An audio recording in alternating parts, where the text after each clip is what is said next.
down here in Jutland. Australian being forced out to the left. Ooh. A little bit of coming together in the group. Just unsettled them, and it was the Australian who got taken out to the side. But still, those same two dangling off the back, and it's looking tough for them now. Ulysses Aranda at the front, leading this group as they head up to the top turn. As we prepare for the start of the next race.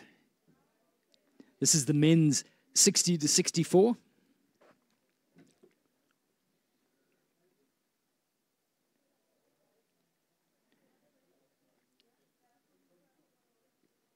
There's a few in there that they're off. Raced against in the past. So Scott Searles from the USA, Mats Blatchley from Great Britain, Anders Anderson, Norway, Giuseppe Fuso from Italy, Omar Linares from Argentina, Alan Bouliard from Canada, Malcolm Banks from Ireland, Vadim Batenko, Karsten Pankocki, Tony Benchop, Rolf Nicolaisen,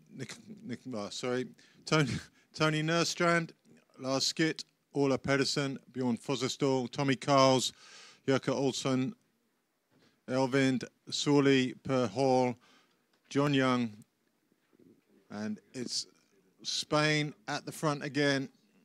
Two main packs here. Far side being led, I think that's Tommy Karls. I had many a race against Tommy Karls, proper hard man from Sweden.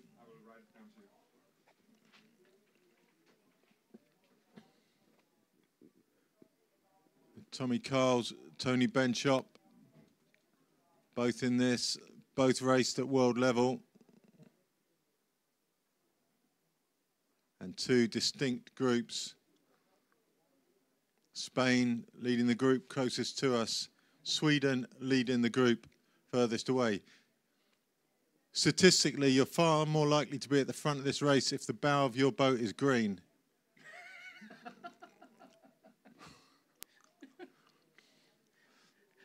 Back that up with some science, Lola. So still, that's an extraordinary formation. That's people there who've got to the stage where their stability isn't giving them enough confidence to join forces and go to the main group. They're praying that somebody will give up and the group will settle with them at the front.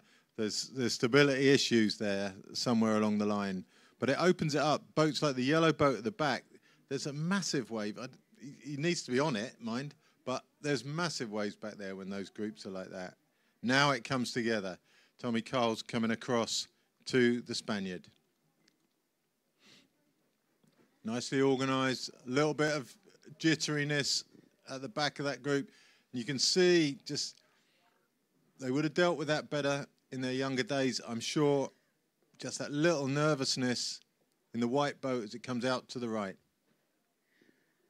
As a woman prepare to get underway, just a reminder, if you are a medal winner from the second session, races 11 to 17, you need to be on standby now. You need to present yourself right now at the white tent behind the portage area so that you can be escorted into your medal ceremonies.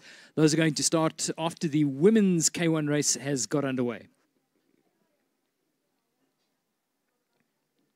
So new leader now in the black boat as they just go out of shot. I do apologise for not being able to read their numbers on screen. We'll give you name checks as soon as we can. But there's the rest of the field, somewhat spread out already for some, but the front of that race is extremely tightly packed and everything to play for. So we've got two belters on the cards here. This could be a good session, Ivan. It's going to be a good session, without a doubt. The first race is up around the top turn already as we wait for the women to start. Second race has just gone past the short turn. And the women are gradually lining up. Is there a problem that a lot of them are backing up? Like there's a problem there? I'm not sure what's happening there. All three races getting underway simultaneously here. 35 to 39s, 40 to 44s, and 45 to 49s.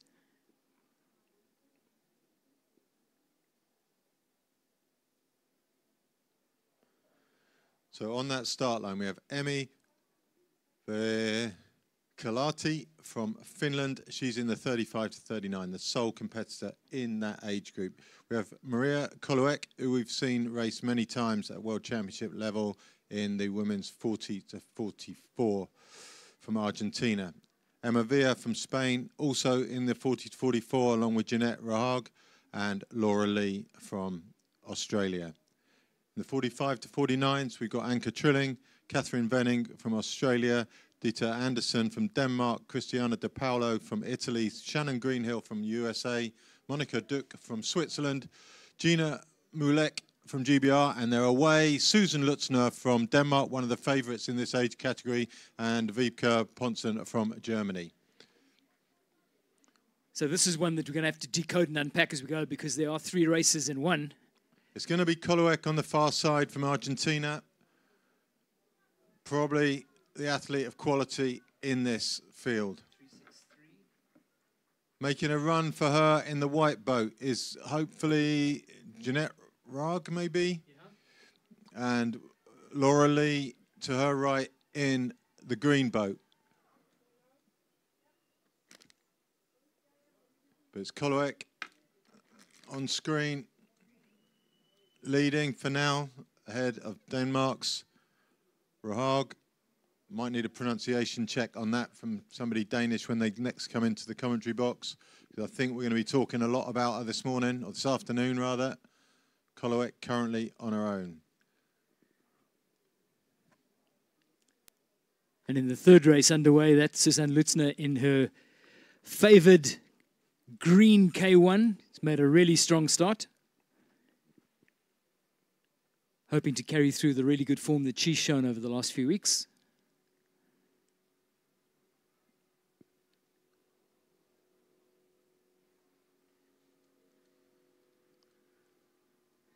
So final reminder, the medal ceremonies for races 11 to 17 are about to get underway. If you are a medal winner in any of those races, you need to be in your national gear and ideally in the white tent behind the portage area so you can be marshalled in for your medal ceremony. So it's the 40 to 44s showing the others the way. Some of them less happy with those side waves than others. And it's Laura Lee who's really suffering through that. Seemingly a little bit maybe unnecessary, certainly unfortunate. Coloec already through all those waves and out to the other side. She's going to be slightly more comfortable than the others. But they have to go round to the right of the turn. We saw that in the men's this morning, and I'm not sure that the Argentinian has quite grasped that. It's going to be, there's the change of angle. She's realised her mistake now, and the Argentinian comes back to the Dane. She's just got to squeeze round. Well, all that way, and she didn't actually squeeze round that buoy. I don't know how significant that is, but that buoy is there for a reason, and the Argentinian just missed it. Just behind the Australian, disturbed by the waves from the motorboat, safety boat going back to the start, but still in touch. So Denmark, Argentina, Australia are your first 3 as it stands.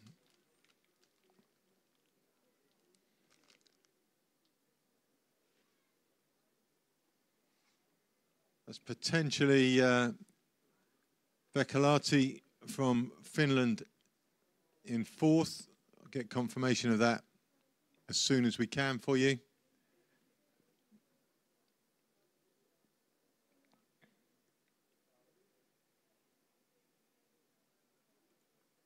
Australian hanging on.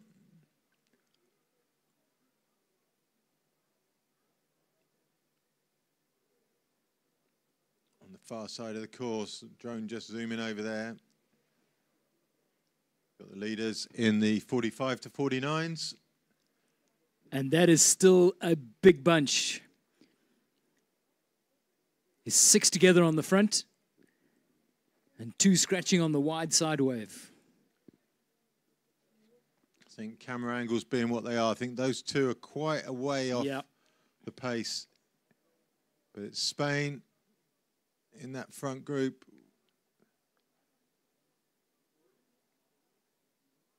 Belgium look like they're in the front group there too. Spain, Belgium. The gap's not too far back to those 2. They're still running down the big waves out to the side. There's still a chance for them. Spain lead.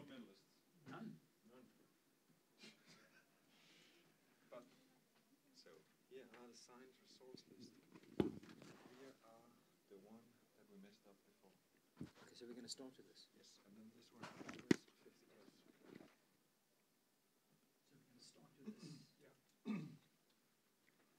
Potential change to the group. There's the paddle on the left side. Comes through, red boat tracks him. Up his left, Spain drop onto his right-hand side.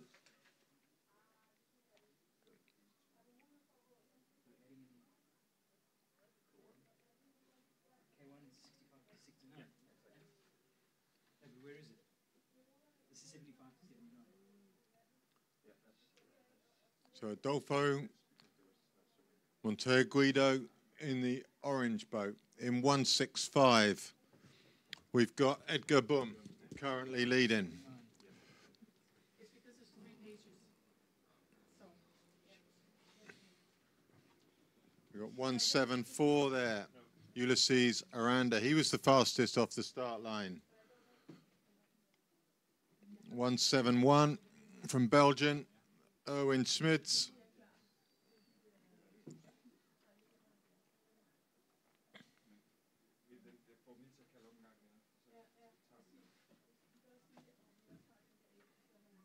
So Boom leads Spaniard left and right. A few more motorboat waves just to add a bit of excitement.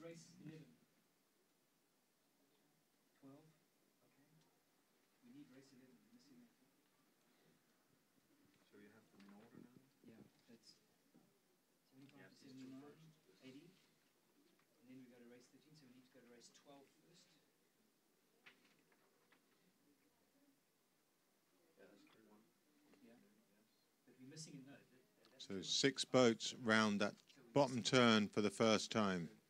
Race 12 we've got. Race 13 we've got. Race 14 we've got. Boom, churning it up just a little around the turn. Whether that'll be productive, we'll see. But it looks like everyone's going to survive.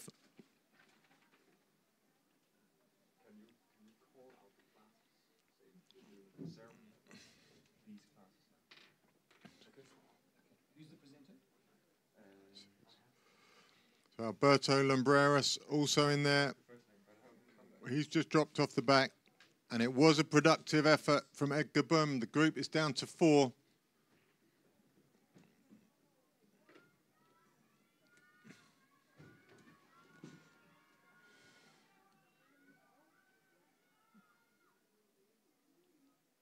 Solid work. Well timed coming out of the turn. Mark Rasmussen in the colours of Denmark, being tailed by Elliot Craig, the Australian. The lead changes at the front. Nicely organised, the group. Guy who was on the diamond has gone through. It's going to be tough. Orange, the Spaniard.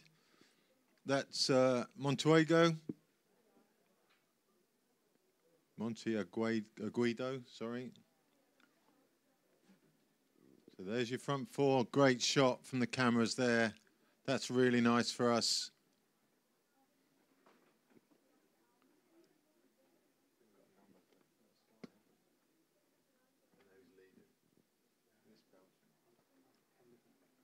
We're thinking it's Erwin Schmidt from Belgium leading. We'll get confirmation as soon as we can for that front group away. So with these 3 races underway, Ivan, we are going to intersperse the action with the medal ceremonies from the second session of the morning. So an urgent reminder to the athletes who took part in the men's 75 to 79, the men's 80-plus race, as well as the K1 men 35 to 39, 55 to 59, the C1 men 35 to 39, the C1 men 40 to 44, C1 men 45 to 49, C1 men 50 to 54, and the last medal ceremony we're going to be doing is the C1 men 55 to 59. If you are one of the medal winners in those races, please can you present yourself right now to the white tent just behind the portage area.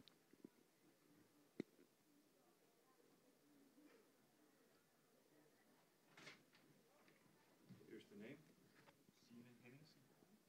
Front group working together really well, sharing the leads. No stress, just a revolving group. Spain, Great Britain, and Belgium.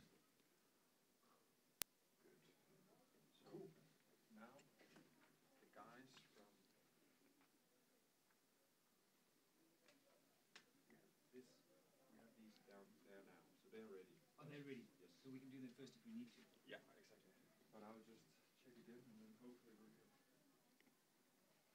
Cool, I'm ready when you are. Yes.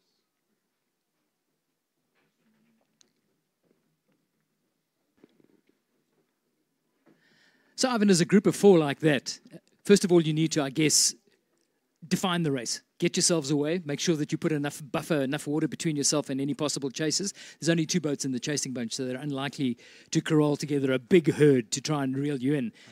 But step one, I guess, is 4's a good number. They could put some time between themselves and the chasing 2. It's just literally a journey. It Journey is. for the next lap. The first portage will break that journey up. There'll be a little bit of testing probably, but the likelihood is that that's a journey to the end. So 628, 624, 628, Vadim Batenko. I think that's the lead on the It's 60 to 64 lead, 60 yeah. to 64s.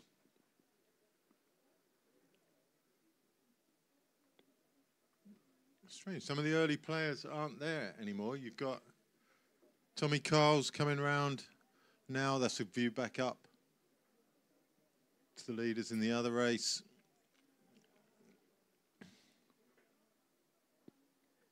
Johan Dahl of Sweden coming past Tommy Carls. Clearly not happy with the pace. Wants to try and join the group and bridge forward. So just 3 at the front of the over 64s, over 60s rather.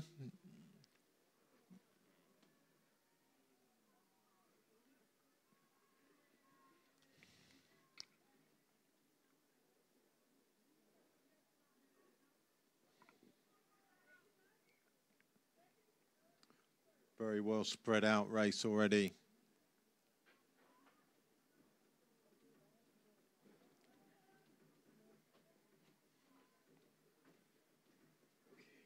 Now people are coming. Okay. Just quickly borrow this. Andreas her. Ulla, jeg har nogle navne til dig. Just coming up towards that swimming pool area now. We've got Franz Laterza, we've got Bjorn Fossatol, we've got Enrique Rodriguez, and Canada's Alain Bouillard. They're the 4 just going past the swimming pool area as you see it on screen. So nose to tail for those 4, simplest way of wash hanging. That's how you start out wash hanging. Looks like that might be how you end up wash hanging. It's like kind of a life cycle there. From nose to tail, you know what you're looking at. You know what your job is. You just have to stay in touch.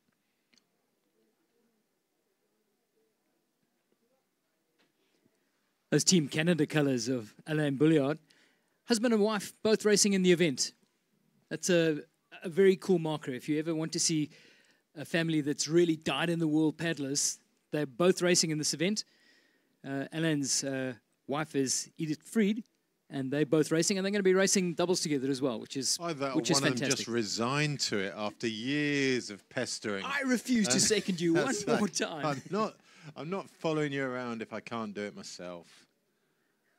So maybe we'll get them in, see what their deal was in that relationship.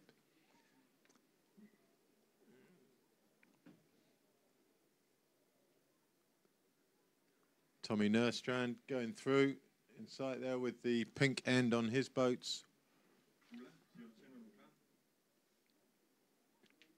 644, Per Steen from Sweden.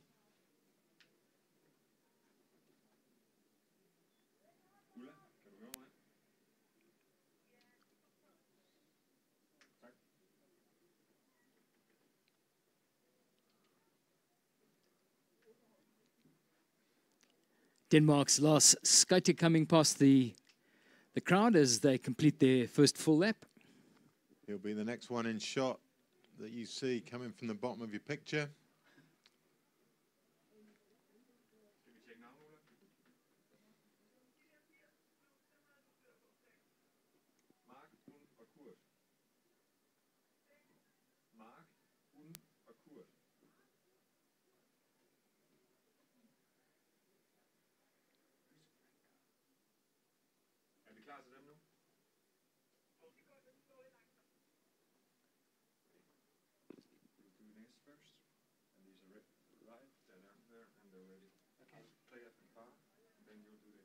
Sure.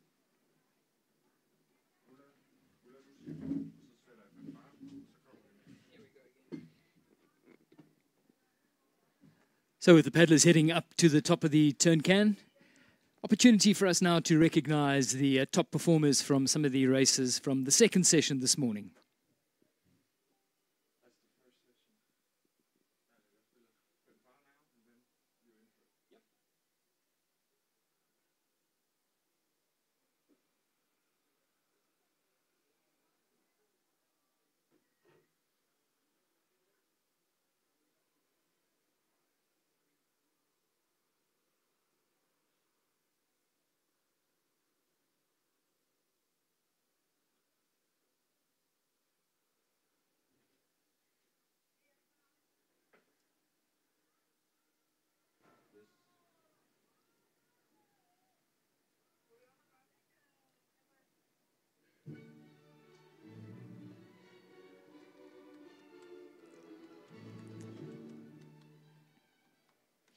Ladies and gentlemen, the medal ceremony for the men's K1 80 Plus will now begin.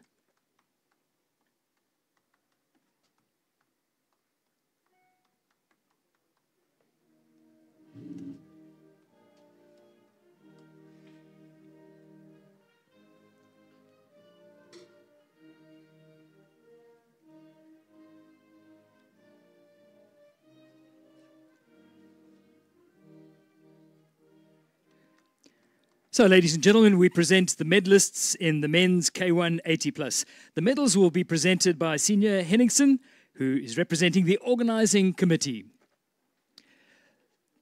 The bronze medal from Denmark, Kurt Hansen.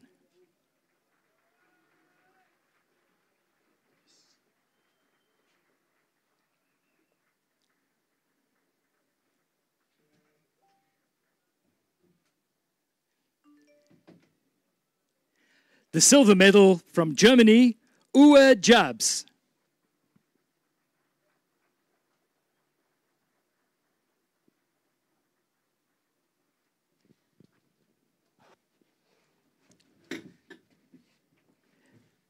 And the gold medal and the world champion from Belgium, Mark Moons.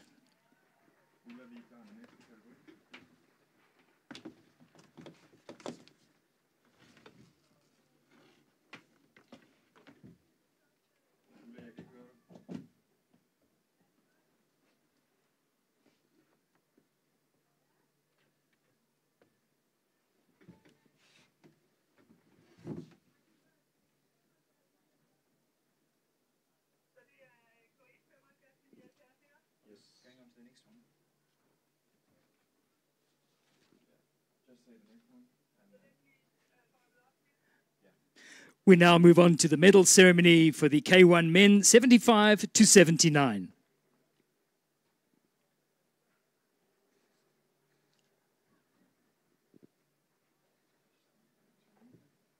So this one was the one we made a mistake in before. Yeah.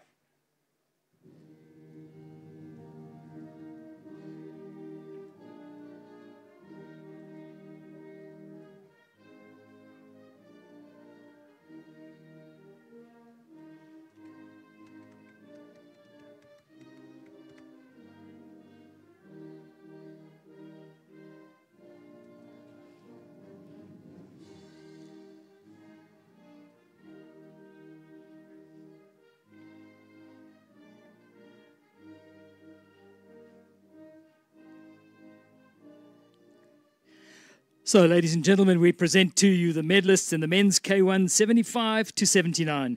Once again, the medals will be presented by Senior Henningsen from the hosting organization.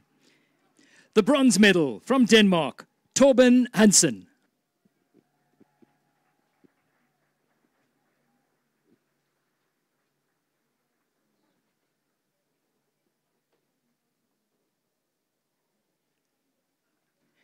The silver medal goes to Sweden's Carlden Torbjorn.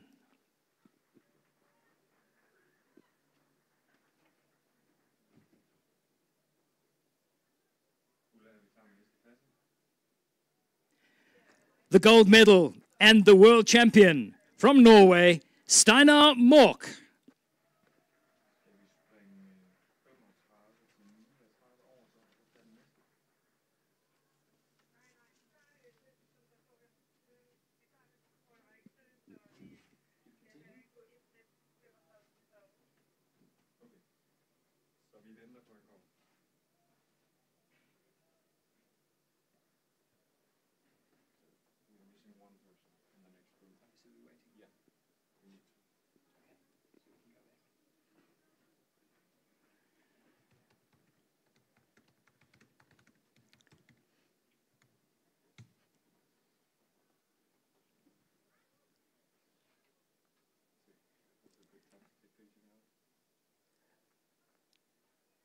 So back to the racing action as we consider the front four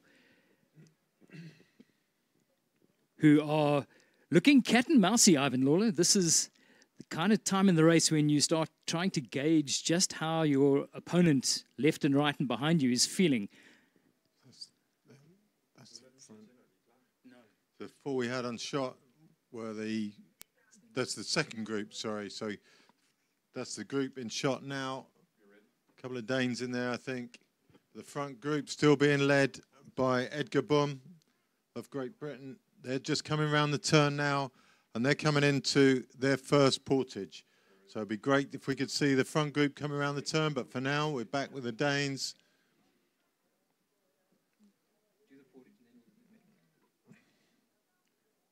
As we fan out, we'll catch up with that front group, hopefully. You can just see their waves going around the turn there. And there it is, back to four, just stringing it out. It's a great snapshot of where that race is. And here they come into the portage. Two going right, two going left, and two exposed at the back as they come into this first portage. A little messy generally getting out. And they'll come through in front of the spectators where they're sure to get a good cheer. Spot of bother. Great Britain ruling the roost.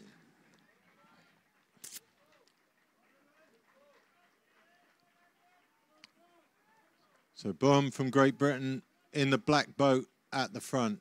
Spaniard in the white boat and the orange boat. And the Belgian in the brownish boat there. So that is Erwin Schmid in the brown boat, all in together, potentially. Boom, away. He's doing the damage here today. Schmid making a solid effort to get back. Spaniard in the orange boat going with him. And one is definitely done off the back of the group now. As Group 2 come through the portage, but local interest. Jesper Mikkelsen fan club giving it voice as he comes through leading the bunch. You've got two Danes in here. Could be three Danes in there. And a South African, is that, or Australian? Australian there. Elliot Craig sandwiched between the three Danes. So, Ivan, we're going to move on to the medal ceremony as we move on to the awarding of the medals in the K1 men 35 to 39.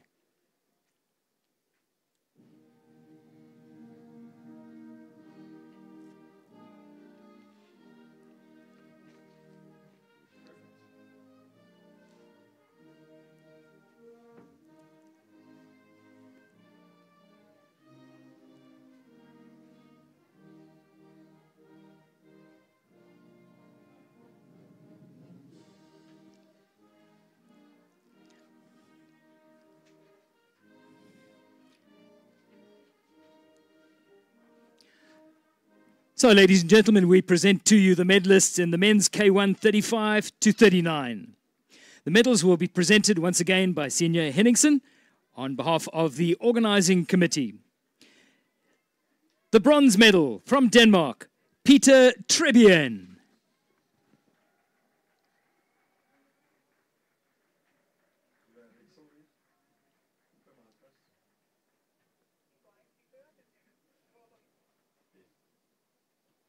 The silver medal from Portugal, Rui Michales.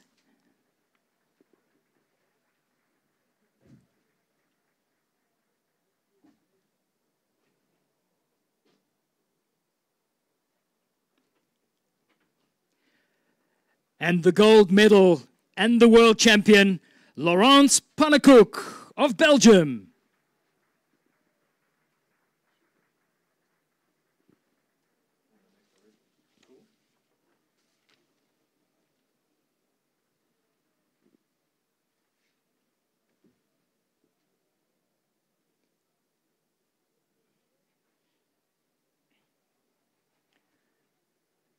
Congratulations. We now proceed to the medal ceremony for the K1 men 55 to 59.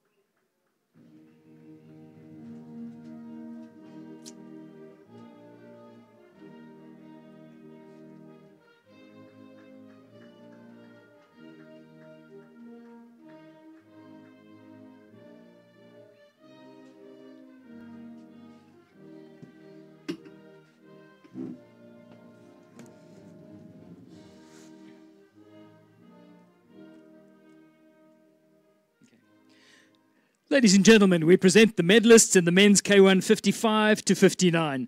Presenting the medals, Senior Henningsen from the hosting organization. The bronze medal from Spain, Javier Osa.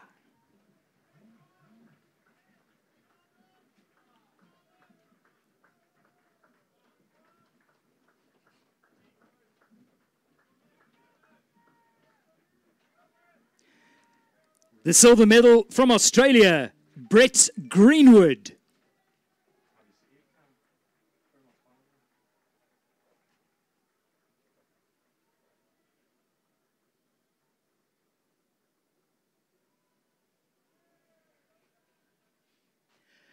And the gold medal and the world champion from Norway, Johan Brekke.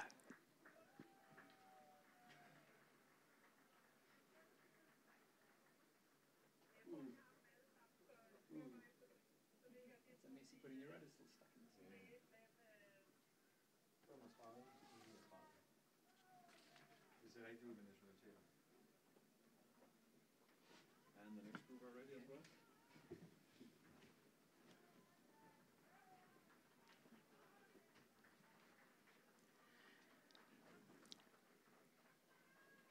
Congratulations, gentlemen. We now proceed to the medal ceremony for the C1 men, 35 to 39.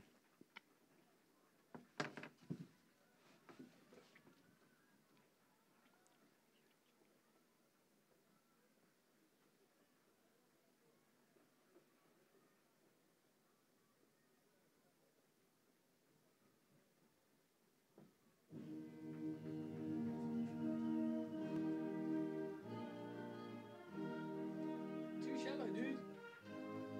Love your rudder.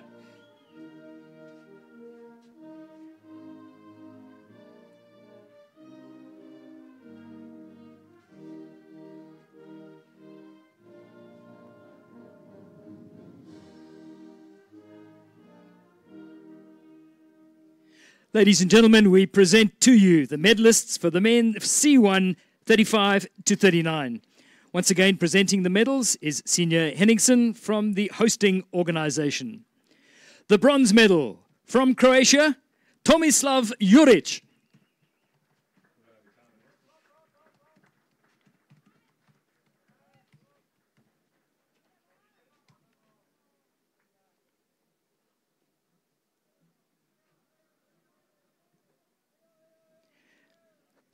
The silver medal from Poland, Simon Sabal.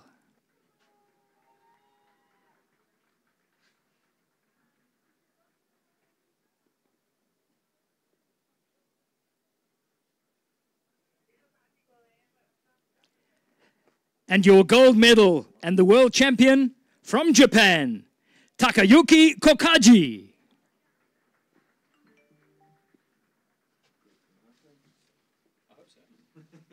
I don't know. Doesn't matter, you were confident.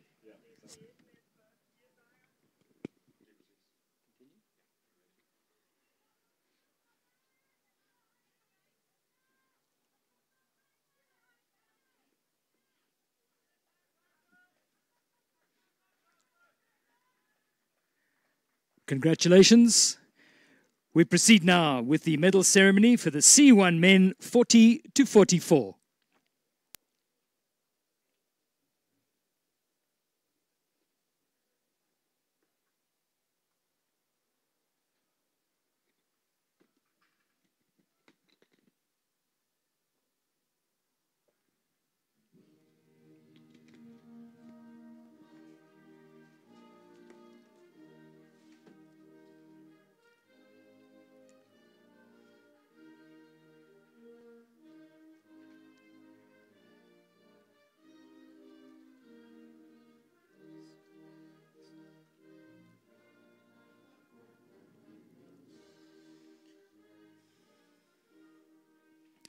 Ladies and gentlemen, we present to you the medalists in the men's C1 40 to 44. The medals will be presented by Senior Henningsen, representing the hosting organization. The bronze medal from Germany, Matthias Kremer.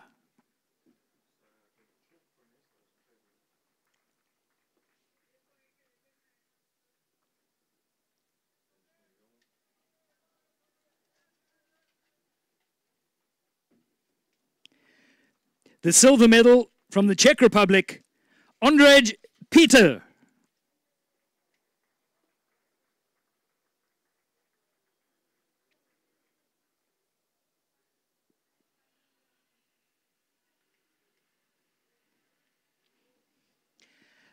And your new gold medal and world champion from Japan, Issei Takenaka.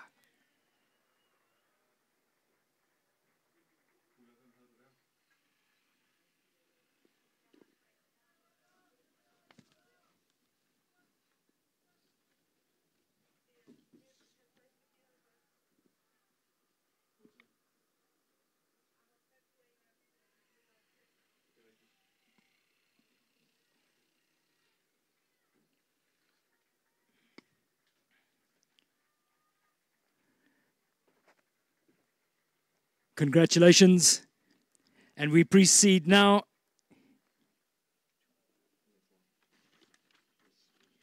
the medal ceremony for the C1 men 50 to 54.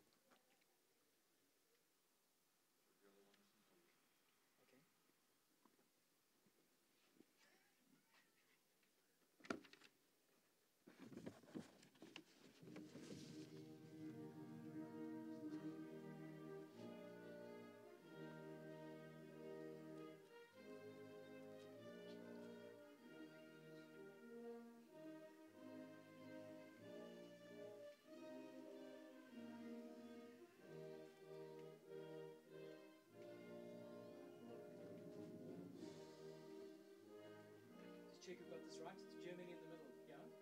Yeah. Is it? No. Germany second. That's right. Okay. No, that's right. Denmark, Germany. Okay. Okay. Ladies and gentlemen, we present to you the medalists in the men's C1 50 to 54. Presenting the medals once again is Senior Henningsen on behalf of the hosting organization. The bronze medal from Denmark, Anders Krintel.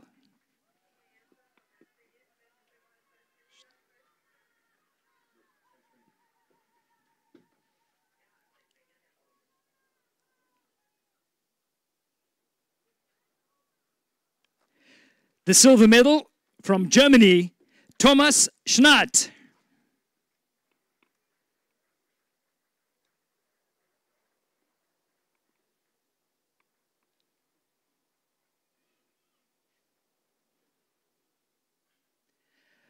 And your gold medalist and world champion from Spain, Julian Serrano.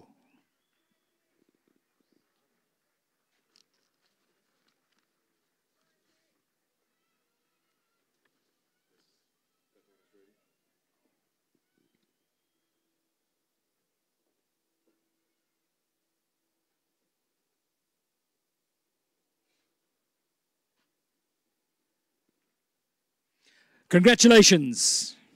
Our next medal ceremony is for the C1 men 55 to 59.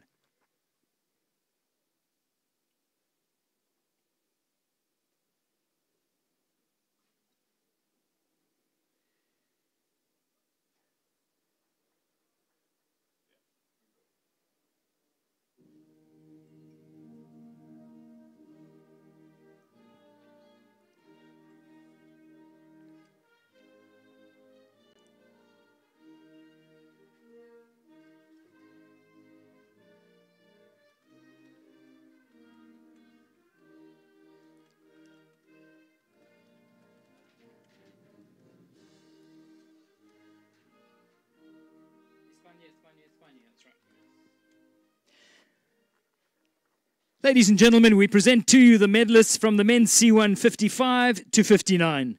Presenting the medals once again is Senior Henningsen, representing the hosting organization. The bronze medal from Spain, Enrique Miguez.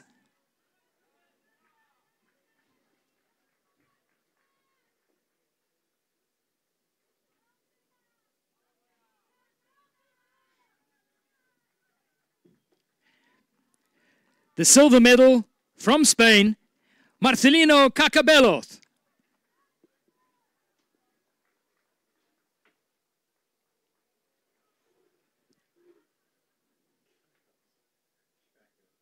What's going on? They stopped all four for a 15-second penalty. We used 15 seconds as a start. And your gold medal, the world champion, also from Spain, Pedro Areal. Maybe later.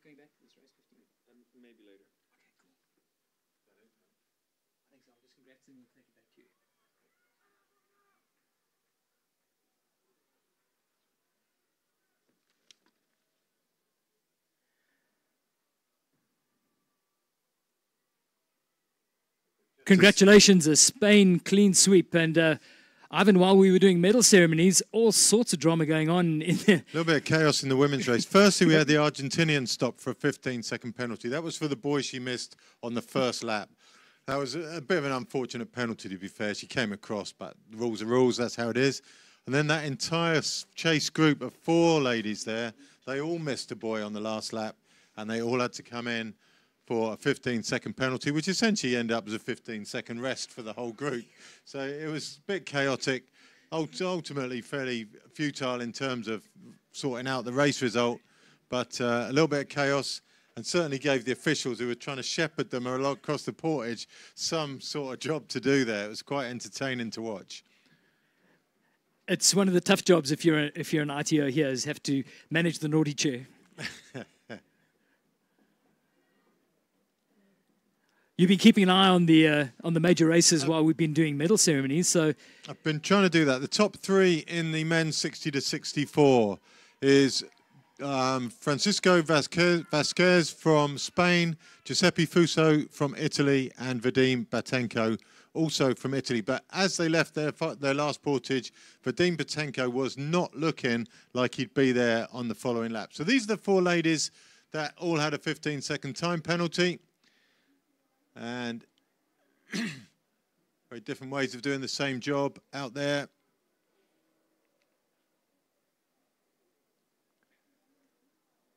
We've got Switzerland, Denmark. Oh, and we flip to... Into the portage we come. Try and get you... I'm not sure where we are. So this is the men's 45 to 49 race with Elliot Craig of Australia leading them into the portage.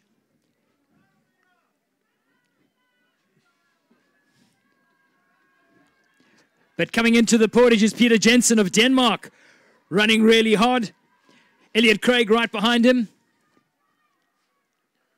174 on screen there is the leader, Ulysses. What was he? Where are they? I'm trying to see where these guys are on the course. These guys are the leaders. They've already done their portage.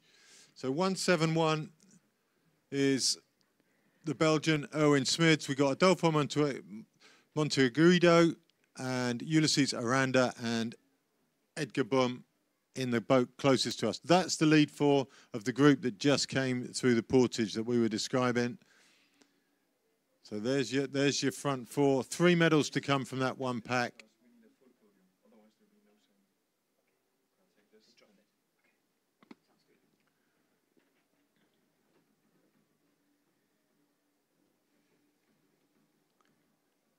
And the message is coming through that there's a list of penalties to sit out. That's the word from the street. There's more penalties to come. I don't know who they are yet, but we will get that information and share it with you as soon as we can.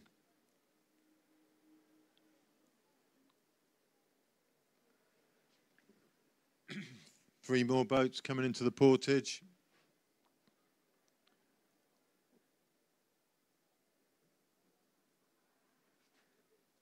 So Portugal, maybe Argentina.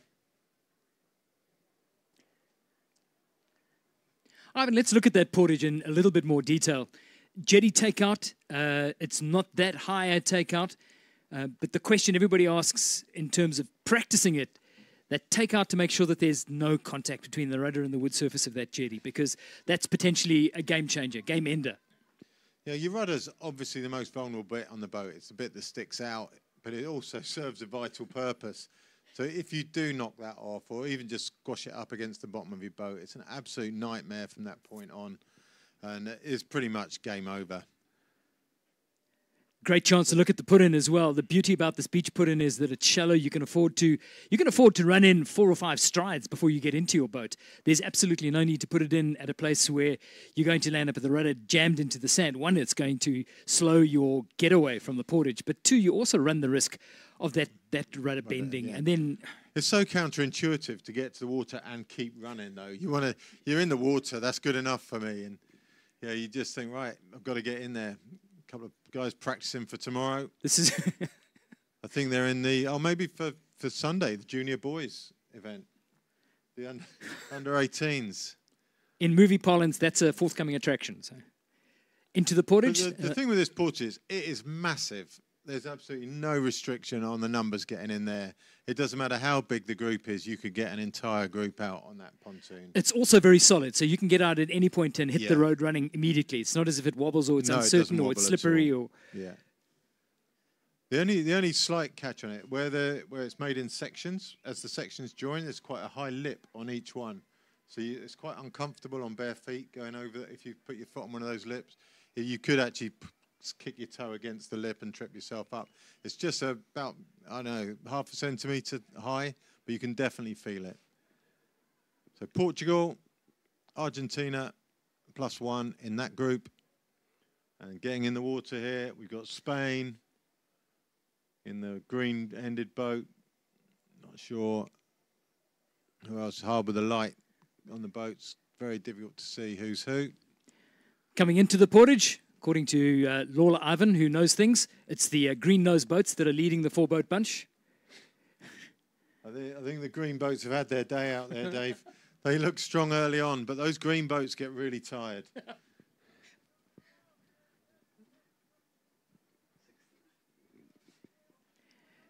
Tommy Benschop of the Netherlands leading this group through the portage. Anders Anderson just behind him. Tony, a Behind- medalist at the very first World Championships back in 1988 in Nottingham. Was he? Yeah, I think he was. I might be talking out of turn there. He's been at the sharp end of World Marathon for a long time.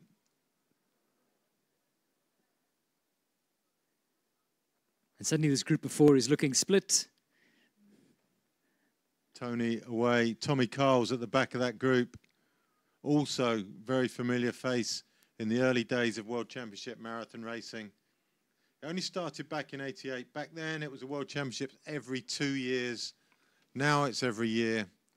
Plus you have the short course, long course. There's so many more opportunities now to make the most of your marathon racing career. It just gets better and better every year. Sverre Petlund in the yellow K1 taking out first in this group. From Norway.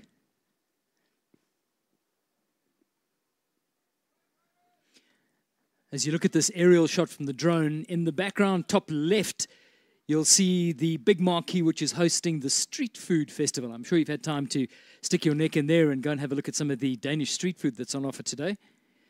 Crowd pleasers, all of them, including the sweet pancakes. It has been alleged. I haven't even had time to go to the street food, but a sweet pancake could lure me in. While we're watching the portage, I can see from the commentary, you can't see it on screen, so apologies for telling you something you can't see, but Tommy Carls has pulled out of the race. He's just turned right and gone into the competitors area. So Tommy Carls from Sweden out of this one. So what was a group of 4 that he was in is now a group of 3.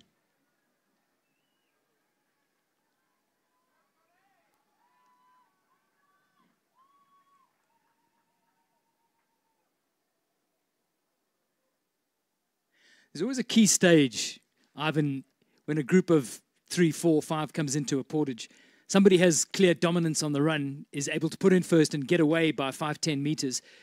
Early on in the race, it would be crazy to try and take off on your own. I mean, it doesn't make a lot of sense. But psychologically, you have an opportunity to make your mark on that group by sitting there and just imposing your authority, looking back over your shoulders, putting your paddles down to say, come on, boys, where are you? Just, I'm in charge here. But there's so many things go through your brain, and I think that depends on your personality. You've got someone at the moment like Mads Pedersen, who, if he makes that 5 or 10 lengths, or 5 or 10 seconds, he's going to go. Yeah. And you know that if you're racing him, you've got to cover him. If it was me giving, in my day, getting that 5 or 10 seconds, everyone would just laugh at me and know that I'm coming back to join the group in a minute. It's different personalities, different race styles. But what you can do, even if you have no intention of pulling away, is just try a little bit so that the waves are hard enough for the guys who are catching up to spend some money to climb over. And it's that gradual chipping away at the other people's bank accounts that adds up over the time, the distance, and that's what tells at the sprint finish. You saw it this morning with the Australian and the Norwegian finishing. The Australian done a load of work. The money's dripping out of your bank account, and the Norwegian just took him at the end. And it is just managing that account all the time. in terms of the head game that's so crucial to marathon racing, if you do have the luxury of being able to put your paddles down, look over your shoulders, you want to see them scrambling. You want to see that look of panic on their face, thinking, damn, he cannot go. I cannot let him get away. Absolutely, and often you'll find that person who has got away, as soon as the others catch him up, he's going to stop anyway. And then there's sort of a sitting down period where everyone goes, well, it's your turn, your turn, your turn. And he's chosen a peculiar angle to leave the... Oh, and he's reversing as well. This will be sporty. How to make friends and influence people. So slight error on positioning on the portage there. It's all very well for us to point that out lightheartedly, but when you're breathing heavily, when you're a bit stressed, you're tired, and you put your boat in there and you look up and there's the thing in front of you and you just think, oh no, you know, what have I done? But it's so easy to talk about it and so hard to do it.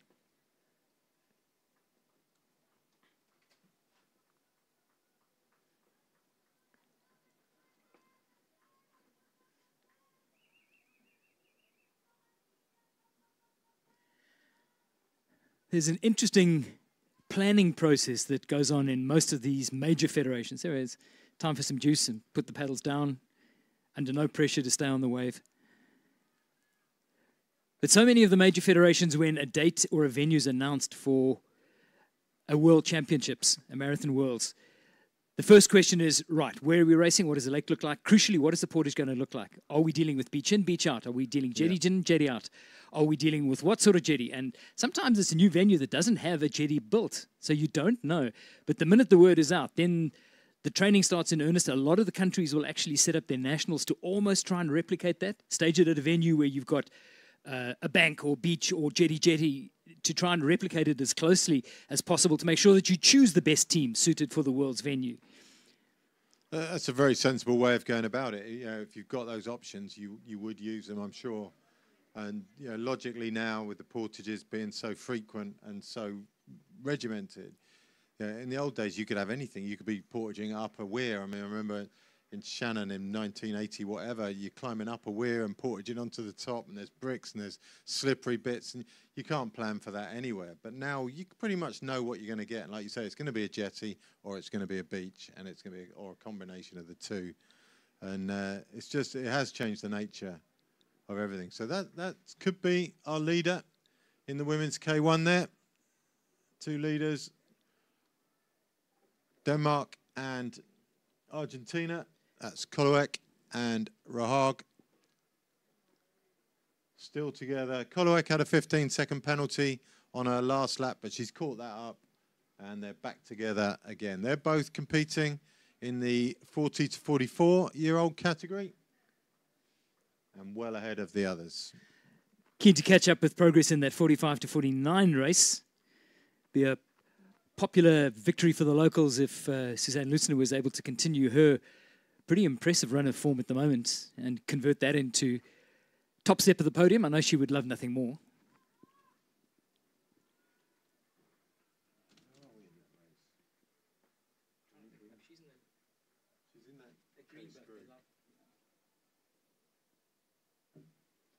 So our next female into the pontoon is going to be Australia's Laura Lee. She's coming around the bottom turn and into the portage, while leaving at this side, we've got a couple of the men's 622 there is Mark Blatchley from Great Britain, just dragging his rudder on the ground a little bit there, but he's away now and clear.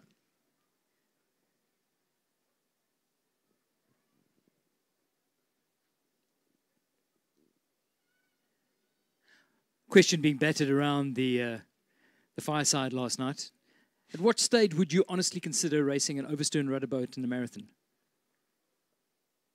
I think I'd just cancel that marathon. I remember Hank McGregor winning in Singapore, I think, in an overstern rudder boat. I don't think just in Singapore either. I think he's done it a couple of times. Maybe even in Pietermaritzburg. Yeah, he was racing an I think he had overstern there, did he? I think he might have been an understern there. Right. I think the kayak center guys who were building his boats were pretty adamant that it was an understern venue. Okay. But Singapore was definitely an overstern. And he's always had the view that it just takes all they're the like stress. the rudder equivalent of handles to me. Why spoil the lines of a perfectly good boat by putting a piece of metal sheeting on the back? And it just eliminates one risk area. Yeah, one risk area gone. You can just pick that thing up at any stage and just drag it over anything, anybody, any boat, anything in the way. And there's zero risk of you bending that rudder pin. Yeah. Yeah, it just looks ugly. You're hard to please.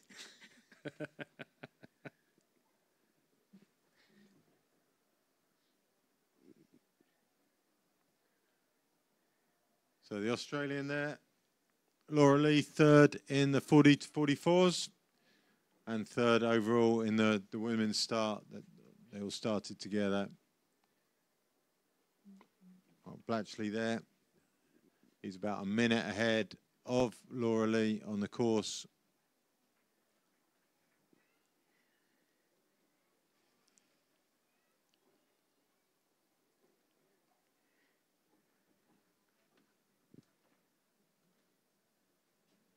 We've got the leaders in the 45 to 49s coming through.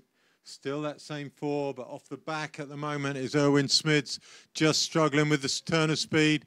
And it's Spain versus Great Britain to come in. Spain won that one. That's a significant win. Probably that looked like all in for both paddlers there. And Spain came out on top. So we got Belgium, Spain, and Great Britain. It's all a bit of a mess still, though. So all that fluff and nonsense, and Spain actually end up running last. So, yeah, it's how you spend it sometimes. Laura Lee looking comfortable in the green boat.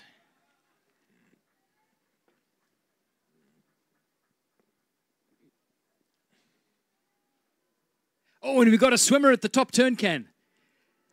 Let's see if we can try and pick up who that is in the red K1 who's swimming. leaders in the over 44s, just in the over 45s rather, just getting tied up with some tail enders elsewhere. And it's all got a little bit jittery at the portage for the older age group there. But those four still together, and still Edgar Boom doing the damage. Confirmation from the course that the swimmer is Norway's Helga Bergman. While on screen, Emma Vekalahti from Finland. The sole competitor in the 35 to 39s, currently fourth on the course, I think.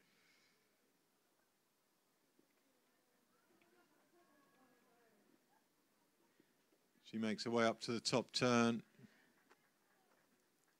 And we were pondering about the women's 45 to 49 race. They're coming into the portage. And we were speculating about whether Suzanne Lutzner would be continuing her mercurial run. And she is. She's leading the group of four coming into the portage. Just in a great place with her paddling at the moment. Her interest in canoeing has taken her all over the world. She's paddled in all kinds of conditions. She's paddled rough water river marathons. And she's going to have to go long on this portage because she's been... This is a little bit aggro, isn't it? She's being forced very long on this portage. Jumps out confidently. Getting up and out. Handle so good to have at this stage, and off she goes. I don't think she had handles, did she? Yeah, she does. You're right. Going beautifully, having been sandwiched up against the far end of the portage. Suzanne Lutzner in the Danish colours. Getting a great cheer from the crowd as she comes through.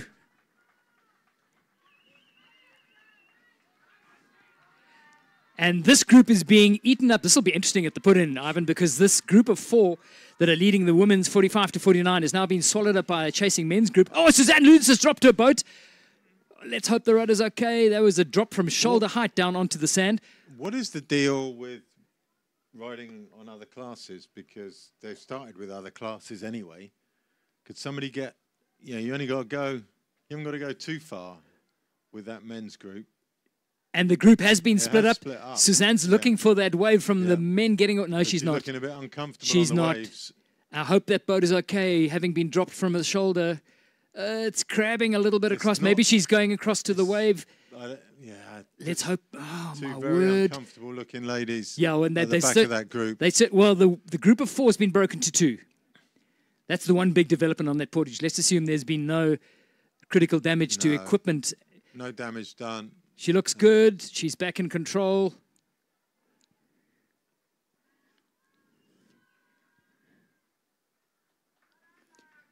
Interesting person. Suzanne's managed to combine her private life and her business life with her canoeing interests, and she lands up traveling all over the world, where she takes her passion for paddling to countries that she's working in, and then tries to sort of plow back from a charitable angle. She's been working...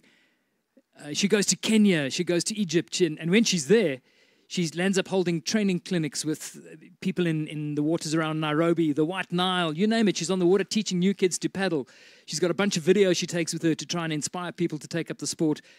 And before you know it, she surfaces doing the strangest races all over the world, completely outside of her comfort zone. And I think if you are stretching yourself into surf ski, into river marathons, it only improves your overall competence as a K1 paddler. 100%. There's a lot to be said for diversifying, and specialisation is great if it leads you to where you want to go, but if it doesn't, it's a very narrow and short dead-end track. So running through the portage now, the middle pack kind of guys. Also leading coming into the portage.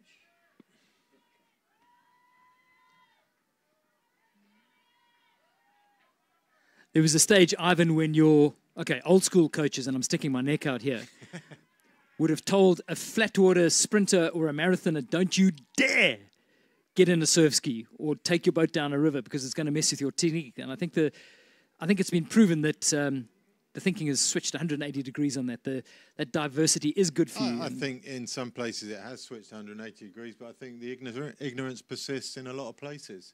Not least of all in the UK, where a lot of the athletes are pigeonholed very early on, and it's very destructive, I think, to their careers. Well, there's another word you've got to throw in there as well. It's got to be fun. The minute your game stops loses that fun element, then your ability to apply goes out of the window. So here we go, just gradually thinning out as they come out the portage. Mixture of classes. We got Argentina, Portugal in the foreground. We got women in the background there, along with what looks like an Australian vest as well. It's a complete mishmash of classes.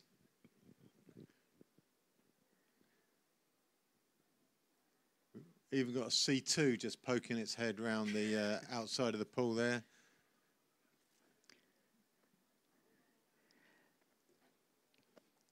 And into the portage, Tony Benchcop and his group. I think Tony might be disappointed in his day today. I think he was hoping to be up the sharp end of this one. They say Oh, big, strong run through the middle. This is like WWF, just shoulder to shoulder. Coming through, toot, toot. I mean, if you're going to take on anyone on the run, you don't take on someone with the length of leg that Tony has. Tony Benchop.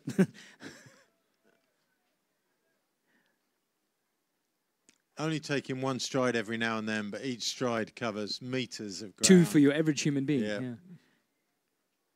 Let's see if you can make it count.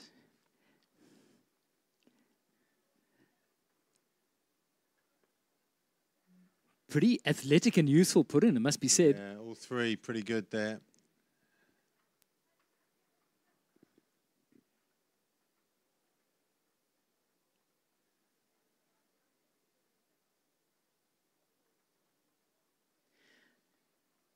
Having started the discussion about how to fit your boat and talking about rudders, the other piece of equipment which comes up so often, pumps. Oh, don't. Pumps, pumps, pumps. My word, especially if you're racing in conditions like this where the wind is going to come up without any warning and you're suddenly likely to start shipping water. You've got to have, I mean, talk to me about pumps. Where's your head on pumps? Pumps are like an endless source of frustration because you fit them, you test them, they work all day, every day until you come here. And then your boat fills up with water, and on race day, a pump will never, ever work. It's just it's built into the process of making them, where they fail you at the very point you need them the most. And they're the most frustrating item of equipment. Even when you're putting it in, you think, it'll never work at the right time. So, but you put them in anyway. Do I put that extra bit of weight into the boat knowing that the damn thing isn't going to work? It's that moment when you look at the pump outlet while you're busy shoveling away against the pump and there's nothing coming out. Nothing comes out. We've all been there. Everyone in this race has been there. The pump doesn't work. Either that or it comes off the outlet tube and you start pumping cold water over the top of your own feet inside the boat, and that's a killer. So 4 more out for their portage. Well, 3.5. Now the 4th one's out. Round the corner.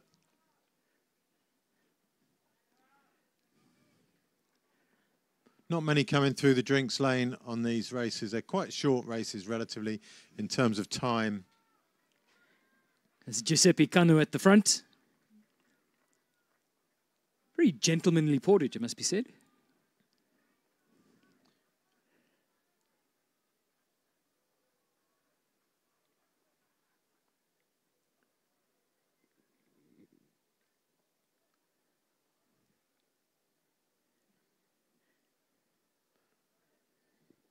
Just looking at them getting in, Ivan, you were envying somebody with long legs to be able to lope through a portage and clearly get an advantage. You pay for it when you're trying to get in. The short-legged human is much better at getting into the boat quickly. So that group of 4 arrived together, left together, no change there. A little bit of downtime, it feels like, at the moment from commentary. There's the group of 4 that just came through.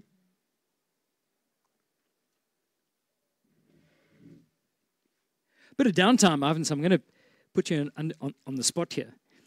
You are going to be relinquishing your place behind the microphone tomorrow. So Masters K2 racing, you're going to be on the water. So apart from, I know you're bracing yourself for a tirade of abuse and well-meant jibes. But I can see a lot of comments coming in personally, but I can roll with that. Tell me the story, because it's a landmark paddle in so many ways. Yeah, on the water tomorrow with one of the local old-timers from here who's won many World Championship titles in his time is Lars Koch. We used to compete against each other in the old days, horse and carts, that sort of stuff. And we had so many good quality head-to-head races. I liked the way he raced. He liked the way I raced. And here we are 30 years on with an opportunity to get in a boat together and just paddle around a course in a race type scenario. His idea? Your idea? It was his idea originally. Both been dwelling on it over the year, and it kind of came true, if you like, about 8 weeks ago when we decided, yep, definitely going to do it. So 8 weeks, got in a boat yesterday and today, 2 times already, and we are good to go. So he was the long-distance virtual coach, was he? Was he checking that you were actually doing the yards? He was putting me to shame with his training, and he did embarrass me into having to step mine up just a little bit in the latter stages. But without that, yeah, I wouldn't be so confident here. Confident not of winning or losing, but just of not making a complete fool of myself. So, yeah, it's everything to play for tomorrow. Yeah, no matter what, it's going to be a special moment. It's kind of what Masters Cup offers. You would never have done that as a competitive elite. That opportunity simply wouldn't have presented itself. Exactly. And it's just almost a complete turning of a wheel. Yeah, and you know, hats off to the marathon committee for allowing that sort of thing to happen. They didn't last year, and you know, sort of formalised everything. Saw that wasn't popular, and went with what's popular rather than dictating how the sport should be run. They're starting to run it, you know, for the competitors, and that's as good as a discipline can get.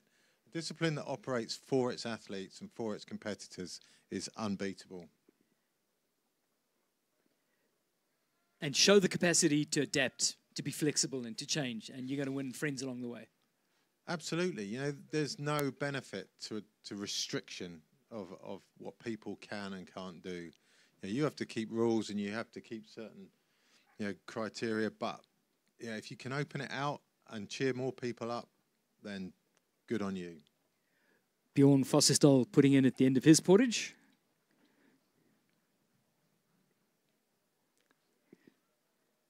Just how competitive is that boat going to be? I mean, you were both animals in your day, weren't you? How do you mean how competitive? Do you mean how physically competitive in terms of how fast it is, or do you mean internally in each of those people? In both of you. Internally, I'd like to think we have grown up, but the reality is that we probably haven't. In terms of actual ability, I think he probably outstrips me fairly comfortably, and I'm a little bit behind the curve, to be fair. So is he the general in the boat? You're taking instructions? I think anyone who's ever paddled with him has taken instructions. I think that's the rules. When you paddle with Lars, I think Lars does the instructions, you do the following. And, yeah, so I'm hoping I don't embarrass myself.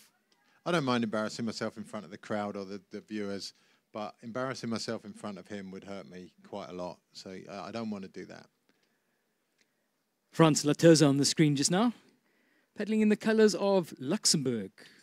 Nearly 25 countries represented, and to be able to see Thailand, Luxembourg joining the traditional strong powerhouses of the game is very encouraging. That's the other thing the marathon committee are doing. We just talk on screen because we've got the 2 leaders in the women's race. Canoe on the right and Rahag on the left. Locked together as they have been. Canoe probably with the pedigree. You know, she's raced senior racing for a good few years now. Probably got the pedigree that you put your money on, but who knows what they've been doing in the last year or so. They're also heading into that numb stage in the race where you want to try and assess how much you've got in the tank to conserve as much as possible without conceding an inch mentally and physically. So, and spending a lot of time measuring what the others have got. It's important to know. If you can find out what other people have got, then it's great to know. Another battle opposite us while we watch the portage, and it's Spain versus Great Britain. And again, Spain, in terms of speed, appears to have the edge on Great Britain. That's going to be significant if it comes to a big finish. We're watching the portage. Just one guy coming in there, but entering at the other end of the portage in the next 30 seconds is the lead group in the 45 to 49s. Edgar Boom in his new home, racing in the colours of Great Britain. Yeah. I know he's very excited about the boat he's in. I heard him talking about that. It's not his boat. He's borrowed it here, and he's really loving it. I was speaking yesterday. So they're coming into the portage. Spain and Great Britain going right. It's Belgium coming left, and the second Spaniard in the red hat also going right. So just Belgium this side. Spain first to rise, first to lift up. Very different to his last portage. I think he's running like this is his last portage. That is running with intent. He's trying to make this one count for sure. So we've carelessly lost track of the laps, as always. Meanwhile, Edgar Boom knows that this is important. Catches Mark Blatchley on the lap. The Spaniard, rudder very close to the edge. He's in, he's settled, and he's off. Boom, second to sit down. Oh. Belgium, third. Boom, slow away, and the Spaniard has gone. The Spaniard has gone, and he's left with intent. Boom, chasing on his own at the moment. Two guys just behind him, Spain and Belgium. But this is a meaningful charge. I think Boom has read this quite nicely and realised he conceded too much water to him, so his only chance of getting back on there is to get the three of them to work together. But has he left it too late? I think he has. It's Aranda who was first off the start line. Ulysses Aranda. He was first away from the start. He's the fastest on the water, and he's got a lead of some, well, 10 lengths. And he's there. growing it. He's making this one stick. He is not hanging about. That's a winner right there. And he can open a tiny advantage at the end of that portage. There was, I mean, Edgar did make it difficult for himself, Yeah. but he literally just can open that into what is sizing up to be a race-winning lead.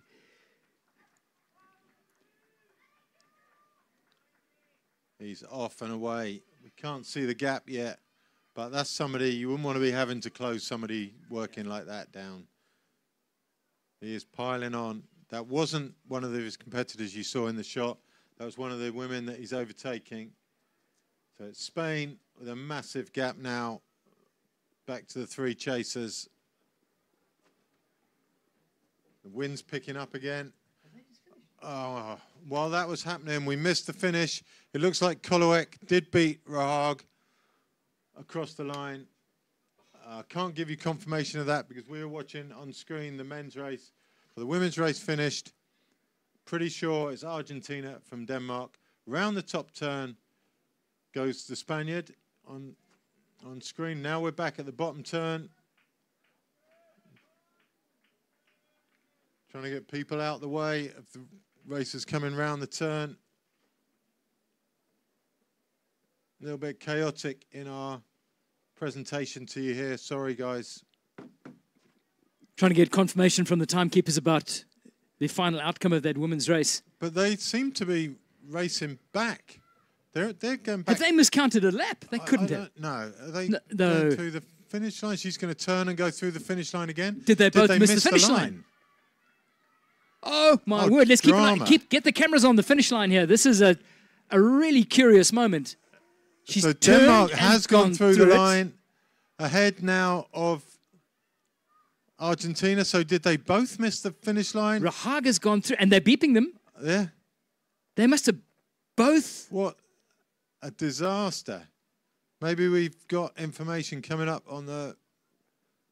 We'll need to get confirmation of that. But Rahag came back and was the first to cross the finish line, and they're looking as bemused as we are.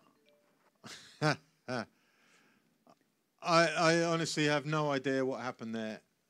I can only assume they crossed the line, but not between the two boys. And then somebody told them, and then it was kind of a race back to the boys and a turn round.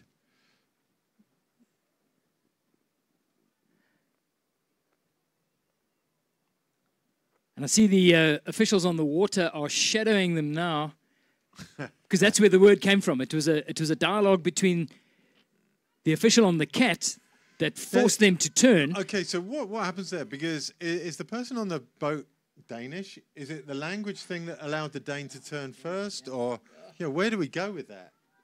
That's really harsh. We got a big finish coming down now. Ulysses Aranda, your champion, crossing the line. Magical medal for España. That has been a... Now, here we go. Spain, minor two placings. as well. Boom, looking for third. He's got it. Monteguro. Spain from Boom. Great Britain. From Belgium. It's the Belgian who missed out. And Smits has just got... That was a great contest for silver. Spain 1-2. Great Britain 3. Belgium 4. That was a good race. Quality stuff. Handshakes coming from Aranda to Edgar Boom. I think that's appreciation for him that Edgar did an awful lot of the work and an awful lot of the damage. He split the group down to 4. He was the one making the run in, and I think there's an appreciation of that. Coming across the line now in third place from Laura Lee. Australia. So there's your podium sorted in the women's 40 to 44 race. Australia picking up a medal through Laura Lee.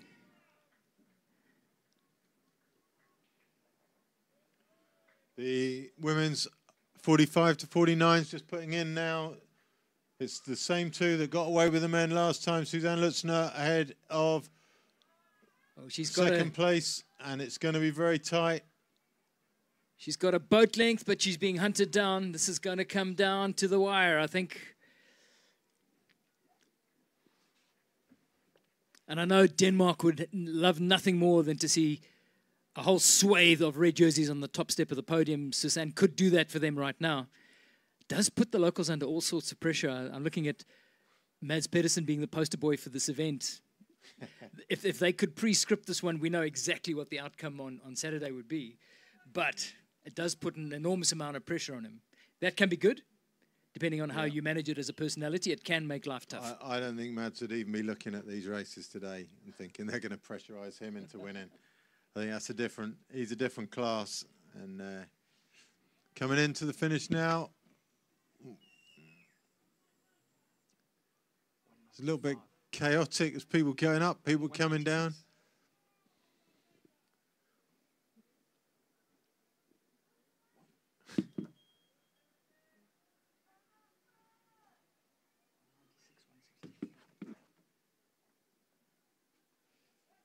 The 64 there.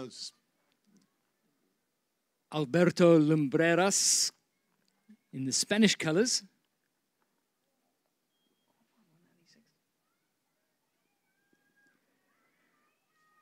Finn across the line in the 35 to 39. Emmy Vecalati. And they are now pouring across the finish line now. These races have been blurred, so we're busy segmenting them as we pick them up coming down to the line. Do you want to call the numbers and I'll call that? So we're looking at Jesper Mikkelsen across the line, followed by Peter Jensen of Denmark. And Elliot Craig of Australia. They're across the line while we watch others head up to the top turn on screen. So we're just trying to give you as much information as we can.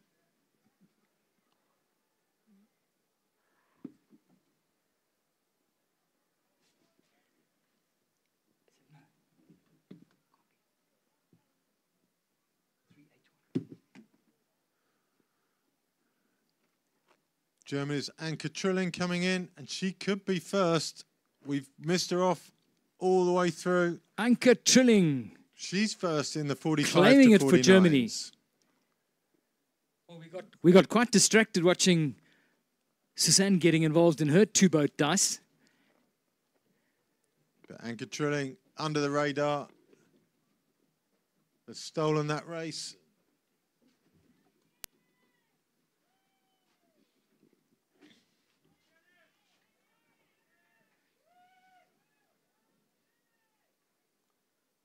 Tony Benchop, is that on screen? With 6-2-3, which is Anders Andersson from Sweden. Coming down to the finish line. Now, get back to those in a minute.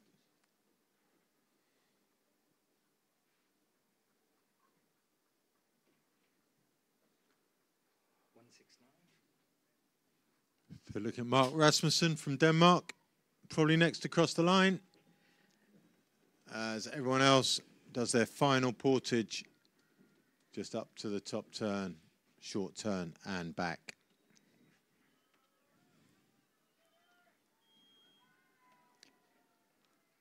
And that's Rasmussen at the bottom of your screen.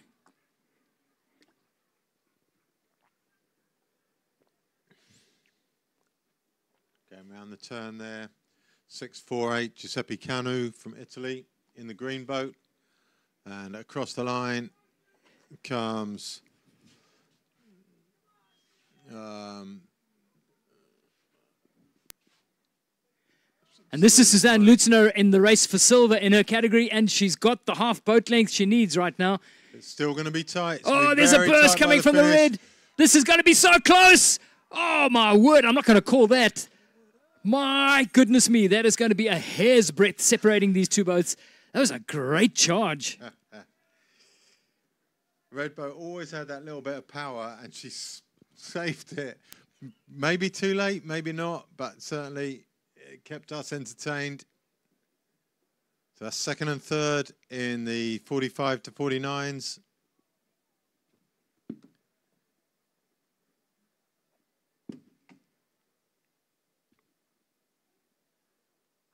So Monica Duck and Suzanne Lutzner going toe to toe like a bunch of prize fighters and really providing a enormously entertaining contest for us here. More excitement coming down. 40. Catherine Venning finishing. Emma Villa across the line there. 362. Vadim Lawrence paddling for Team Canada.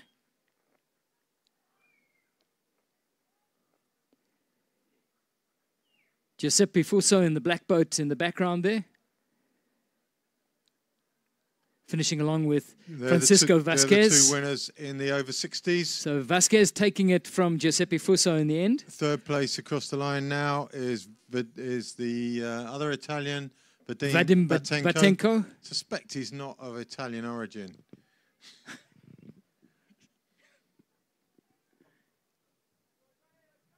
He did well because he was dropped quite early on and just stuck with it. Yeah. I thought he had everything written over him saying that he would be falling back through that field. Just but bloody he didn't. Just stuck at it. Bloody mindedness kept him in that. And here's a sprint coming down to the line. Green boat. That's Tony Benchcott. 63. Anders Anderson. Oh, that's also going to be close, but I think Tony's going to have one slightly green nose long enough. Green took it there. It was tight, though.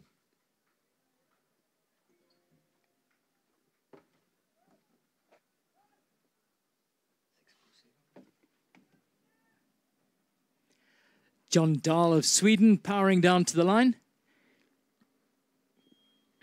Real traffic jam of boats on the far side of the finishing area now. It's a really complicated circulation pattern to get. It is, and it's not. Get to somewhere out of harm's way. Poor ITOs are struggling to manage it. A bit like herding cats. The mentality of a paddler who's finished a race is not optimal. Yeah, I'm going to pub.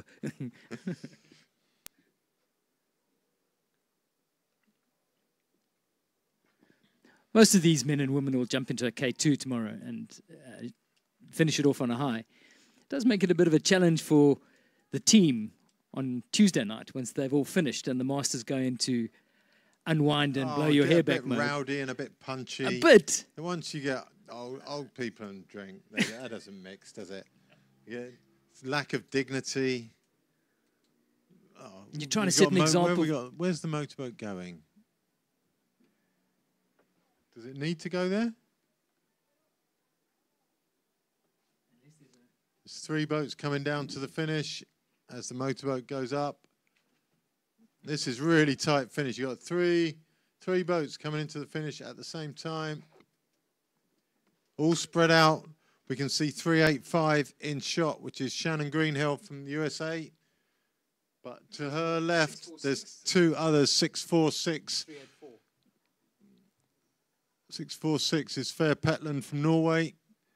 It's one of the guys coming through the middle, and that's a wave to ride if you want to.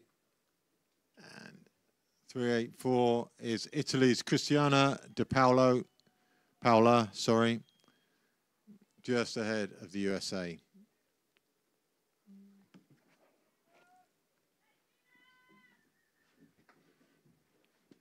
I know she's tired, but Christiana just looking a little unstable in that boat.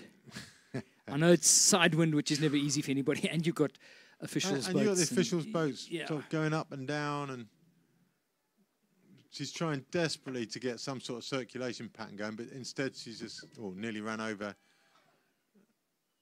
Yeah, you're dead right. There's not a lot of comfort left in that boat. Gina Moluek finishing.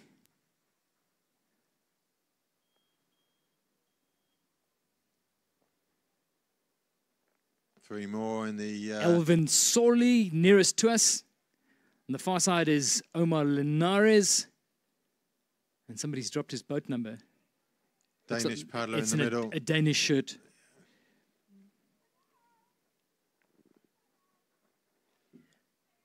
You were giving the officials on duty here so much credit for being lenient and flexible. There are a whole lot of micro rules that are in the book. That if you want to get pedantic and difficult about, you could. But they've really impressed me in the way that they've just looked beyond that for the good of the game and just let those sort of things ride.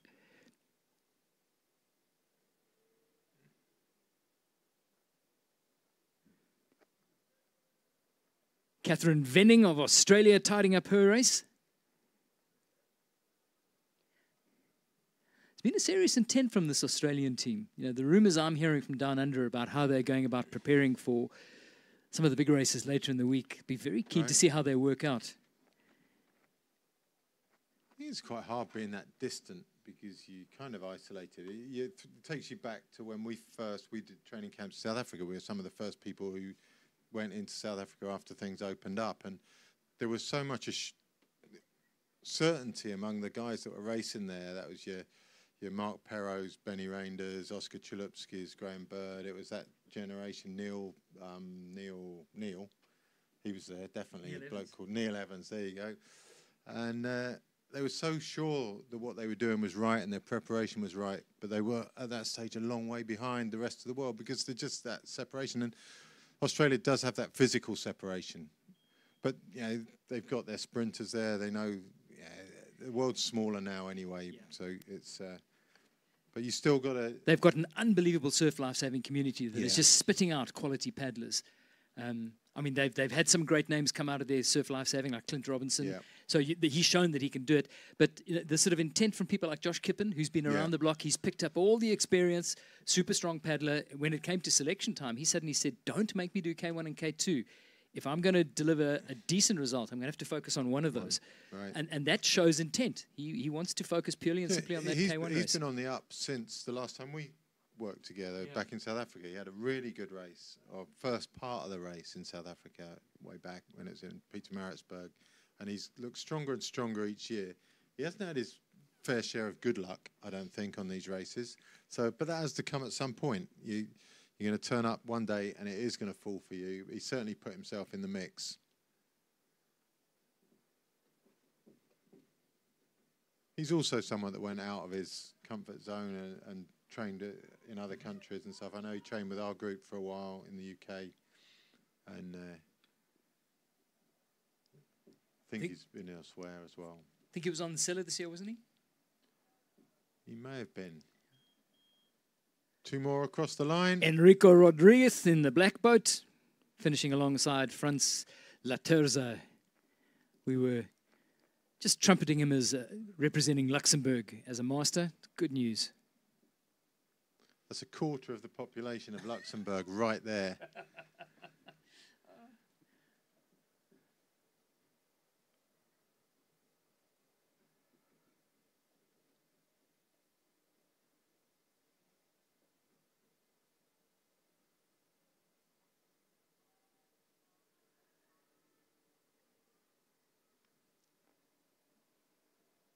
Dieter Anderson getting the beep to complete her race in the women's 45 to 49.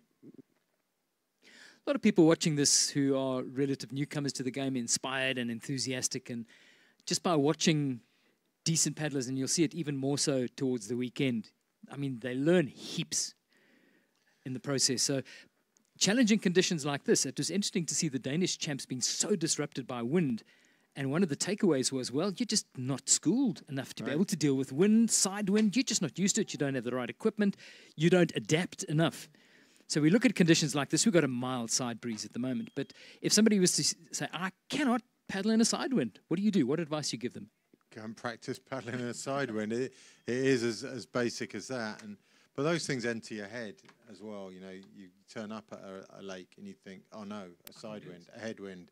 You know, so many people are destroyed by the idea of a headwind, let alone, you know, the reality of it. And I think those are things, that's part of sport, isn't it? It's managing whatever's thrown at you. You have no control over the weather.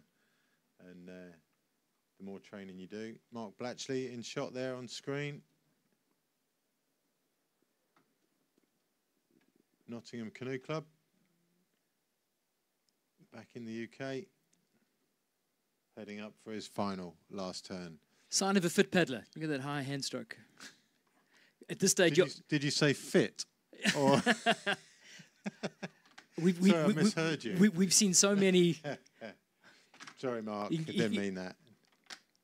That was a low blow. That really was. I mean, I would send around a guy in a balaclava to get you for that. Having watched the day's racing, there've been enough low shoulders and super low paddle strokes getting the boat across the last few meters of the race. Bjorn Fossetol there. He's finished. He was the most recent finisher. Turning round to get back to the relative safety of the athlete area.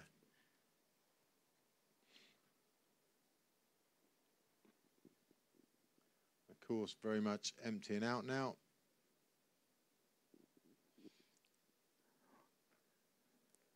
One more session to come this afternoon, the 4 o'clock start local time. Lucky these aren't long days, aren't they, Dave?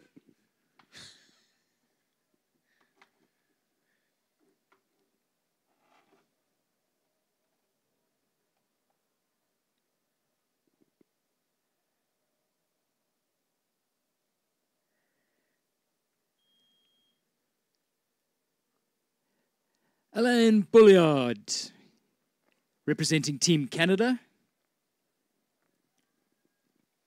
As I said, he'll be paddling with Edith, his wife, tomorrow in the K2.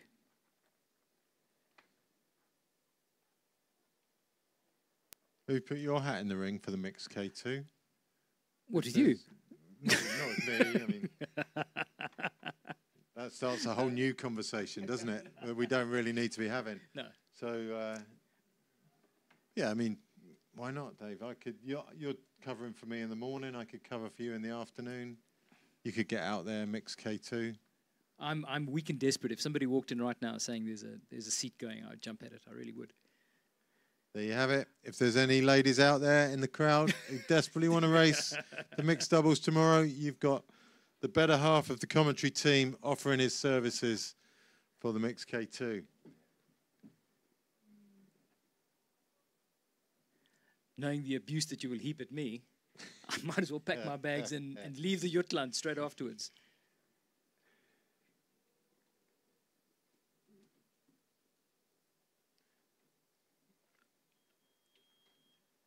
Another of the Canadians, Michael Devine, finishing.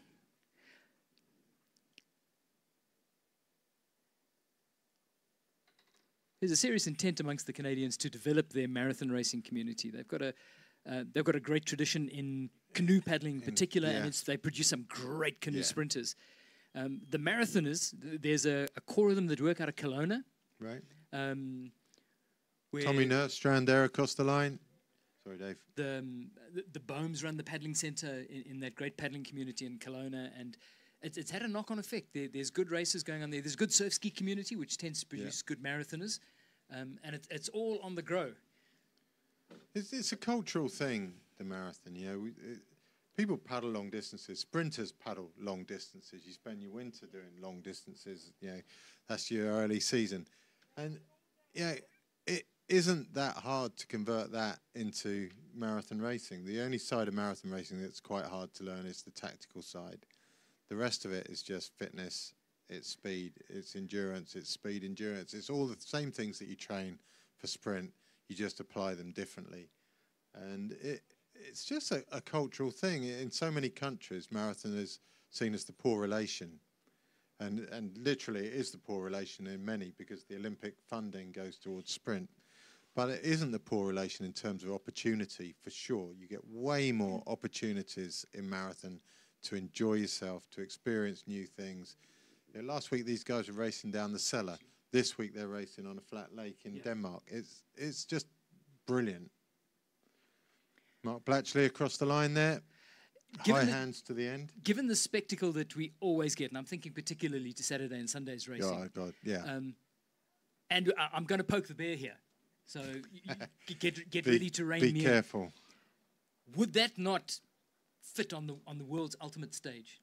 If we sit and watch the Olympic Road Marathon and it becomes the pinnacle of the Olympic Games, is there not a place at the highest level for, and I'm looking at with excitement to the inclusion in the World Games and what an asset that was. The World Games was brilliant. The World Games, the marathon added so much value to that. But I don't know. I'm biased because I love it. It's the aspect. Well, actually, more than this, or as much as this, I love the 10Ks. I love the gamification aspect of it. You can't make a game of a 500 meters. It's a physical test. This is a game that you play all the time. The physical test comes at the end. And the gamification of this, people can relate to. When you see people sprinting, there's a physicality that armchair fans cannot relate to. But armchair fans do play games, and this is a game. And I think that it's that gamification that you can sell, and I think it's the story as it unfolds. The downside, of course, with marathon, if you want to, you're asking people for 2 hours worth of TV time, and that's where the short course comes in. You jam in the whole thing into 15 minutes, and that's a bite-sized block. Having robbed it of 3/4 of the game, it's a different game. It's a very different game, but the pieces of the puzzle are still there, but the one thing you introduce is a larger element of luck or bad luck. Yeah. One or two mistakes on a short course, and you're not going to come back from that. Whereas people can come back from a mistake or a bit of bad luck on the longer course. I look back at the careers of some of the legends of the marathon game. You're one of them who's an Olympian. I mean, you can put yourself on that very short list of paddlers who can call themselves Olympians.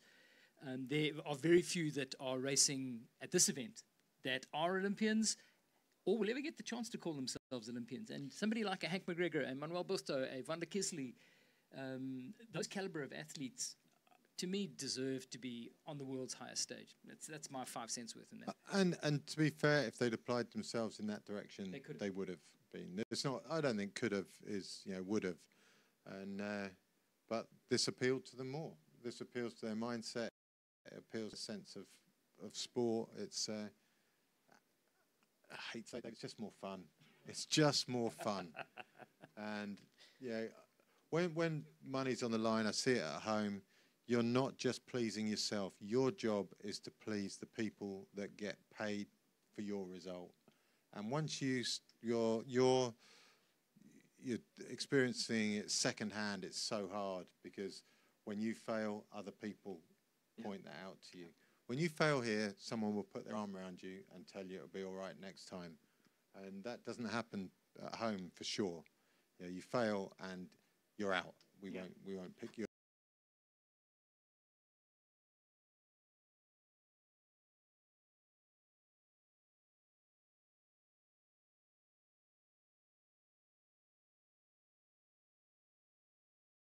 Have this at the same weekend or the same week as the sprint championships, on the same course, on the same place at the same time, the two committees working together. That's sport and canoeing, and that's what they do at the Athletics World Championship. You don't have a championship for the throwing and a championship for the jumping and a championship for the running. You just have the Athletics Championship. And flat water racing is flat water racing, and I think all Yeah, in. the athletics model is a good one because it's a win-win for everybody. Team Yeah. gets what they want. Your spectator in the stadium gets what they want. It's a win-win. Yeah, we're talking here. We have no idea of the logistics. We have no idea of the funding. We have no idea of the politics. None of that. But we do know what we like watching. We're being purists here. Yeah, that's a good debate. If you have a feeling on this, feel free to chip in your 5 cents. It's a debate that will be. And the one thing that has been encouraging is there's been an awfully big amount of dynamics at play and almost like shifting sands within our paddling sport disciplines. But one does get a sense in the immediate here and now that people are talking to each other about the greater good of the game and where it goes and where it can all fit in for the optimal benefit of the individual and for the game generally. Yeah, I think the greater need is starting to squash the divisions because the greater need, hatefully, is for cash. Yeah. And if you see a cash cow, you're going to run for the cash cow. And if that cash cow is elsewhere, you'll run elsewhere and you'll go elsewhere for your cash cow. That's just the reality of sport and politics and money at the moment, I think. So, yeah, absolutely. So Lawler and McLeod getting philosophical on a Monday afternoon. Yeah, and maybe talking about things they know absolutely nothing about, Dave. And yeah, where's the harm in that, eh? Yeah, I can put an Where's the asterisk at harm the in end of that? the last 15 minutes waffle and just say, well, it's officials herding the boats off. I suspect that is just about calling the action as far as the third session today is concerned. I see one boat turning at the top, one other boat into the final straight, so we're just about herding home the last of our Masters paddlers.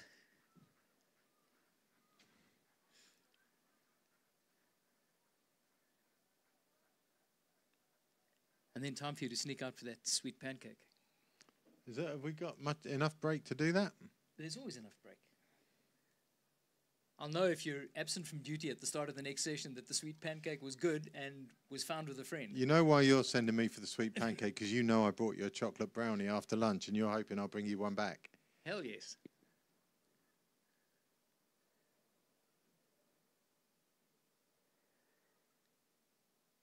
Helga Bergman.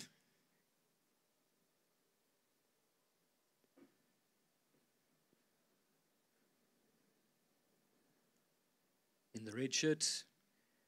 Pretty determined last 30 seconds of the K1 race in the Masters.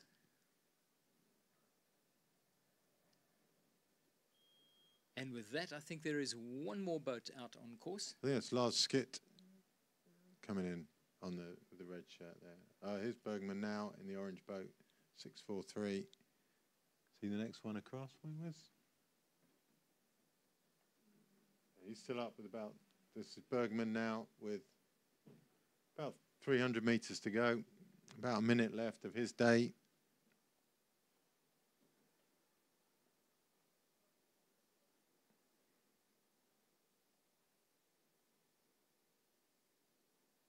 So having found ourselves in Denmark and having located the sweet pancake, you are going to find there's some roll mops. In the street food? Wherever. Improvise if you have to, but when in Rome... A roll mop pancake. Yes.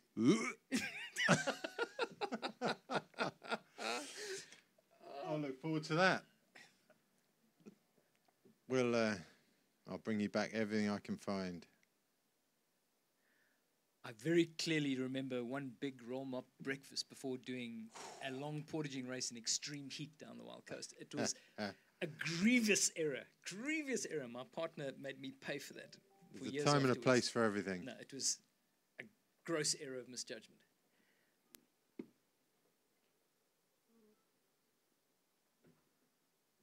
So this is penultimate paddler, just about to cross the line. That's it, right?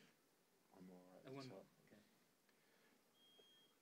Okay. Last one is up by the short term, but it's 643. That's Bergman across the line. That boat looked orange on screen, doesn't it? And it looks red in real life. He's one of those humans gifted with the advantages for paddling. He's got long levers.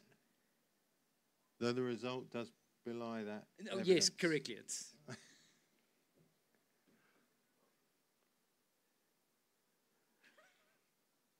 So final athlete just going around the top turn now. And that will bring to the end our third session of the day.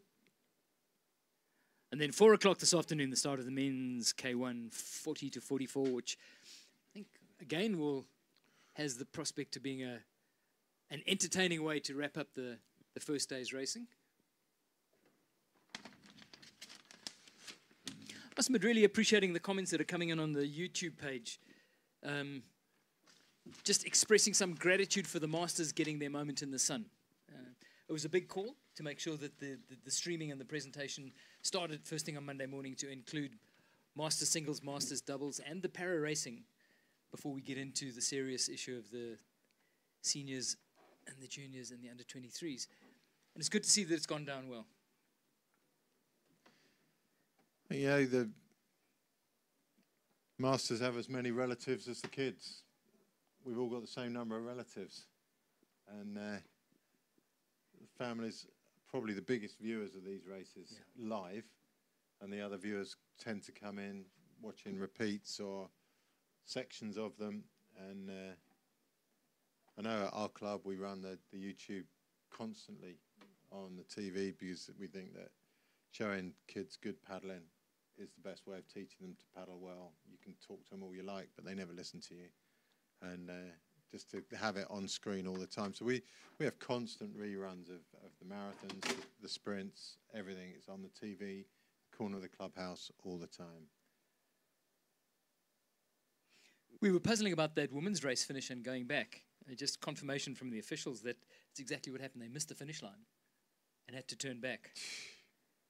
I mean, that's harsh. I mean, both of them went right of the finish, boys. It's the last thing you'd prepare for, if you think about it. But you've got to be. I'm sorry, but there's two finish boys there. Yeah, I get it. How hard can it be? It was a mess. It was an an equally shared mess in the heat of the moment. But then, who tells them they've done that? And which one do you tell first? One of them's going to hear that instruction first. You assume that the ITO is just going to issue a blanket statement saying, you've both missed it, and then whoever's awake at the wheel will turn quickly. Whoever speaks the same language as the ITO, whoever speaks English best, if it's English they're using. And our final competitor, 6-3-4, across the line. Can't believe we made a schoolboy error here. That's Orla Pedersen from Denmark. Spectacularly recovered. For the record, Lola Ivan threw his start list into the bin before he had finished calling the race. That's harsh. You should never have told the public that. Good effort. And just pulled it out from the fire there. Brings down the curtain on the third session on day one. Really entertaining day's racing. All 4 seasons of weather. Yeah. It's turning out to be a beautiful afternoon, and the 4 o'clock start for the final day's racing of singles for the Masters men and women, K1 and C1, promises to be really memorable as I'm watching somebody hit a terrible golf shot on Royal Oak right into the water. They'll be comforted by the jacuzzi when they get home, as we will, Dave. I mean, it's slightly, a bit odd, the two of us in a hot tub, but well, you manage. You offered to pedal mixed doubles. So right, before we get into any more trouble, that's it. Thanks for your ears and eyes. We look forward to seeing you back at 4 o'clock as we resume the action from Lake Gels on day one of the Marathon Worlds 2023.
is following the live streaming action. And for those of you on course, the final session now underway.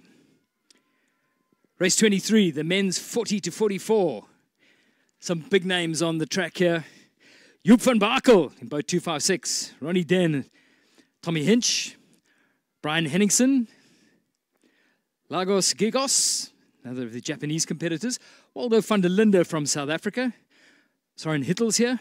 Tommaso Canoe from Italy. Jeppy Glesner from Denmark. Jesus Rodriguez from Espanyol. Pablo Zamora also from Spain. And Kirill Artorovsky from Denmark. So they're underway. That's a 5-lap race, 4 of them with portages. And they are on the water at the moment. Watch Joep van Bakel. Plenty of acquired experience there. And we talked earlier about how the advantages of diversifying your paddling. Joep does everything. Grabs any sort of paddling opportunity. He's big into stand-up paddleboarding now as well. And becoming really good at it. Good athlete. So let's see what he can pull out of the bag on this one. So I don't know how you're reading this one, Ivan. Lawler Ivan is... Thanks for putting me under pressure there, Dave. I've just turned up, as you know, a day late and $1 short. I thought we started at 4. Well, we do start at 4. It's only 4 o'clock now, so they started early in my defence. But Joep van Bakel currently sitting third, just going round the back of that boat to get to the half V behind the leader, and then he will come up the left of the leader, I'm sure, just after they go round the buoy here.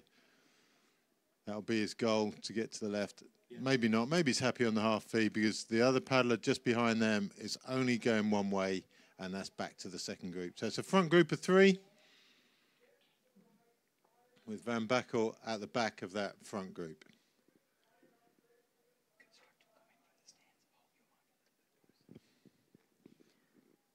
So the race that's being called up to the start line at the moment is the K1 men's 50 to 54.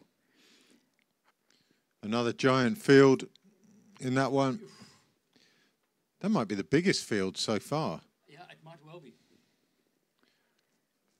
Some names from the elite past in there. Tom Krantz, I'm seeing there. Who else we got? Randers from Denmark, maybe. Kenneth Peterson from Denmark. So, yeah, there's some experience for sure. And there'll be some new names also. We've learned to watch out for the Spaniards. Yeah.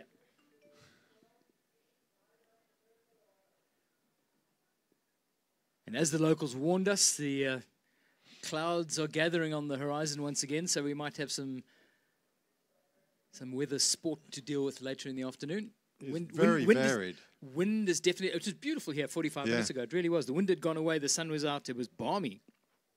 And as you can look at that shot, in fact, that probably aggravates the impression of how windy the water is. But it is going to be a factor. Most definitely. You see that front 3 away now. Joep has gone up the left of the current leader. And those 3 are away and clear. Look at that back blue boat. Sort of left of centre in your shot. Look how that's... Taking no chances. Bouncing in the water. Look at that. Ninja Turtle or just wearing a life vest? It's hard to tell at that distance. Away goes to the next field. It's a big field in the 50 to 54s. Let's fly through that start list very quickly. Denmark's Kasper Licht. Joseph Wimper is there from Hungary. Richard Nichols. Mathis Nice. Sebastian Roche from France. 2 Danish paddlers and Carsten Randers and David Francis. Gabriel Bortolotto from Italy. Kim Andersen from Denmark. Another Dane in Jan Floor. Watch out. Denmark's Frans Wager. Benjamin Hewitt from Australia is in this race. That's a cool story. That's a dad whose son is going to be paddling later in the week. So good family connection there. Romano Riosa, Niels Hedman, Kelt Pildegaard, Tom Krantz from Sweden, Bernardo Sanchez from Spain, Rico Leth from Denmark, Hendrik Sifke from Denmark, Darius Bukowski from Poland. He's the leader at the moment. Bukowski. Pole has gone to the front. Gary Wade, I'll tell you, there's an interesting backstory as well about Gary Wade. We were talking about Olympians. There's Gary, who's an Olympian. Slalom Olympian from the Barcelona Oh, Games. very cool. Now on the water as a marathon paddler. A very competent paddler. Martino Pajanotto from Argentina. The Czechs, Michael Merhout. Hans Meersman from Belgium. Francis Philip Ludwig. Juan Sanchez from Spain. Jeez, it's a huge field. 2 Danes and Anders Krintel and Kenneth Pennison. Henrik Folksen from Sweden. Peter Engelbrecht from South Africa. Ivan Komi from Italy. And Peter Anderson from Denmark. Whopping field, and we got 3 medals coming out of it. And it's a big bunch at the front. And it's Matthias Nice. He's also an Olympian for Norway in his day. And showing form at the front of this one. He came up the side on his own. And the group went to him. That's always a sign that you're being pretty impressive when the whole group goes to you, changes their mind, and goes to you. Tom Krantz on his left. Got the pole on his right, 3:20. That's Bukowski. He was leading early on. Then with Australia, we've got Denmark in there. Got 9 on that group now.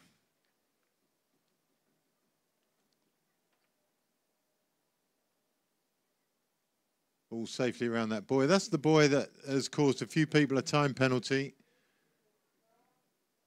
A South African tucked in the back of that group there. Engelbrecht. Or Waldo van der Linde, one of the two.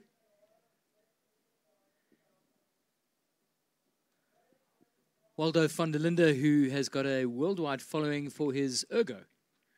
He's the designer. Oh, and yeah, he produces yeah. a paddling ergo, which has become quite popular every corner of the globe. Wide shot of this big bunch heading up to the top at Lake Jels. One thing about Denmark is it's flat. There's no hills, and by that, there's no protection from the wind. So when the wind does come in, it literally will come in on a moment's notice. There's no heads up, there's no shelter, there's no banks, no trees. It does have an impact on the water. So we've got Poland, Argentina, Norway, Australia, South Africa, Czech Republic in there, and somebody else. Oh, somebody's going sideways, very sideways. It's gone wrong for him somewhere along the line. 3:02, that's Josef Wimper from Hungary, who I suspect is calling it a day on lap 1.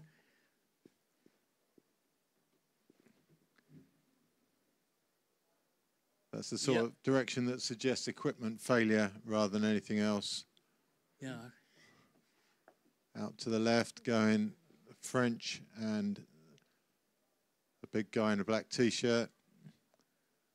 A couple of people headed their way, like they're making some progress. But the front group now down to 6, I think.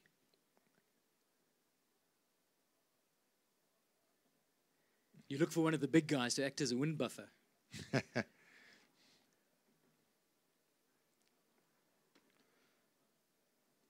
3, 4 groups form in there. Front group, the best organised. Those that made a run for the left are now moving back to the right as the women line up. Wind direction has shifted here slightly, so it's a downwind run down Yeah. to the top turn can, where it was coming in hard from the side a little bit earlier. But it does mean that the return lap is going to be a grind.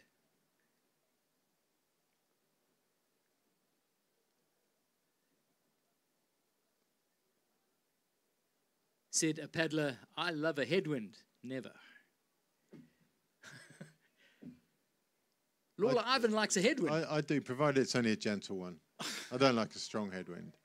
Gentle one makes you feel like you're a lot faster than you actually are. Yeah.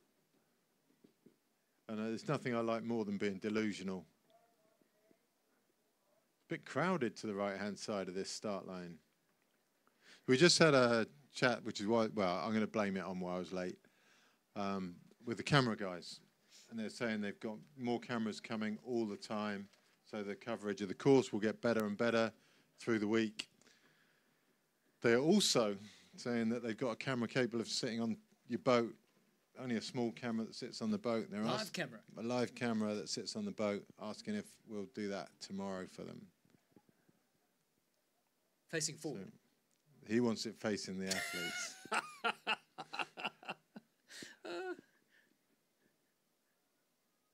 Lawler heading into oxygen deprivation. Yeah, it's not a good look. or just the realization that life has actually taken a toll. A little bit of chaos on the start line. It looks like they're going to paddle them round, and that's going to be difficult because there's only so much time before the first race get back. That's the... It's an unusual thing for the starter to have to do, given the gate that we're using here. I mean, if the gate is up and in place, we shouldn't, unless somebody was really naughty. Yeah. It was just getting too crowded on the right-hand side, and people were getting blown sideways, and it just went all wrong. But there's not going to be a huge amount of time for them to get round and start again before the first race come round that turn. That's going to be in about 3 to 4 minutes. So they've got 3 or 4 minutes to turn round. It's going to take at least half that, I would think. But a really, really bold move, a really big move by the Danes to get the starting gates put in place. It's great idea for marathons.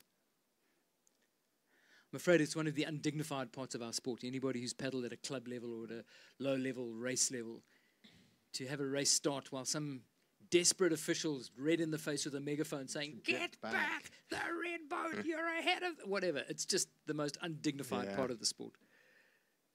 But it's strange because when it's even like that, nobody minds. It's not that people want to be ahead. They just don't want to be behind. And that's what drives those lines to go forward, forward, forward. Nobody's really trying to get ahead, I don't think. You just don't want to be caught by someone else. And so as the women come around... Be compliant, law-abiding, and lose out. Yes, that's always the route. You always get the indignant person who goes, "But I came back." And you said go anyway. So we're running out of time. We've got about 2 minutes. 2 minutes now. They're going to need to pull the trigger on this start quite quickly. Otherwise, they will have no alternative but to have to wait a good couple of minutes. It looks like the women are lining up and ready. I think if you don't get off before this race come down, you have to wait for both races to go past. Yep. The challenge is thrown at the ITOs. Certainly not looking ready to go. A little chaotic. At some point, you just have, if you're not on the start line, you're not going, are you? There's still people facing the wrong way, for goodness sake. That's a great shot they've got for us. They really have. I mean, you talked about the camera crews and what they're capable of doing, and they've done the best thing, and they've just sent them off. That's the right thing. That's the right thing. They'll get everybody. Time was short. We've already got a swimmer there close to the start boat. The gate's gone down. Came up and went down a second time there. And there's one clear leader at the front. Try and get a name and a number. 407 is the swimmer. Who's the leader? From Spain. 350, followed by 408. We're looking at Belen Sanchez. Of course, she's the leader. She's also top quality. Yep. Olympian, I believe. Jeanette Knudsen is right behind her. And there you go again. Same for Denmark. They are top enders, both of those.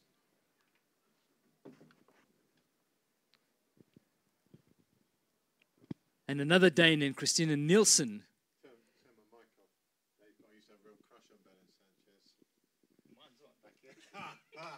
Back in the day, those were the days. I was young and naive. And trying to get a number on the unfortunate swimmer on the start line. So Sanchez from Knudsen, whose offspring will be racing later in the weekend. And those two are a different class to the rest of this field.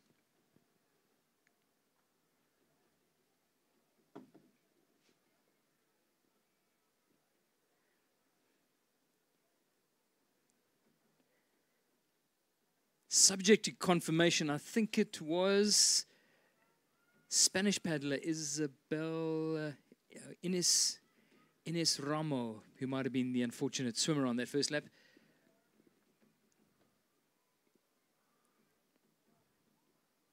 Belen Sanchez Pulling away strongly.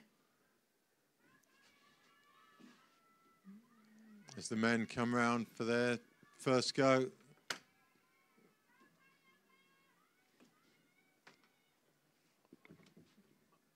Yep, confirmation in shot now. Inez Ramo in the red boat with the yellow dots.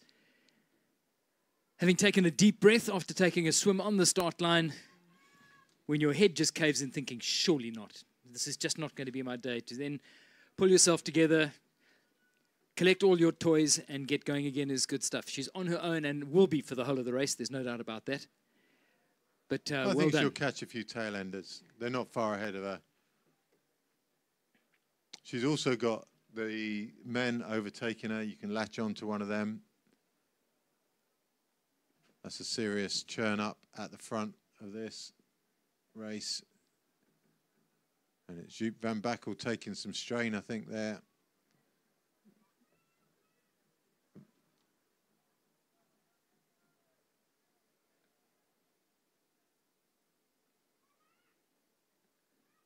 Trying to work out where on the course we are.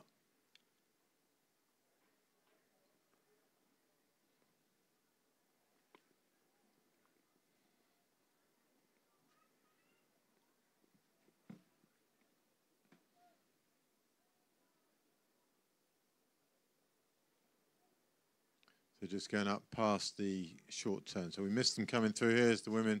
We're discussing the women's race, but that's your lead three in the 50 to 54s. The 40 to 45s. Big move by Spain coming up on the left. That's Joop van Bakkel just trying to cut out the... That is Joop.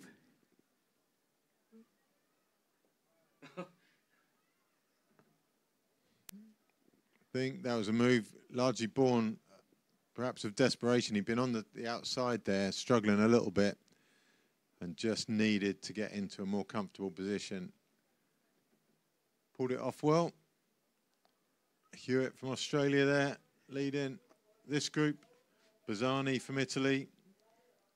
It's much easier when they've got their name stickers on their boat. Ben Hewitt, another one of the Australian paddlers who came into marathon racing via surf lifesaving. He'll be completely comfortable in the choppy conditions.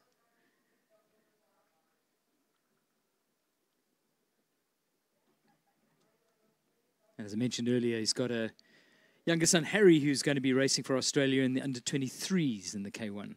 3-2-3 there. Michael Merholt from the Czech Republic. He's on the far side. White long sleeves with a blue vest. 3:10 is Jan Floor from Denmark. 3:07 is Dave Francis. Put a lot of effort into getting this course ready. Responsible for a lot of the structures out on the water, or has been since we got here. What he did before, I don't know, but he's certainly put in a lot of hours since we've been here. And that is the... We're coming round the turn. The men, as the women start... Oh, this is, my word. This is going to be... The men have slowed down. They've done the right thing. They're going to have to stop. Oh, right. Well played. Clear heads from the guys. Yeah. Full credit. Well managed. By all concerned, the women could have frozen as well, like deer in the headlights, and they didn't. So this is the 50 to 54s coming around.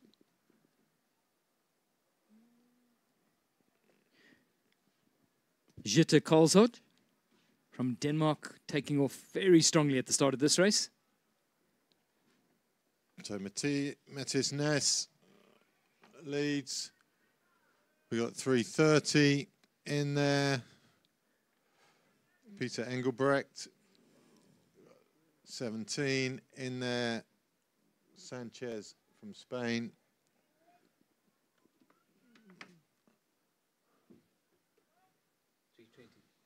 And 3:20, Darius Bukowski, who led off the start. Just following them, Tom Krantz, and 3:22, Martin Paganotto from Argentina. They're on their own, just off the back of the group we see in shot now.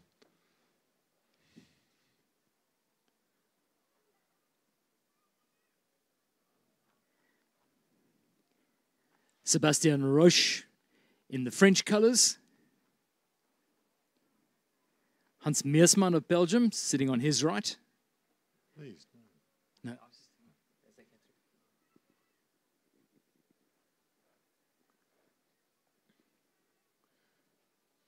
So on screen, Engelbrecht leads now. Ness on his left, Bukowski on his right, and in the back there, 317, Sanchez of Spain. Spanish have been super impressive on all these races so far.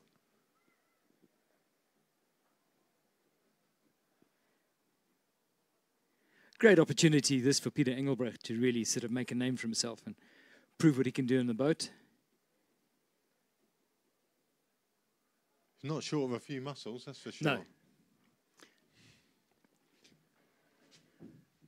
Small South African contingent here, they're aware of it. They're acutely aware that they've normally been quite substantial contributors, certainly in terms of numbers and spirit to this event. So they are hell-bent on making sure that they make up for the small numbers with some big impact. And there's certainly some quality here from South Africa.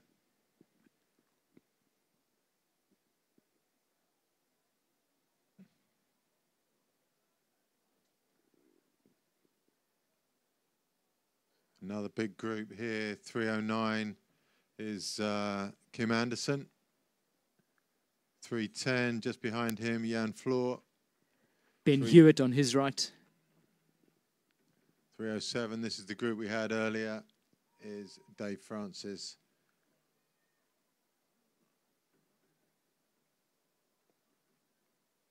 Michael Mirov in the Czech Republic on the left of your screen. This looks like a wave you might want to sit on, judging by the size of him. He looks like he's folded into 4 pieces to get in there. You have to do origami on him just to get him in the boat. Big lad. Dave Francis sitting pretty in the V at the moment. Up on the left side, 325 from France. Philippe Ludwig just joining that party. Group changes shape. Bit of chaos while that happens. Dave Francis just covering it, going to the right side of the group.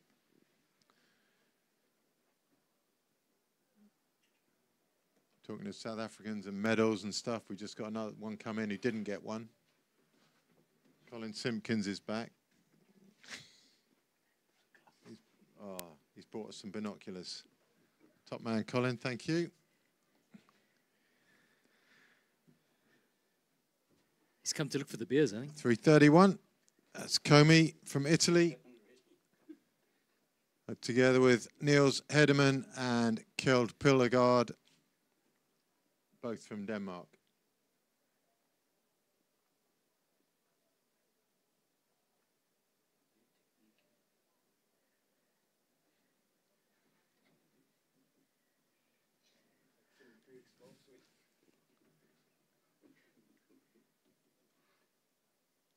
Those three comfortable in their group.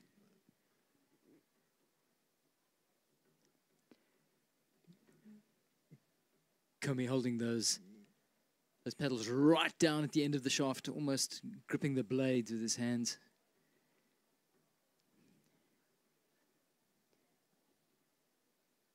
Interesting to see how big the pedals are that many of the older masters are paddling with.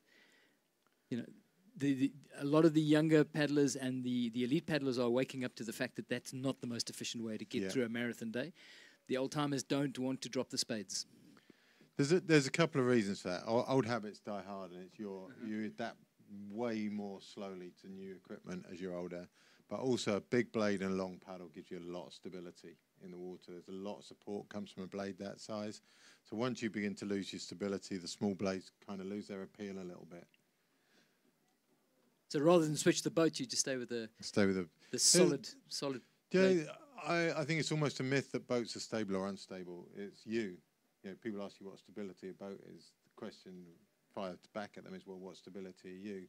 And the worst case for stability is you're just not capable of using your paddles well enough. So yeah, a beginner won't use their paddle for support at all. whereas a professional will use it all the time. Even when they're paddling at speed, they'll make the fine corrections all the time. And that's a skill that I think you learn as a child, and certainly people who come to the sport late really struggle with that as a concept. A great aerial shot of this lake in the middle of the Jutland of Western Denmark, as the lead bunch heads down into the main arena, as it were, the area facing the town of Jels and where the spectators are gathered. Good to see the spectators haven't left. I know it's the end of the day, but stands are full and there's a good buzz for the final session. And with this degree of entertainment, Dave, I'd be disappointed if they had.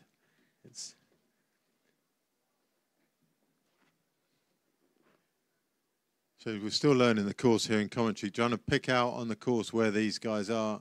They're just coming sort of level with the short turn now on their way back to the bottom turn. One paddler splintered out on the left. That's Belen Sanchez on the left, on her own, pulled away from Knudsen of Denmark. I suspect she probably pulled away a little bit when the guys came through. Tuck yourself in the V behind those three, you'd be doing very well indeed. So 265 currently doing the work, and that's Rodriguez from Spain. Van Backel to his right, and to his left, Lajos Jokos, coaching the Japanese team and making the most of his trip to Denmark.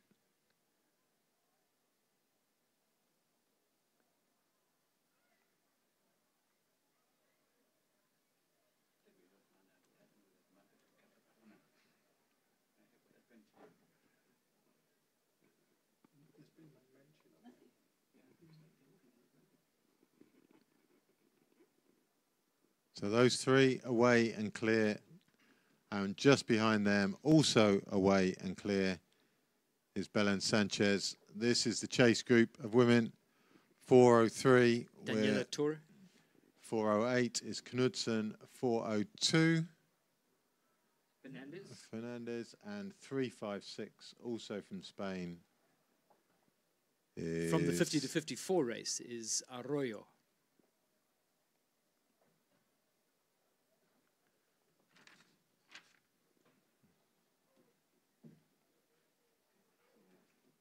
Thank you, bud.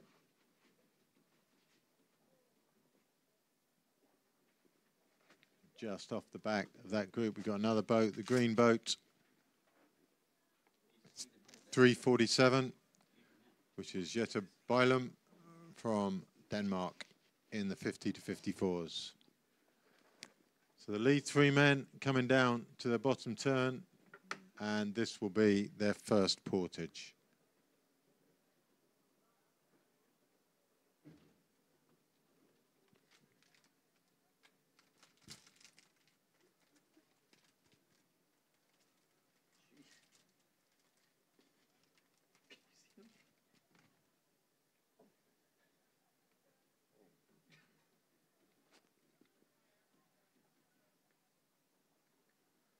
So all kicking off around that turn. It's the Spaniard. Van Backel on his outside.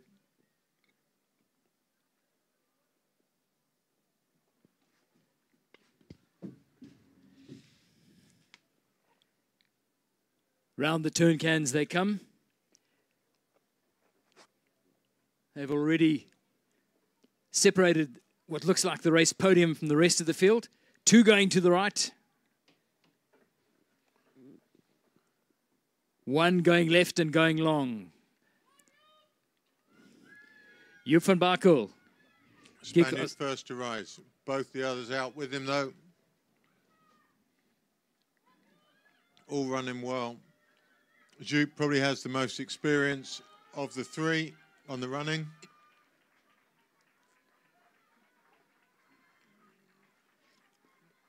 And I would think would want to make that count. Rodriguez at the back, he arrived first, last to leave. tidily into his boat, though. He's second to get away. Joop first. Streetwise put in from Joop van Bakel. And away they go. Joop just trying to make him work a little bit. And that's going to be hurting for Jokos.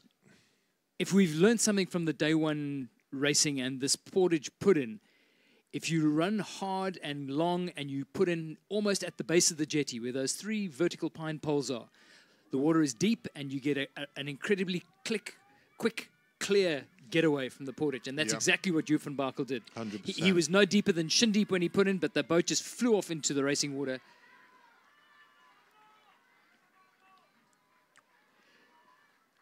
Jeppe Glessner leading the second bunch through the portage. Spaniard again there. 266 Zamora.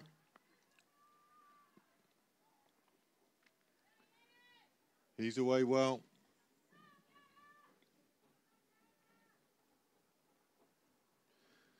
And the second group, or the chase group of ladies just crossing in front of us. But for now on screen, Van Bakel leads. Jokos on his left, Rodriguez on his right.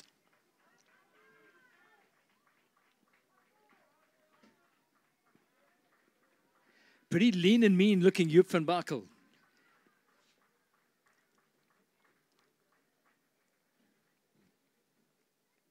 There's a bit of chatter about who should be doing the work on that bunch. It always is.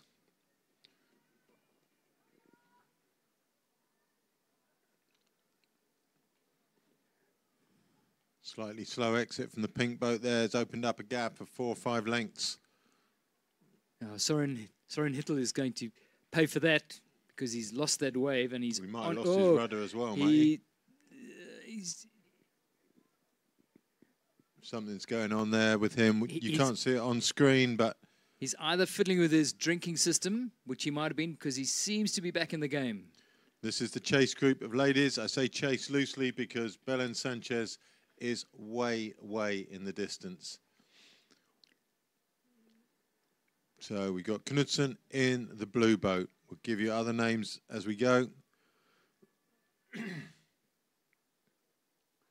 403 leads. That's Daniela Torre from Australia. 347 is Jetta Bolam. 402 is Margarita Fernandez.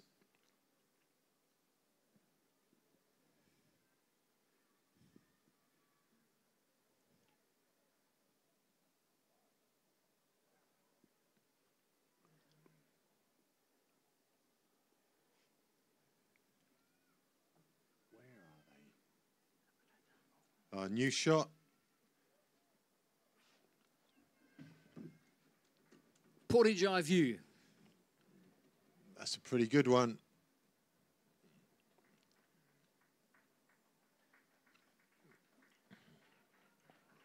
It's a pretty well constructed, low risk portage takeout.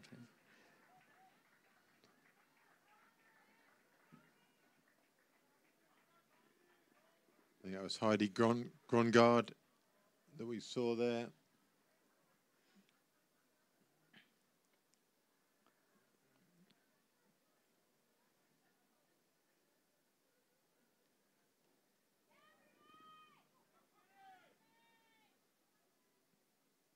Tommy Hinch getting away in the white K1 at the end of that portage.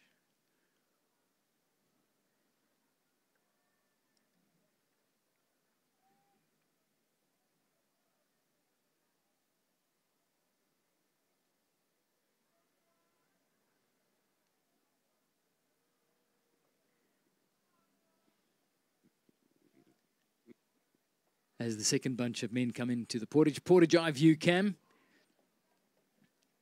giving us a great look at early takeout and long run on the jetty. They're the 3 leaders. There's going to be... Dragging! Oh, my word. Oh, you've got the overstern rudder there, Dave. There's your overstern rudder right there. That's why he's confident to drag it round the corner. QED. Has he? No, he hasn't. He hasn't. Well, he might not have any rudder then, might he? No, Oh, no, yes, there it's is an an- it's an overstern. It was Engelbrecht. I was bracing myself for impact as he dragged it over the He, corner where the crowd control fencing was. and yep, Oh, he's bashed it up and it won't go down. He's still trying to knock it down. It's still just, I know it has It's dropped good, down it's into good, the it's water. good.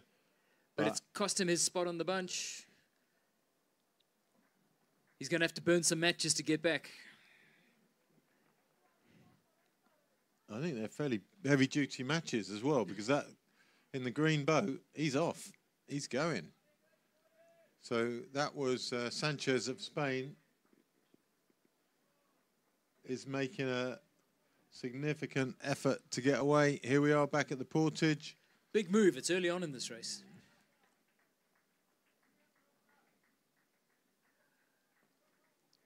Emptying water on the run. Tidy in and away, though. And there's your two leaders. You got Ness. Oh, I was looking at the wrong. So Ness, Sanchez, and Bukowski, and Engelbrecht. So we've got one too many on our list. Engelbrecht is sitting 3 now. So we're looking at 3:17. Sanchez. That's Sanchez of Spain. Doesn't help that he's wearing an Australian shirt, to be fair, and in a green boat. They could meet us halfway, couldn't they, these people?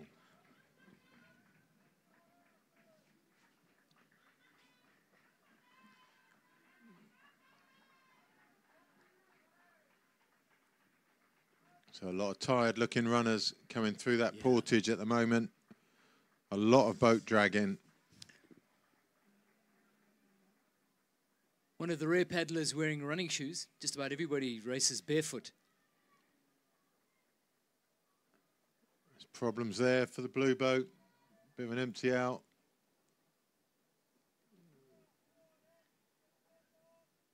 Gets a little bit tricky when that empty out is done sideways and you've got people coming up behind you. That's the Frenchman, last to leave.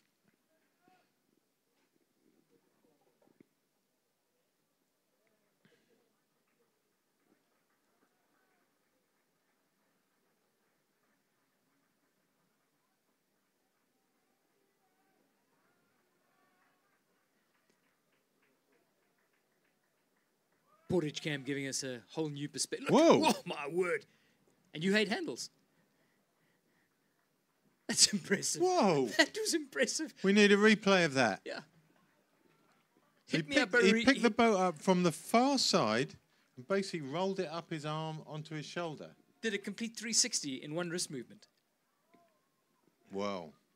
Check that out. Without dislocating. I hope we see that again. Yeah, maybe it's got broken wrists now, but it did look impressive at the time. That's a shallow put in. Romariosa. Juan Sanchez getting away.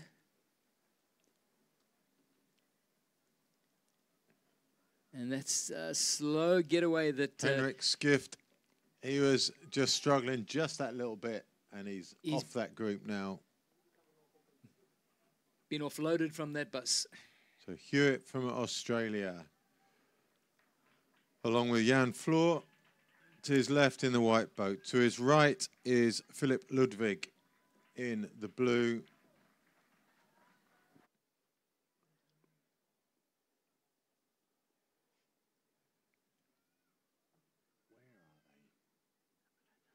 Our new shot.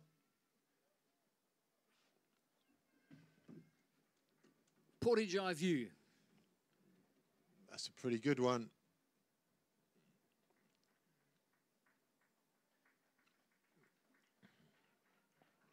It's a pretty well-constructed, low-risk portage takeout. Into that portage.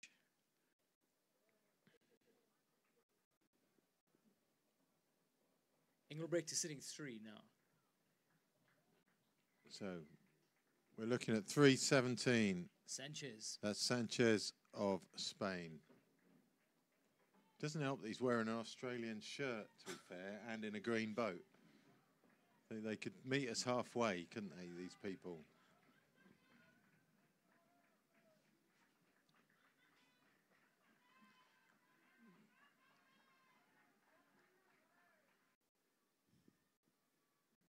So that, A little bit tricky when that empty out is done sideways and you've got people coming up behind you. that's the Frenchman, last to leave.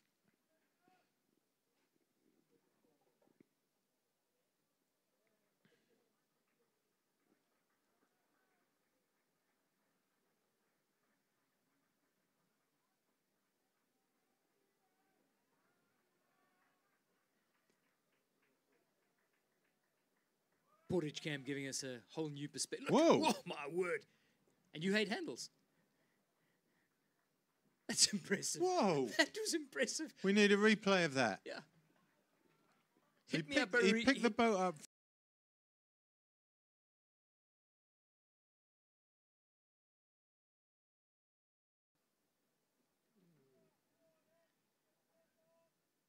Gets a little bit tricky when that empty out is done sideways and you've got people coming up behind you. That's the Frenchman,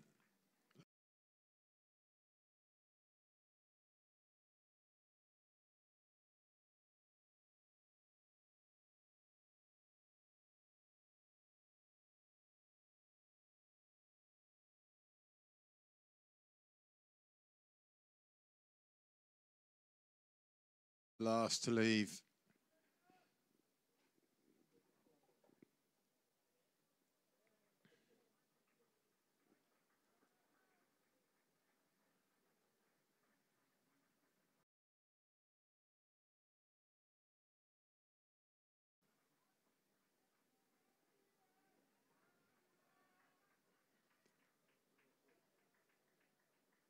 Portage Camp giving us a whole new perspective. Whoa. Oh, my word.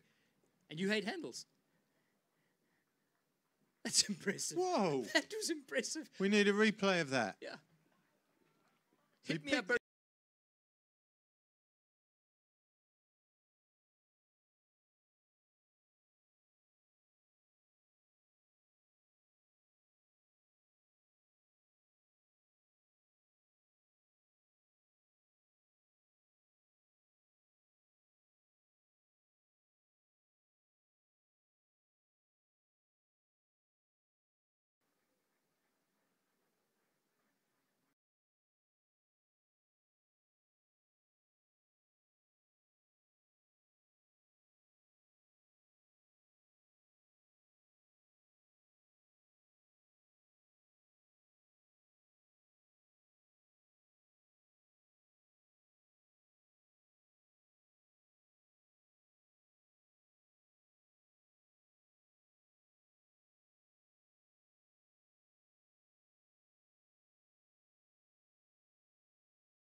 Never abuseful. There was always a healthy respect for everybody around you.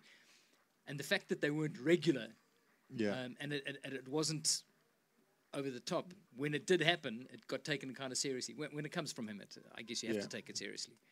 So Zamora and Hinch we saw on view just before this pink boat. He's away from the portage very fast. And the main group of women approaching their portage now. We get the aerial shot.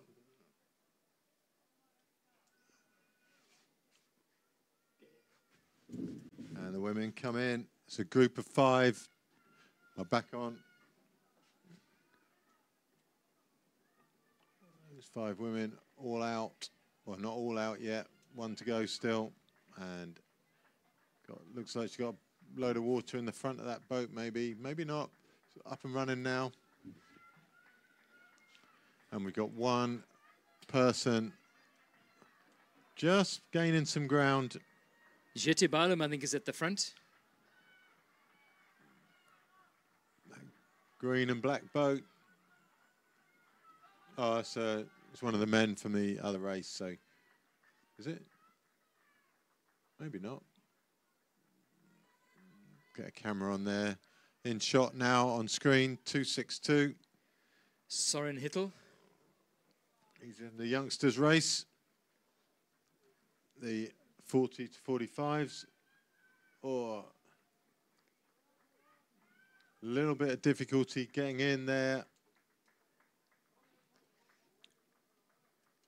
Portage Cam having a look at somebody having to empty as that's a lot of water on board. Up on the shoulder. No real urgency about getting going here. And we got the 3 leaders coming in. Engelbrecht, Rodriguez, no, not Rodriguez, Engelbrecht, Sanchez, and Ness. Niceness.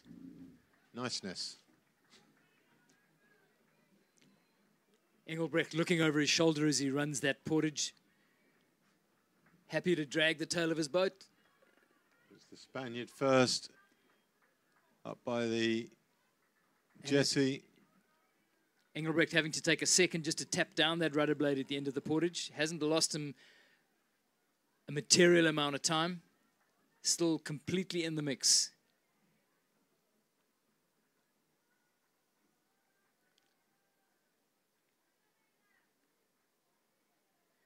He's got a good, strong burn coming out of those portages, so getting back onto a wave is not too much. In fact, he's now slowed right down, and they've reshaped that.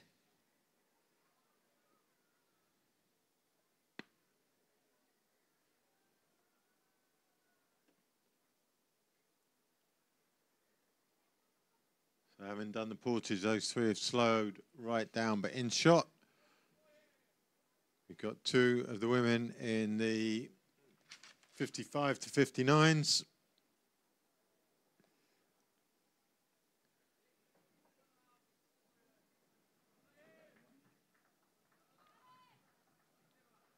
That's Jane Bisgaard of Denmark.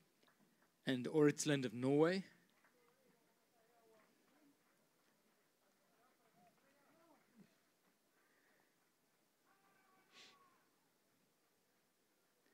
Both looking very comfortable. They're both looking like they've been quality paddlers in their time. Goes back to the question I asked you a little bit earlier, Ivan. Just try and create the through flow of quality women out of the elite or under 23 and fully mindful of how women get drawn into a family environment, but to keep them back in the game. I think this is what, and the Masters Cup with the shift away from podium at all costs and win or don't pitch up. Like it or not, and I do believe it's changing. There are less women in sport than men. It pretty much doesn't matter what sport you go to, unless you're looking at something like gymnastics. So there are less women in canoeing than men at elite level anyway. And so if you take a certain number of those out into sprint programs, you've got even less left for the overflow programs, like the marathon programs and stuff.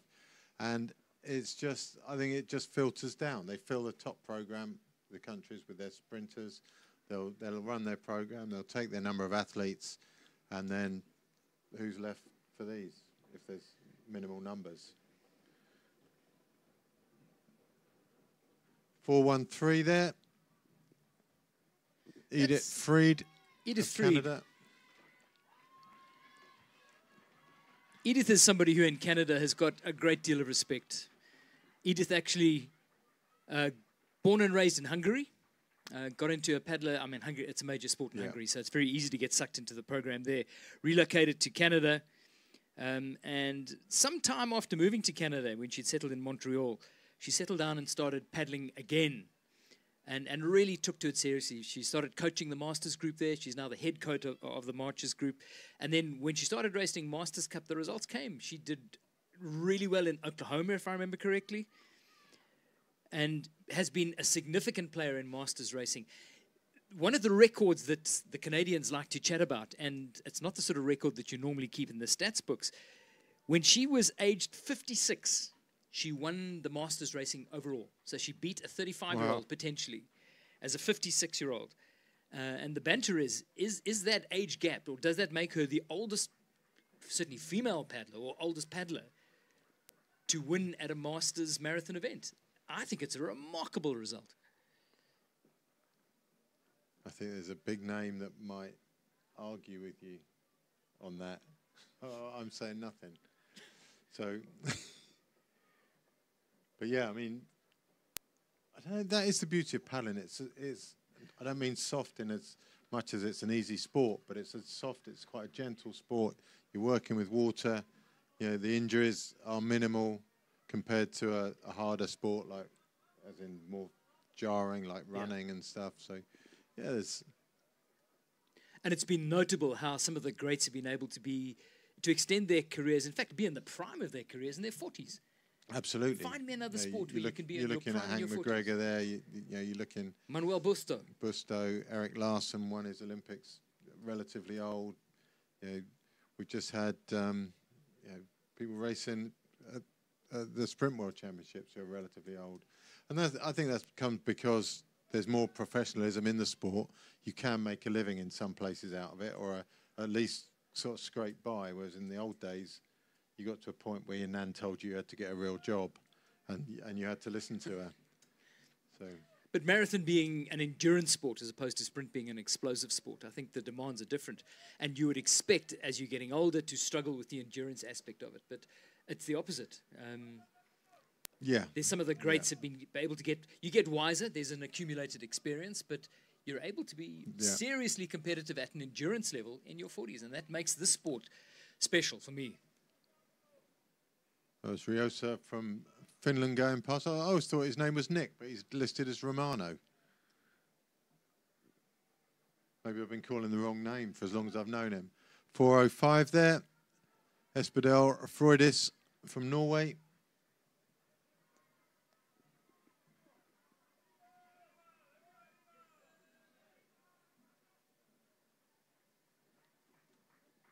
Really enjoying the vocal support coming from the Spain supporters. They're out here in numbers. They've got significant numbers on the water.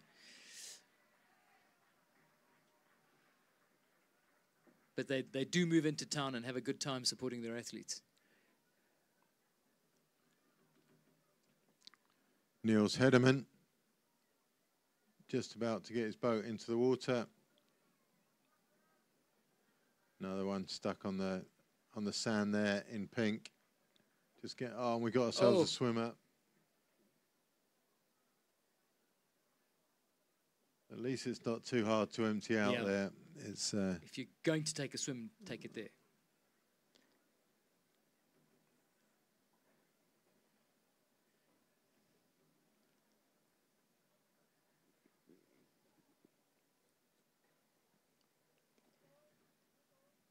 And that's just tired. That's just fatigue. I think that's the...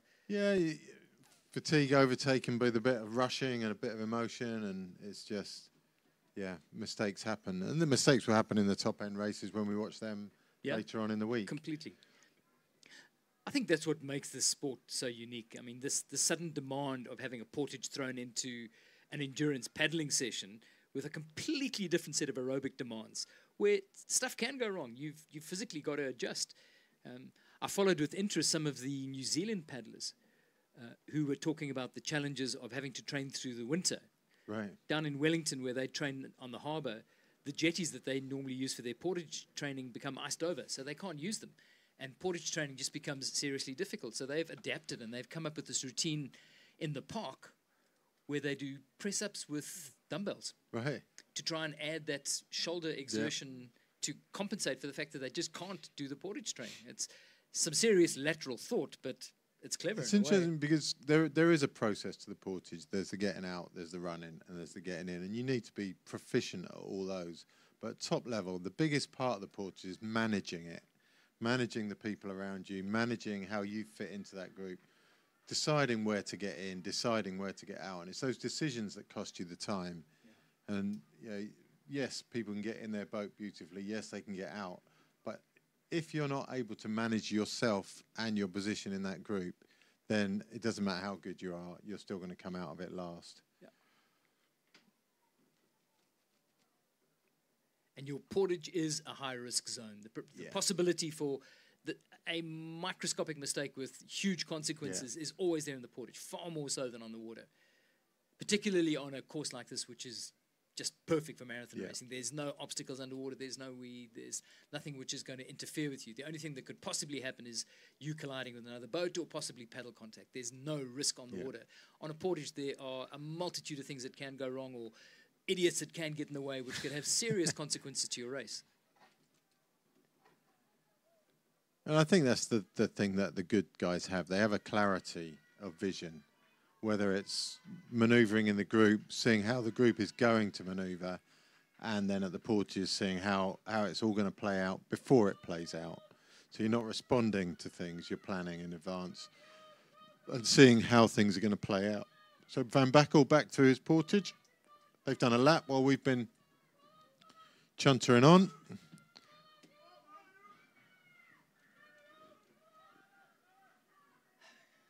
Joop is one of those popular paddlers and a lot of support for him in the crowd.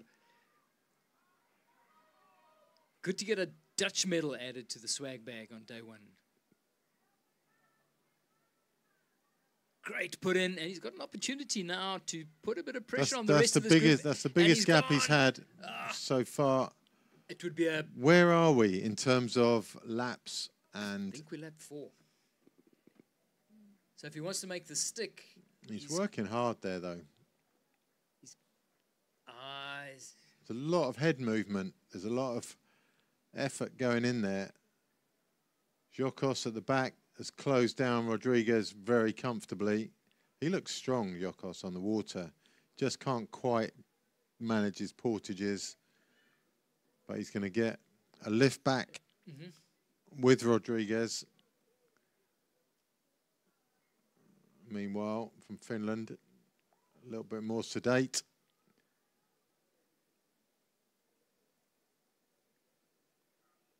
And that is Richard Nichols.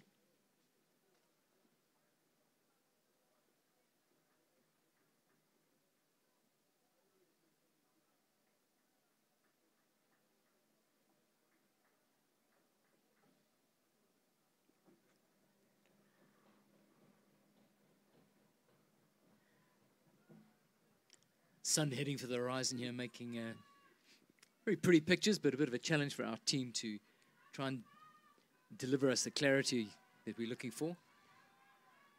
Magic.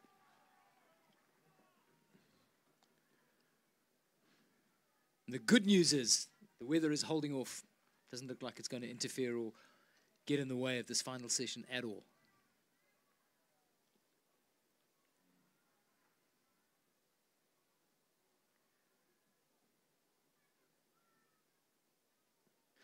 Heard an interesting conversation in the team tents. 2 youngsters in the company of a respected senior asking, and I'm not naming any names here, are you going to change the length of your paddles during the race? And I've heard this done before, and I've seen it done before in surf ski races. Yeah. I've seen it being done very effectively, and it makes sense. It would be for me, a monster gamble to think that you've got the time to loosen the joiner on your shaft and try and reset it to exactly where you need it. Yeah, there's some big names who recommend it. And I just, for me, the risk of having that paddle loose even for 1 second, if it kicks off in that 1 second, what are you going to do? And if you don't manage to latch it up first time because you're a little bit stressed, I don't know. I think, yeah. Or if you reset it with the wrong feather and then suddenly it's irritating you and you're beginning, a little bit of self-doubt creeps in. It's just too not risky just for me. And maybe other people have different opinions. I know some people hold those opinions quite strongly. So in the surf ski environment, it is more doable because you can create a situation where you get onto a run for 30 seconds, where you can sit comfortably in the boat, loosen the joiner, readjust it, check it, reset it, and you're off again long before you need that next stroke.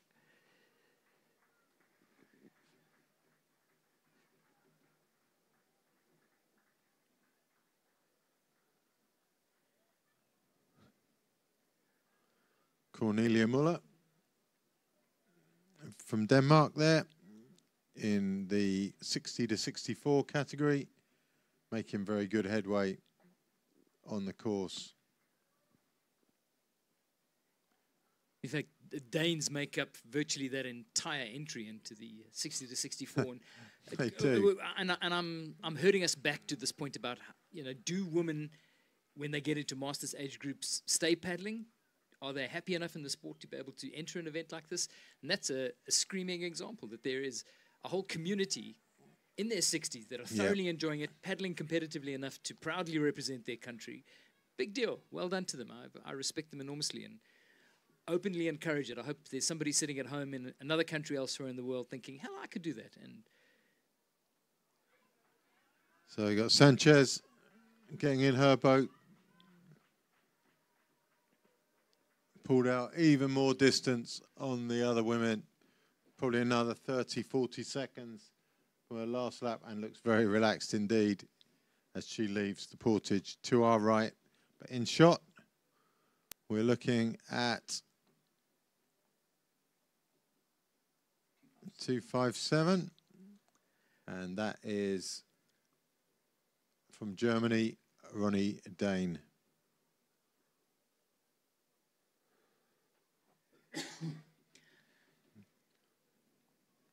The Danish Federation, the Danish paddlers, the Danish community have been fantastic hosts. They've also been fairly insistent on a couple of things about this event. And one is to make sure that it's environmentally friendly. I know that's not top of the list when people get together and organize events, marathon events, paddling events of any sort. But they've got it right here. It's an incredibly beautiful, ecologically robust area, and they want to keep it that way. They've got a fantastic recycling program. There's an education program which is in place right next door to where all the paddlers are, and it just makes sense. Full respect to them. So Sanchez up and away first, followed by Engelbrecht, followed by Ness from Norway. Same three, been together for some time. Through the drinks lane goes Engelbrecht, which suggests this isn't their last lap.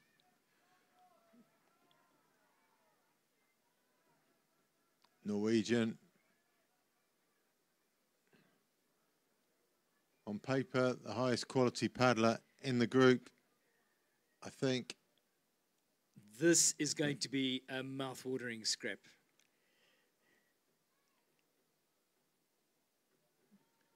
Ness gets away ahead of Engelbrecht. Yeah, if they all get out of that last portage together, you have to favour the Norwegian, I think.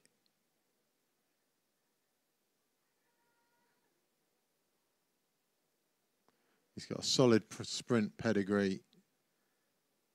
Race K2s, K4s.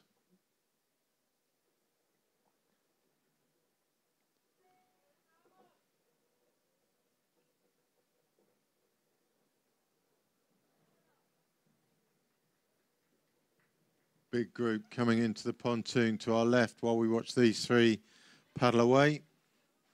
They're super comfortable, They're not going to be challenged for any of those medals.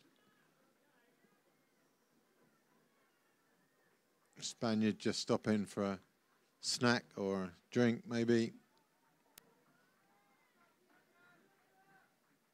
This is the time in the race when you need to do critical assessment of resources for the final burn. Yeah. You know, how well do you know your body? How accurately can you assess what gas you've got left in the tank, and when you, if you need to, you can tap into those extra reserves. It's a huge group going in at the portage. Hard to tell from here if they're all in the same race. I'm thinking they're not. The two closest to us, female. One wobble put in, taking on tons of water off the back of the bunch. So we've got Fernandez and Torre, Spain and Australia in the background of that shot.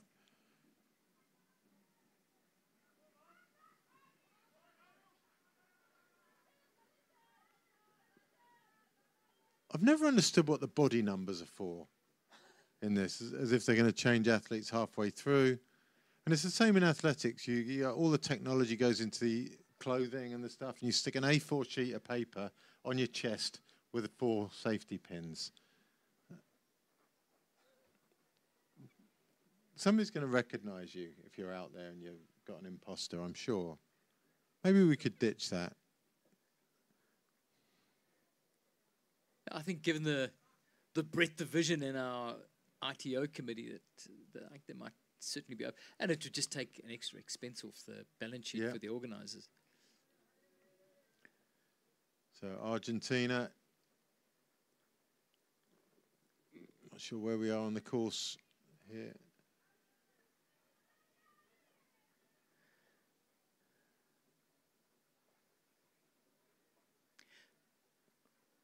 It's been impressive to watch the growth of marathon paddling in Argentina.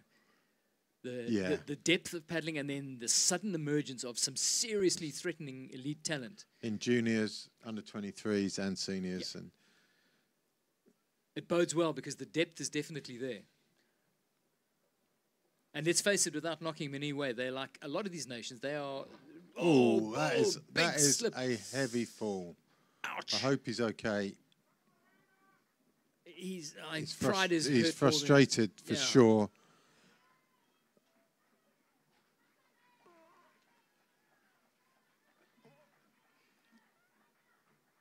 The Argentinians have got a paddling culture which is also built out of some of their river paddling. Yeah. They've got Rio Negro there, which is a seriously tough event, and to be successful there, you've got to do the hard yards.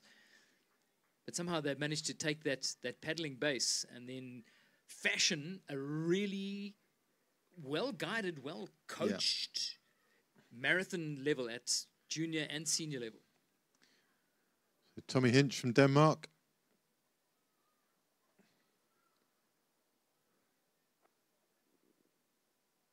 Someone who needs to do some work on his left elbow. Picking his paddle out like that. Can't be right.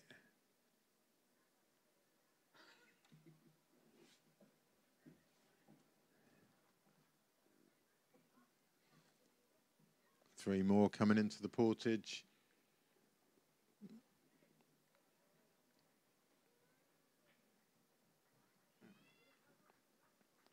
That was Kim Anderson from Denmark running through there. Just running in front of the crowds now. And some of them beginning to look a little slow on the land sections. The Italian there looking a bit tired.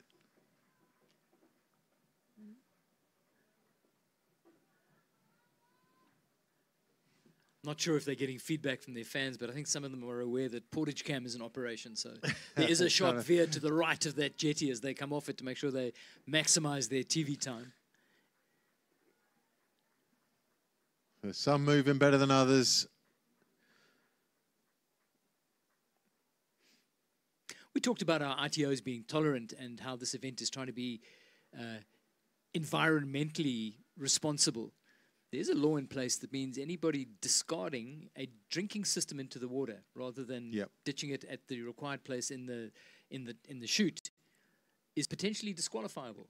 And I think that whole thing got so out of hand at one stage with people throwing colostomy bags in rivers, in lakes. It was just terrible. And the organisation picked up on that and made a new rule to suit. It was.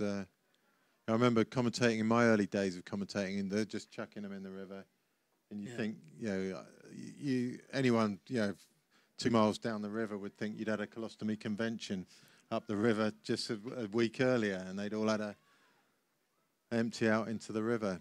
So yeah, it was clearly wrong, and Marathon Committee acknowledged that and changed the rule to suit. And it's worked. Yeah. There were a couple of sanctions, controversial as they we were, had, and the message sank in. Yeah, we had a junior K2 at one of the big events. I think Europeans who just didn't get it into the zone. It was just outside the zone, and they were disqualified. And that was it's a harsh lesson. That was a long time ago now, though. I think all the athletes know the rules now. Nobody particularly wanting to get out of their boats here, is there? No, this is looking more Sunday afternoon than day one of the Worlds. Quite a snazzy pair of trousers, though, to go with that purple boat. Might get a closer view on those as he comes round past Portage Cam. Big call to order the purple boat in the first place. He's clearly confident. Confident in his choices. There he is. The man's on top of it all. Flying to the fans. He's got shorts over dodgy shorts over dodgy trousers. You can spot that from miles. A dodgy boat. He's all over this. Crowd love him. And we love him. Care. He loves him. Full respect. Full respect. He's from Italia, so Ivan Comey. Brilliant. So he's happy, we're happy. And he's away with his mate, and they'll paddle away together.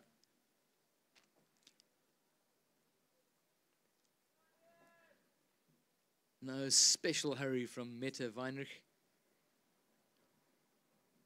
But there she is, getting away safely. There's an urgency about this portage, which means it could be an important one. This could be the last. I think it's Van Bakel and Co. This is the key one, and Joep van Bakel is really laying down the hammer. So it's Van Bakel, Jocos, and Rodriguez. He's got an even bigger lead than he had after the last lap. It's but the other two still there, and Van Bakel not the easy. High risk. Spaniard away with him, and they're all away together. There's no break been made. Van Bakel's tried every time. Jocos so strong away from the portage. He's been away last each time, but he's going to get back. Van Bakel already looking over his shoulder. You didn't see any of that on screen, sorry. We're a bit conflicted here on commentary, with commentary going out live to the site and onto the YouTube. So we're a bit of a mix of each. So probably annoying pretty much everyone. But we mean well, and that's what counts. That's our fashionista Ivan, who was on screen just now in the purple boat. Frank Wagner from Denmark. Renee from Team USA getting into that yellow Nello.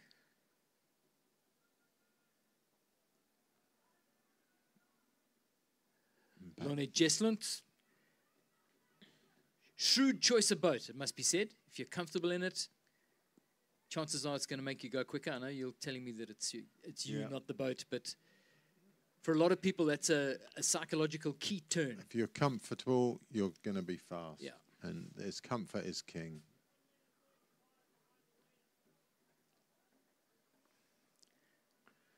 Getting time checks given to athletes behind us. Someone's just been told they're 1 minute 35 behind someone, as if they're going to do anything about it at this stage. So I have a fair idea of what my response would be. I think I know exactly what my response would be too. Not family friendly, but it would.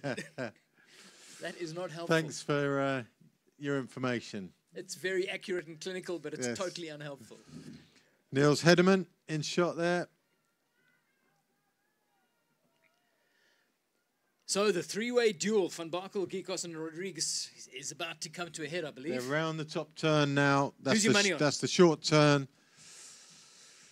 Nail your Jokos. colours to the mast. Jokos, I think he's got the best turn of speed, but he has done the most work in terms of catching up. Van Bakel's got the most experience. Well, I say that. Rodriguez, Spanish racer, he's probably raced an awful lot domestically. I just don't know the name. Although Spaniards do tend to have at least 15 Christian names, don't they? So it depends which one they're using on the day. There have been a lot of good Rodriguez's in the marathon world. But I think Jokos has the turn of speed. But somebody's really pushing it already up there to our right. Sorry, we do apologise to people watching the screen. But down in the centre of the finish straight, there is a humdinger of a sprint to decide gold in the men's 40 to 44.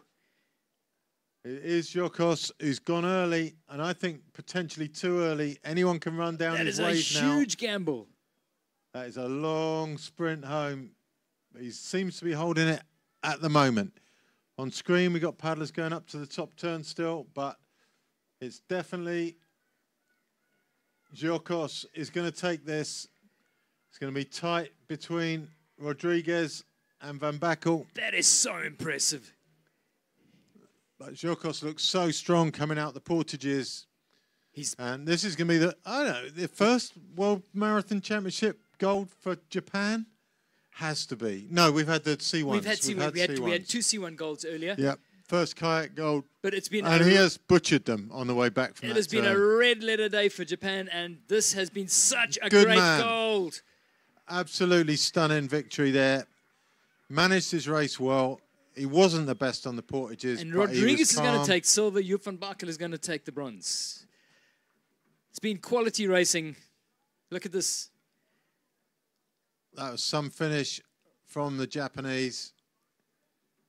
He's calling Van Bakel over just to say that was a proper contest. Yeah. It's easier to say when you've won. Yeah, it's good to call people over when you've won. Yeah.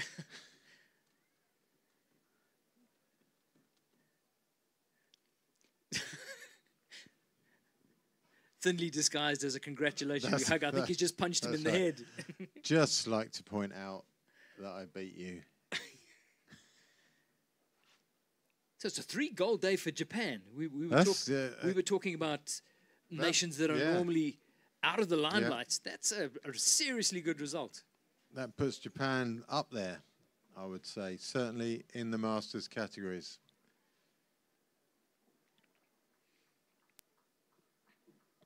With 394 going past. And that is Alice Jacobsen from Denmark. We're looking for the next set of finishers. The big race is on the far side of the course as we speak, directly opposite commentary. And it's the Norwegian taking it to the Spaniard and the South African. Spain trying to come past Norway. Norway just turning up the screws again. And it's going to be very hard. In shot, we got Tom Krantz and the Argentinian, 3:22. But here's the race for the first three. They'll be shouting at the boat in front of them just to go right. And it's Norwegian Ness. On the left of him is Sanchez. Engelbrecht coming around hot just to make sure that he's right in the mix at the portage. This portage is going to be key. This has been a great race. It is, but none of them have been dominant so far on the portage. So perhaps the Spaniard is the best managed. Engelbrecht going right. The other two coming left.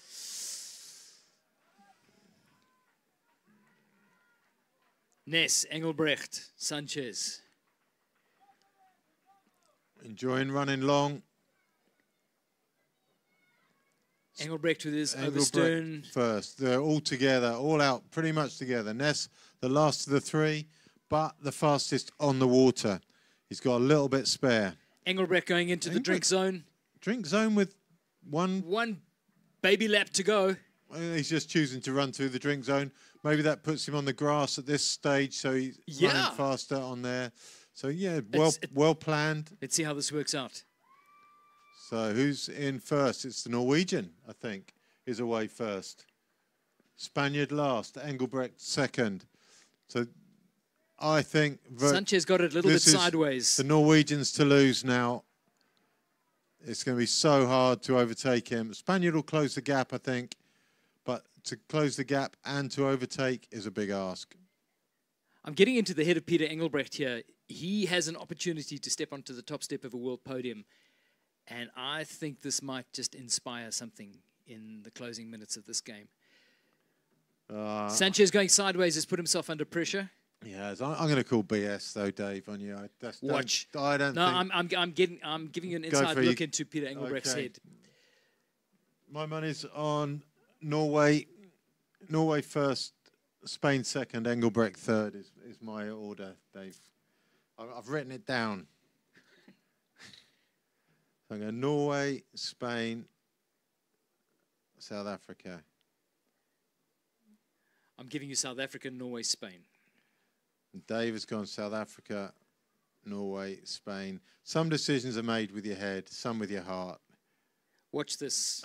I do have a feeling it might have to go to our ITO watching the video to finally split at least one of them, but I think this is going to be good. I am notorious, Dave, for getting these wrong. So no, you are. You put the pox on them in the minute you open your mouth. So if you had any feelings for these guys, you would have just shut up in the first place. I do take bribes to shut up. I cannot name your athlete at any point on these races. Given enough cash, that can be done. And I want to knock on your door and say, I've travelled all the way with a green-nosed boat, and look what you've done. Yeah, that's right. Look what you did to our chances in that race. Krantz getting in with the Argentinian. So around the small turn they go. They've got one paddler from another race in front of them. They won't enjoy that, but I don't think it'll be a problem.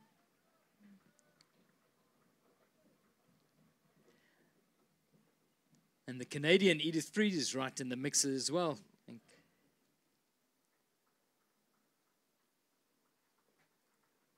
Looking so strong, so she does look good on there.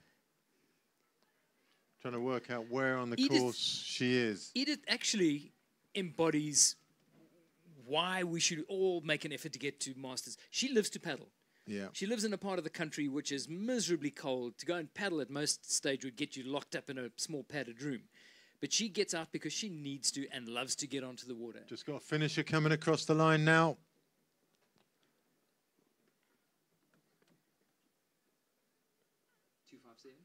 And that is Ronnie Dane from Germany. Congratulations to you, sir.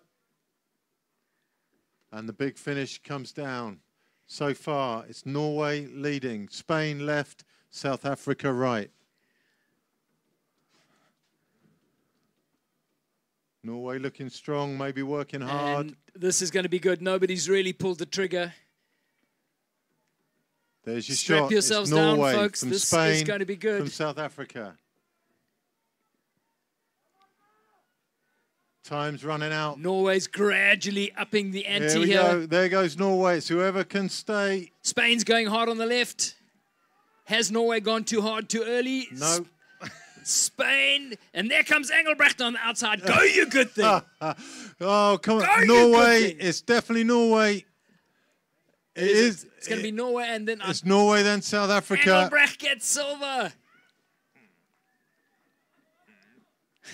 So Norway from South Africa from Spain. Ness, Engelbrecht, Sanchez. What a great race.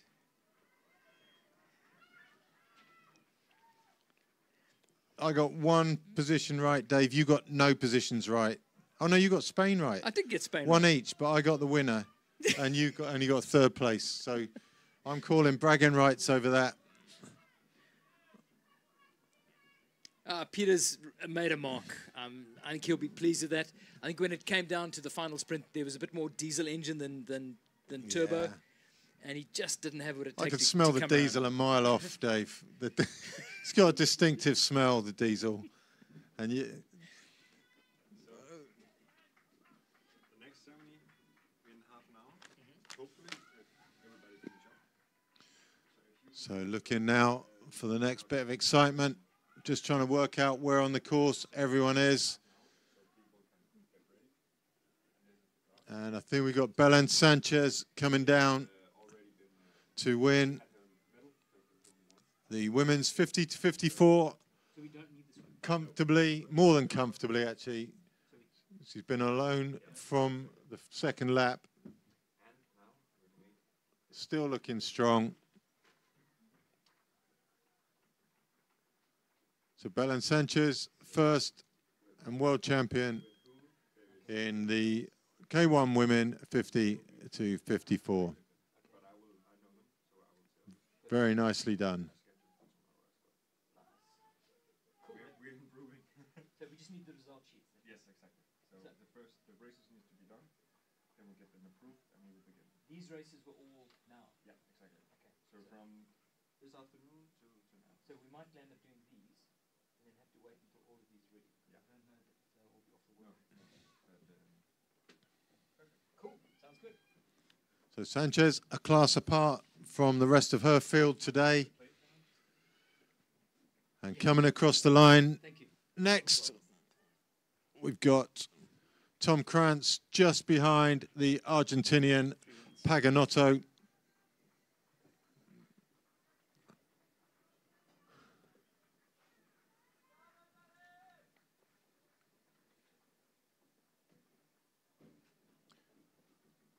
I think Tom Krantz is in the same boat he used to race back in the...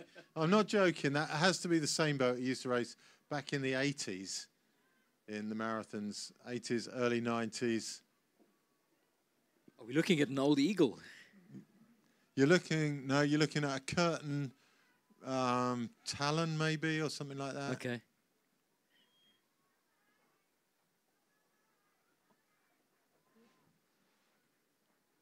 .320 across the line from Poland. Looked so good in the early stages. That was Bukowski.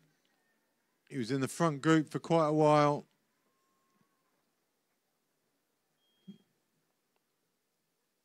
That was Kirill Atarovsky from Denmark. Sebastian Roche from France completing his race.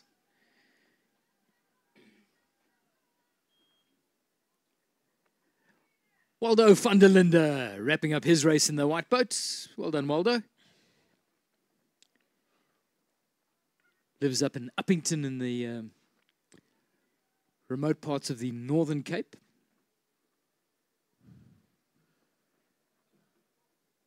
.258 and 4:02 locked in battle. That's Margarita Fernandez in the 50+ women and Hans Meersman in the black boat. Racing for Belgium.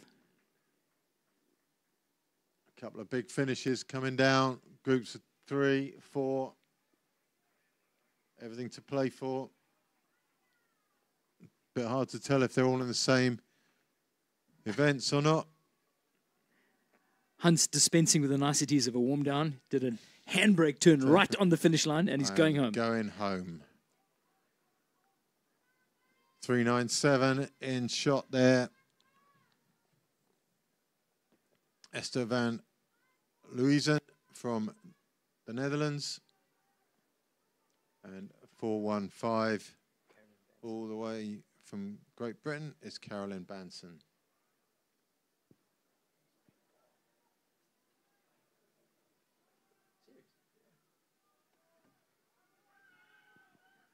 Coming across the line.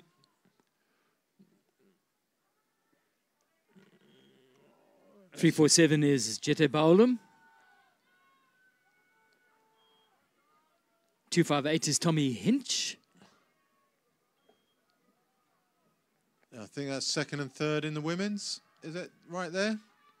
Margarita Fernandez Is second, and the in Australian the women's third. 55 race. Oh, it's all happening too fast for us now.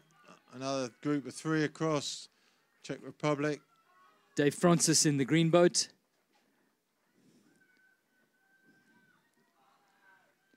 Jan Floor on the far side in his white boat.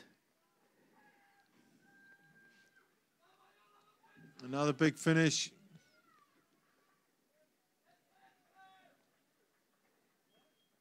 Jolanta Rogala finishing solidly in the red boat. And Knudsen in the blue boat, who was the only one to stick with Sanchez on the first lap of the women's race. Just faded towards the end. 3:32 on screen there. Denmark's Peter Andersen.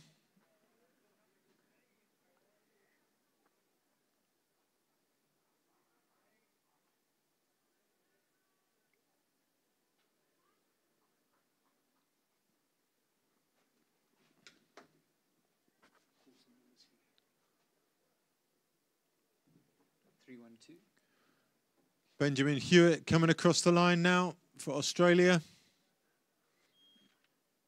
4:01 in the pink top. Tone Oretsland from Norway in the K1 Women's over 50s. 3:25 in the blue. Philip Ludwig from France just behind her. Two more coming down for a tight finish after that. Boat is 3:09. That's Kim Andersen from Denmark 3:53. and Jane Biscard, also from Denmark. Sprint finish. 3:19 on the far side. Next finish is Henrik Skift 3:26. and Juan Sanchez. Juan Sanchez just being beaten by the Dane.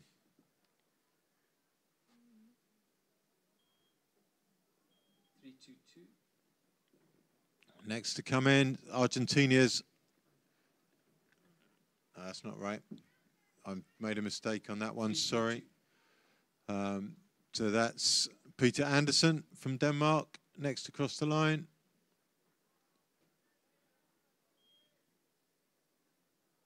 And we're slowly.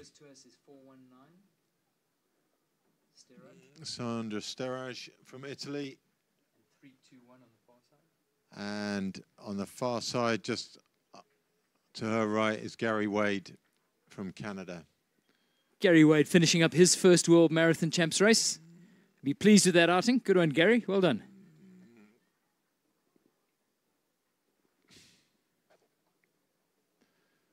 I think you confused the hell out of Gary there. Somebody's talking about me. I just can't see where they are. Red boat 3:48. Red boat coming across the line now is 3:48. That is Victoria Bobrza from France.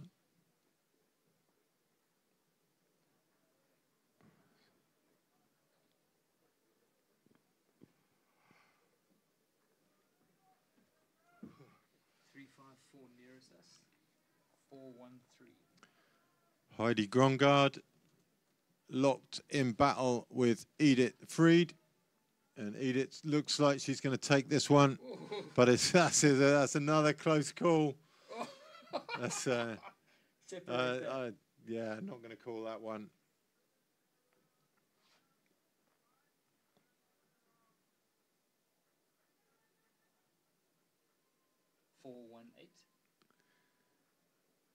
Lena Tiggerson. Next across the line. Grey boat is 3:13. Followed by Riosa from Finland. This is our swimmer from the start, 4:07, nearest to us. 4:07 wasn't her day. Ramo from Spain. 3:08 on the far side. Bazzini. And 3:08.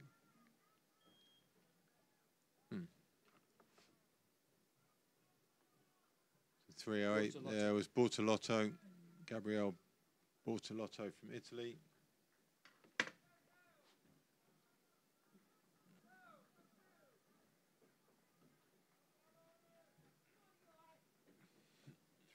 I think this is our fashionista Italian.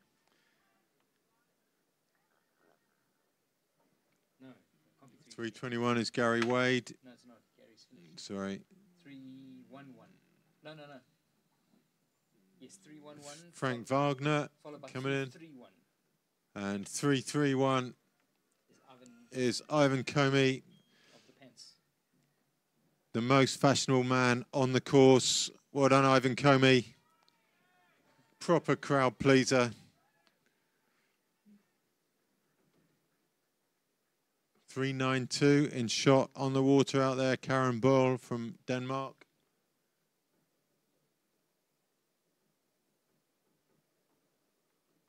Somebody's still in the porch. Yeah, there's loads going through there. Come on, take me.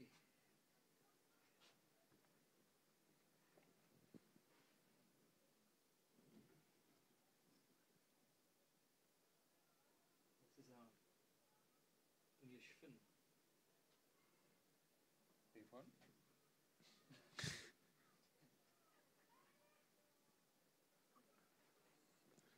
Karen Boyle getting a lot of screen time here.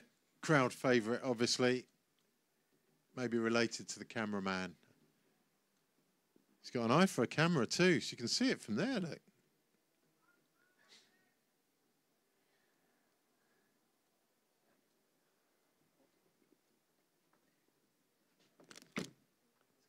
Copper's military grade specs. Wow, God. Isn't it made for you and I?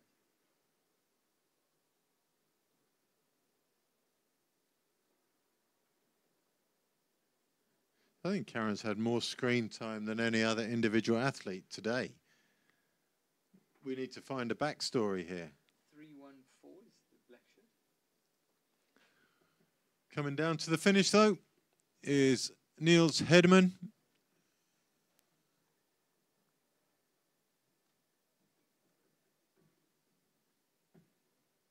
And he's closely followed, though not threatened, 315. by Pilegard, also from Denmark, and then Manuela Poggio from Italy.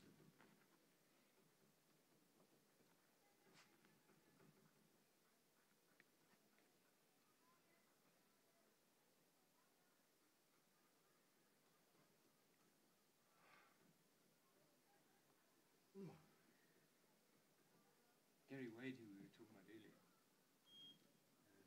is now president of Unilever in Canada. Big league.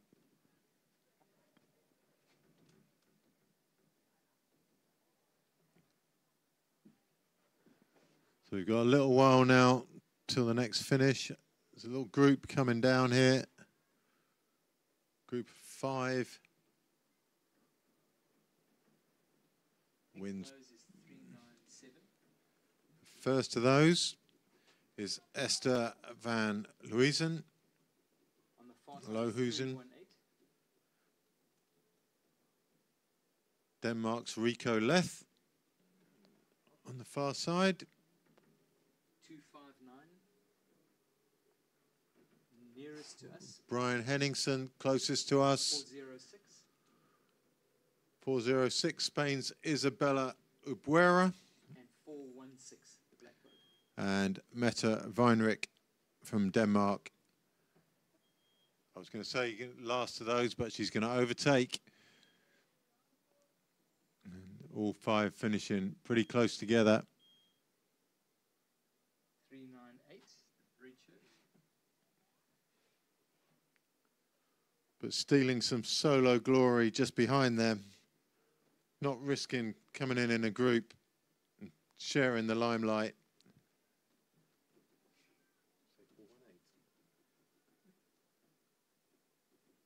398. Is Denmark's Carl Show. Not enjoying the wind. I don't think anyone out there is enjoying the wind anymore. There's a time and place for wind. This isn't it. Somebody had a big curry lunch. I'm not sure what the Danish equivalent of get that man a bells is, but whoever's flying that drone in this wind deserves a special Doing a pat on the good back. job. To keep that thing on site and functional as it has been the whole day today is a special effort. Well done.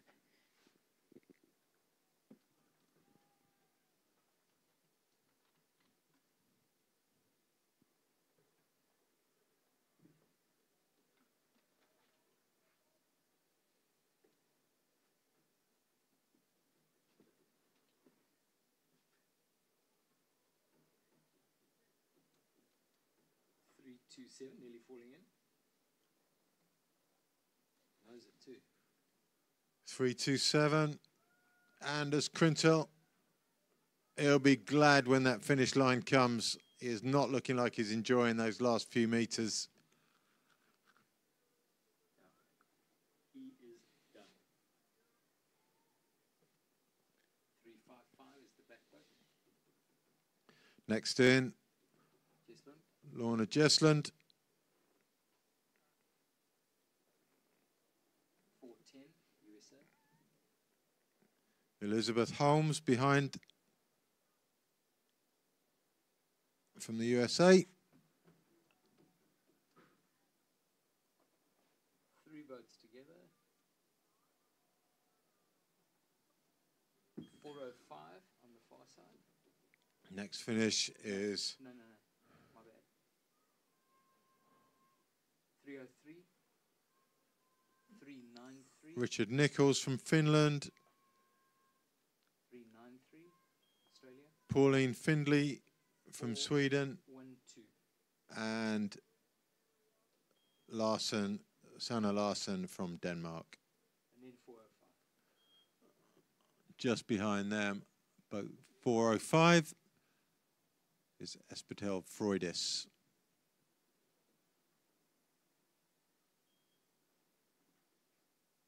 Yellow bait is 4:11. Also Rene Villanueva from the USA across the line. looks like Lady Leia. Princess Leia from Star Wars.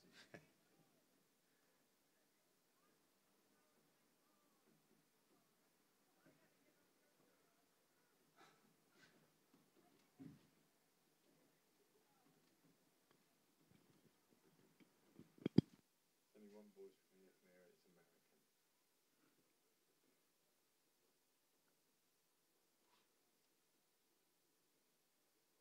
What Americans and Canadians do is abuse the word like. Yeah. Punctuation. Yeah, like with them, like you know, like everything, like. It's the same in England now. I pull the kids up and I won't have it from the kids. Like and right. Yeah. Yeah, right. Yeah. The stage anybody sort of like the East Enders used to go. Yeah, it's right, isn't it? Yeah. It's just like the full stop. It's just compulsory.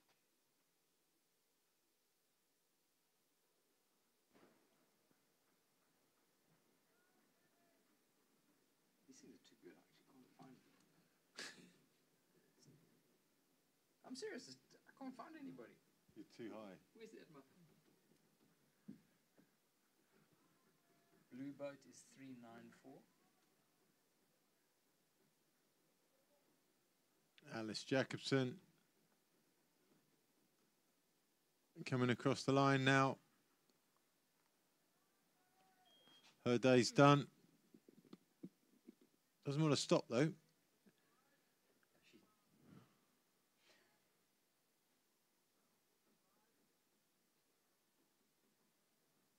am not going all the way around to the right. I'm going home. I'm going to hold on. You are giving me a lift home.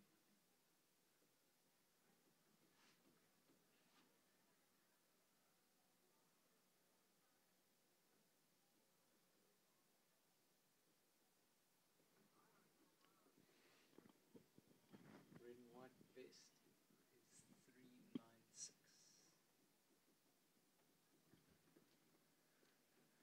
396 coming in. Amit Spol from Denmark. They're challenging on the pronunciations.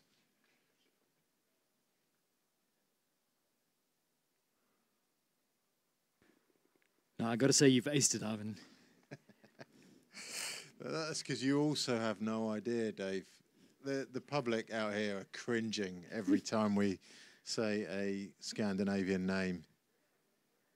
It's like fingernails on a blackboard to the crowd gathered behind us. It's intimidating. You just have to take a good run up at it.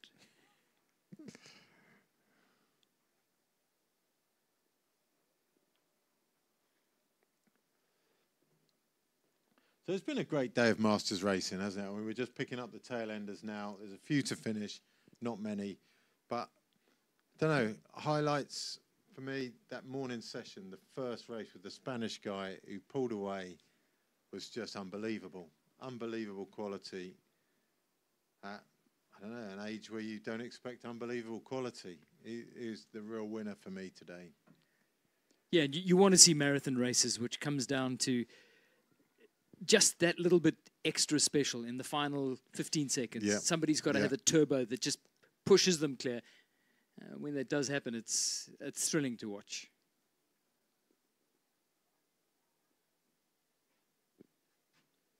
.392 back in shot. Karen Ball.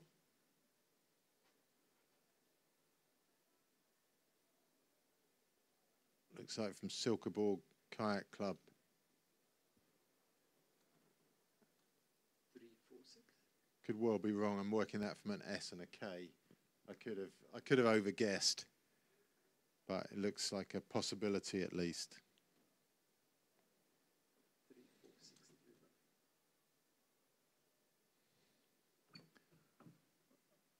So 346 across the line is Spandel from Denmark.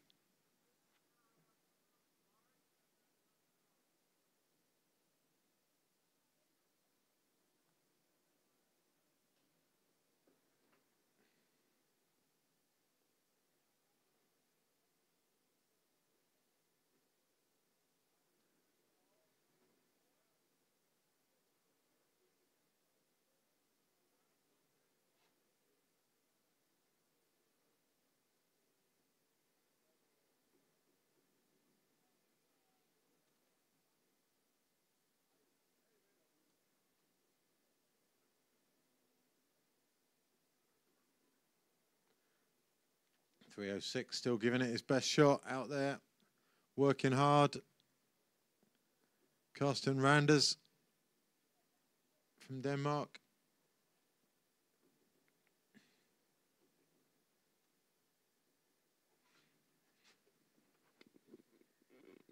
Yeah, tough for these guys, Ivan. I think the stands have suddenly cleared.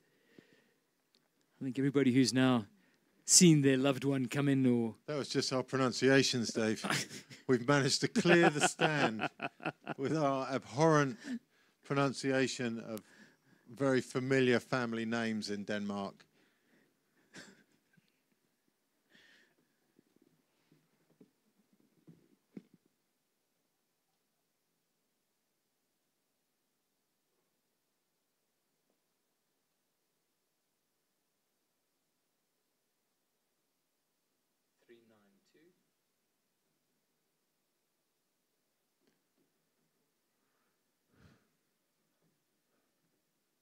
Karen Bolt coming over the line.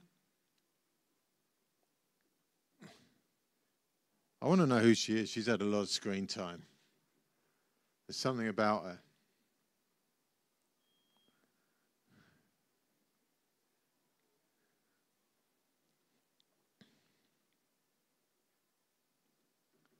She's being hunted down by 306. Denmark's Carsten Randers. He's either singing or in a lot of pain. I think singing. But he is stuck on the same two words. he's just needs somebody to thump him on the back so he can press on with the rest of the song. I think he's shortening the route to turn right and go home. He's thought it through. He's been thinking about that quick turn for the last 10 minutes. Here's the wind-assisted handbrake turn coming. What are we looking at? 2, 3 more on course? Yeah. So the medal ceremonies to wrap up the day's proceedings are going to take place pretty soon after we get the last paddlers in. So if you are in line for a medal, now would be a good time to make sure you've got all your national kit ready. Nearest and dearest are around with the phones to take the pictures. And stand by to be called down to the medal ceremony holding area, which is the white tent just on the lake side of the portage area.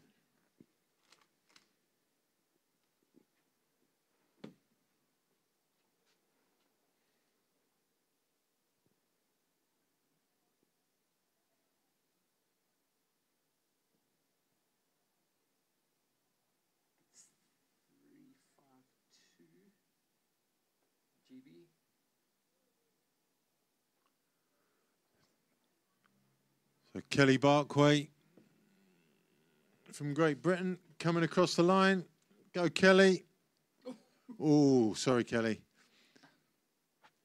Does a lot of coaching, runs a club up in the Norwich area, Broadlands Paddle Sports.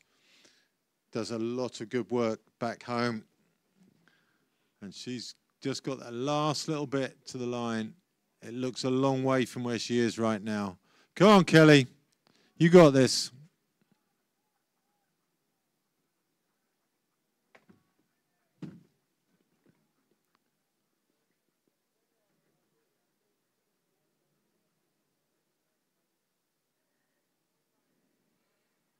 And across the line she comes.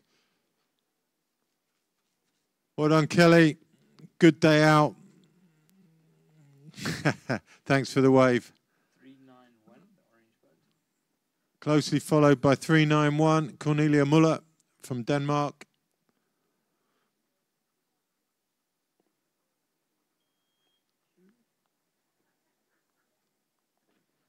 And That could be it.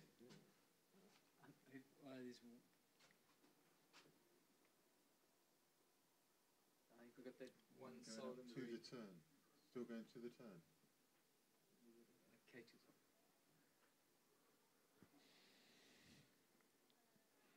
First off, if he's out training.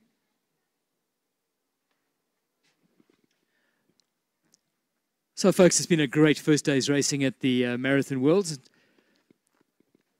Thanks for all your support and your attendance today on behalf of the Danish Canoe Federation, the municipality here at Vision, the whole organising committee team. Trust you've enjoyed the live stream wherever you've watched it from. Some will say it's a little step in the right direction. It's a big step in the right direction. And I hope the Masters racing community has soaked it up. Thanks for all your enthusiasm and your comments, particularly from the South American countries and the Spanish countries. They have waded in on the YouTube's comments page, and it's just been such a positive buzz. Really grateful for that. Thanks to our team that have brought us the images. It's sometimes not that easy. The weather changes in a jiffy here. 4 seasons in a day is probably going to be the norm for the remainder of the week. But they've stuck to their tasks manfully and they've delivered the goods. So thank you, team. Good job. Drone man, particularly well done.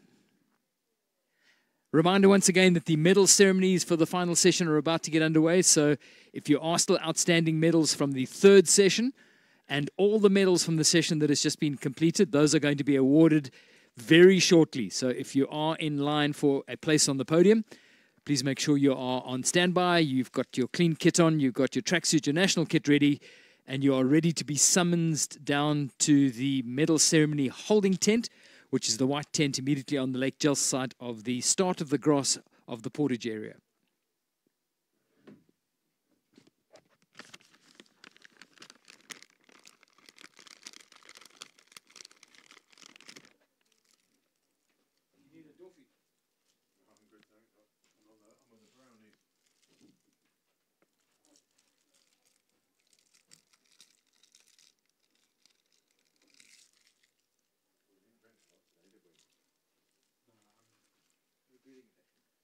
Well, the flip side is you keep that from drone pissed. Yeah, we're not really close to the toilet here, are we? We could sneak a sort of pot into the desk with it. Oh, no. Hope nobody sees. Pull the urine for the day. Charger cable up here. Don't need that.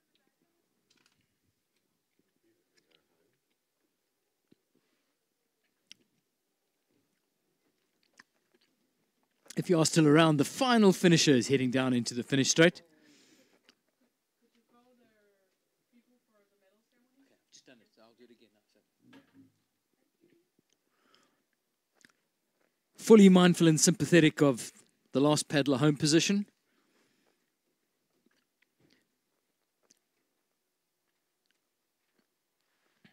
And they deserve the full choir of angels treatment as they come to the line. Once again, just a reminder to everybody that finished in a medal position during the second half of the third session and the fourth session, which has just been completed. Medal ceremony is about to get underway in minutes. So if you could please present yourself now to the medal holding area. That's the white tent immediately on the Lake Gel side of the grass part of the portage. So medals for events in the second half of the third session and the whole of the final session. Please present yourselves to the holding tent so we can start those medal ceremonies as quickly as we can, and we can all get on our way and enjoy a Monday evening after a really great day's Masters racing.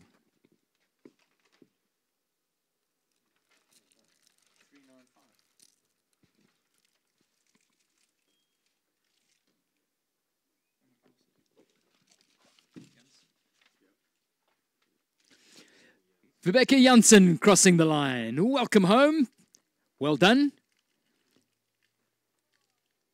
And he's got that steady grind which just keeps going. The gift that keeps on giving.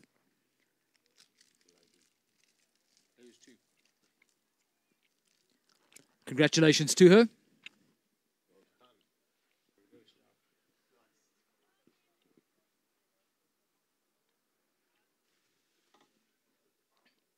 And as they start to pack up shop, big thank you to our team of officials. Our ITOs have had a long day in the sun. Full program today. Sometimes not all that easy. Well done. Well done, ladies and gents. Appreciate the efforts as always.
medal ceremony. If you are in line for a medal, any of the events from the men's K1 45 to 49 onwards, then you should present yourselves right now. So that's race 18, 19, all the way through to the completion of racing today. You need to be in your tracksuit, buffed up to your shiny best, and ready for medal ceremonies. You should be in the holding area now, please.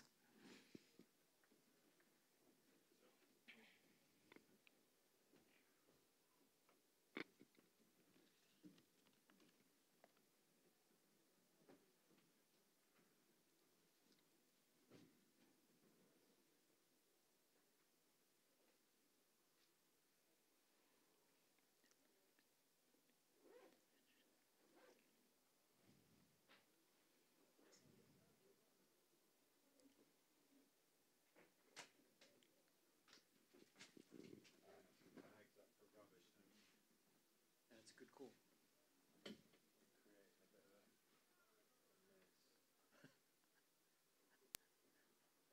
Our green footprint is growing.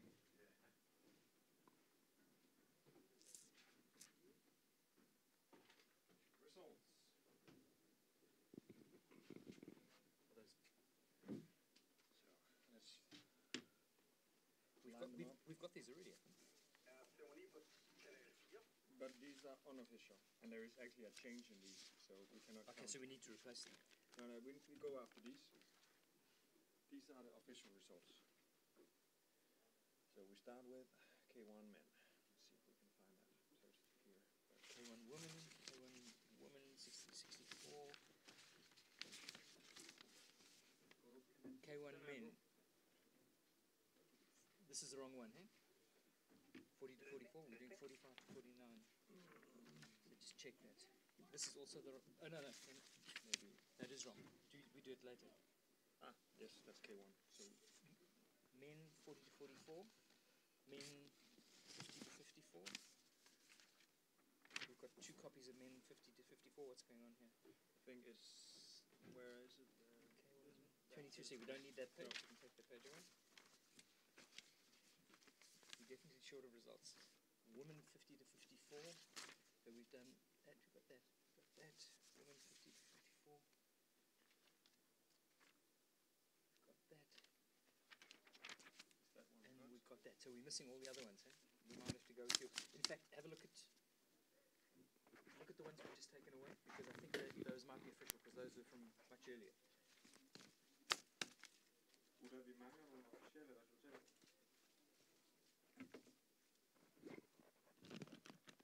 So it's race 18, 19, 21. See, these are marked as unofficial. Yeah. You might just want to check these. Huh?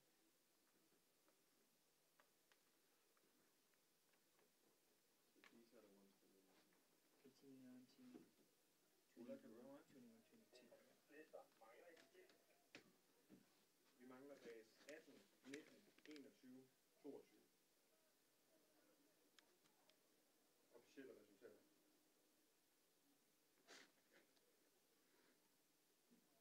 Gentag. 18, 19, 21, 22. Yeah, that's the earlier starts. Even if they can just confirm the names. Yeah. Ja. 50 til 54 mænd. Skal vi starte med den? Ja, altså ikke endnu, men vi skal starte med den, fordi at, han skal nå en færge, en nordmand. Så K1, 50 til 54 mænd. Korrekt. We're starting with this one because he needs to reach the ferry. 50 to 54. Ja. Skal vi starte med den nu? Den har vi officielle resultater på. Mangler lige sidst mig et øjeblik. They are still missing people. And Christian Jacobsen is Yeah, he will be the first one. cool.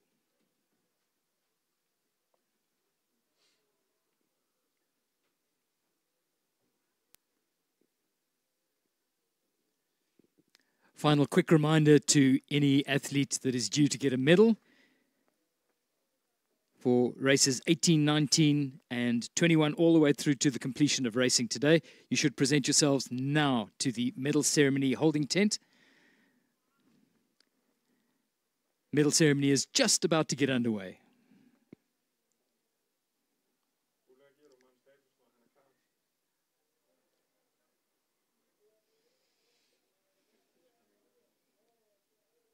Amen.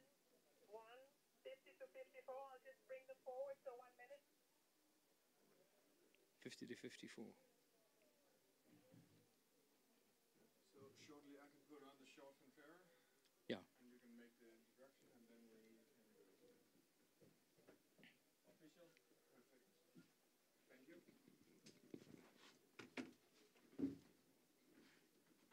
So, yeah, this is the first one. K1 men 45, 49, 60 to 64. We don't need that page. Take it away. 40 to 44, 45 to 49. Looks perfect. Now, So are we still going to start with this? yeah, he needs to reach the ferry, so we will do that one first.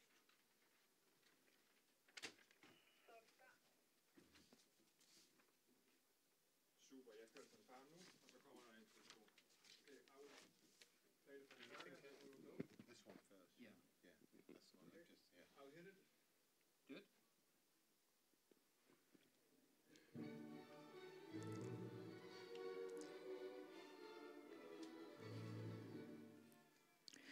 Ladies and gentlemen, the medal ceremony for the men's K1 50 to 54 is about to begin.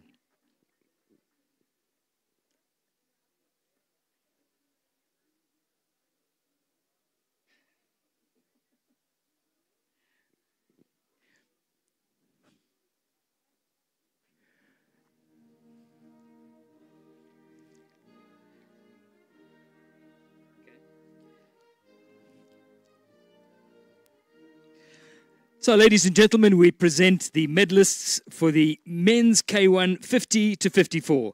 The medals will be presented by Christian Jacobsen, the Secretary General of the Danish Canoe Federation. The bronze medal, representing Spain, Bernardo Sanchez.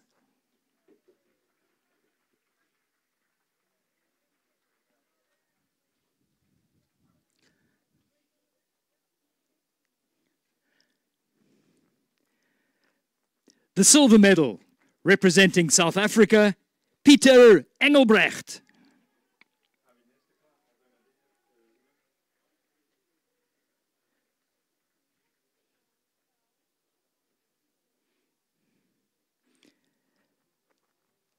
And the gold medal and the world champion from Norway, Mattis Ness.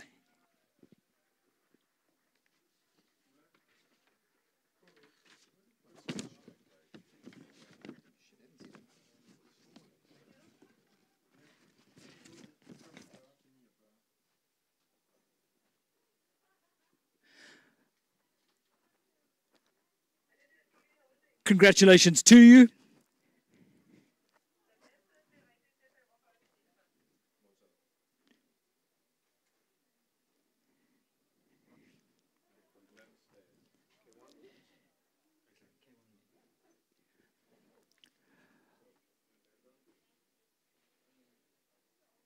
Well done, gentlemen.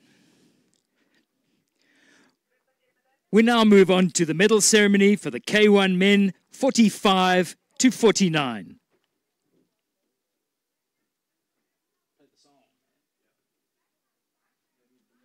Is it still Christian Jacobsen?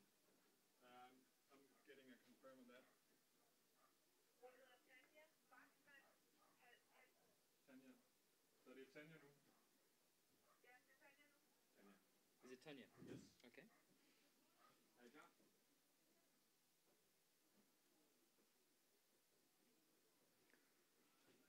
We will go. Cool.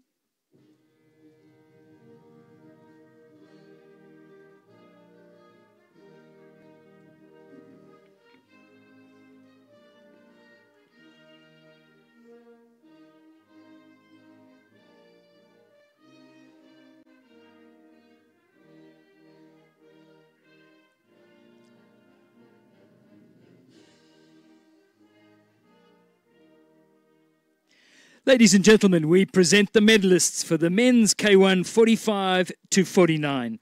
The medals will be presented by Tanya Bachmann-Hansen, representing the City Council. The bronze medal, representing Great Britain, Edgar Boom.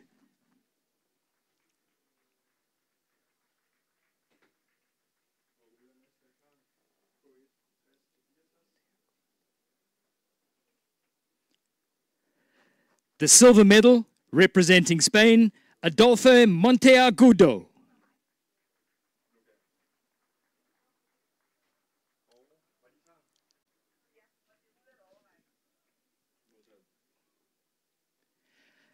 And the gold medal, and the world champion, also representing Spain, Ulysses Aranda.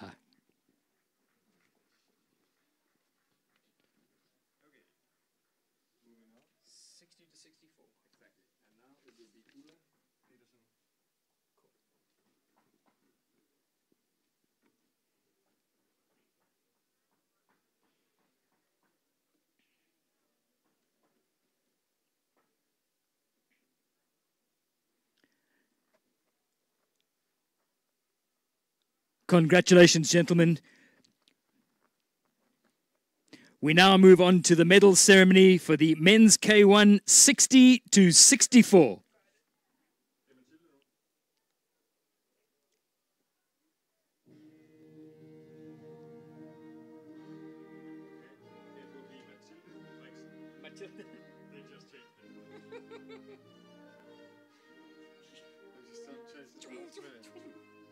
It's a moving target.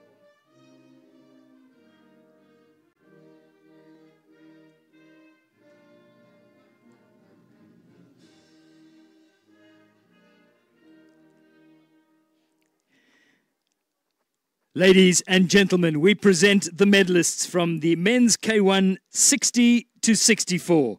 These medals will be presented by Matilda Brixen, the event manager for the Vejan municipality. The bronze medal, representing Italy, Vadim Batenko.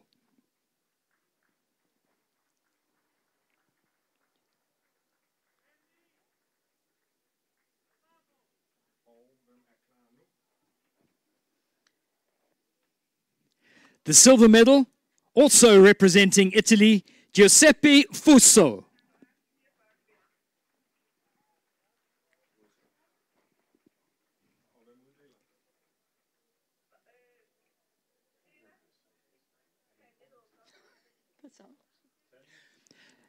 And the gold medal and the world champion from Spain, Francisco Vasquez.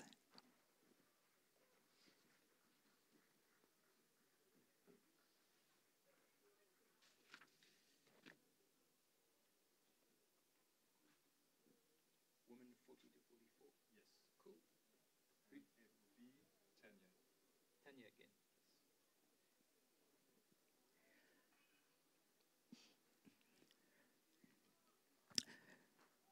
The next medal ceremony will be for the K1 women 40 to 44.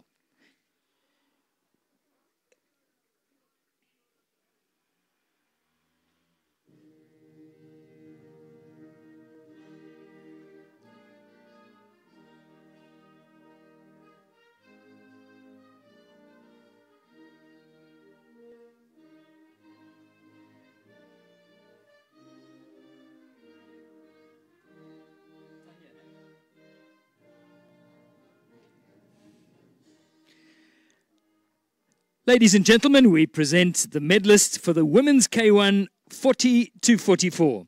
These medals will be presented by Tanya Bachmann-Hansen, representing the City Council. The bronze medal, representing Australia, Laura Lee.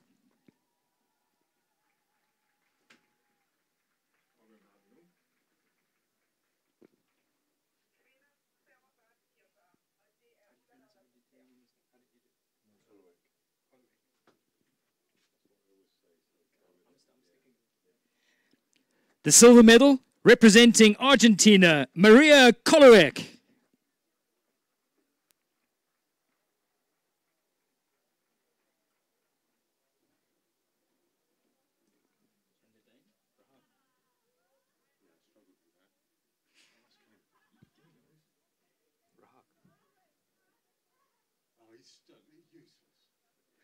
And the gold medal representing Denmark, Jeanette Rahag.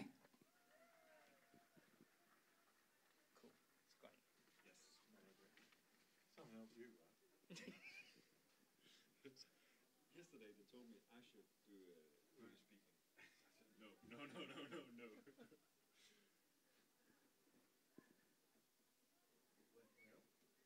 said, no. Right?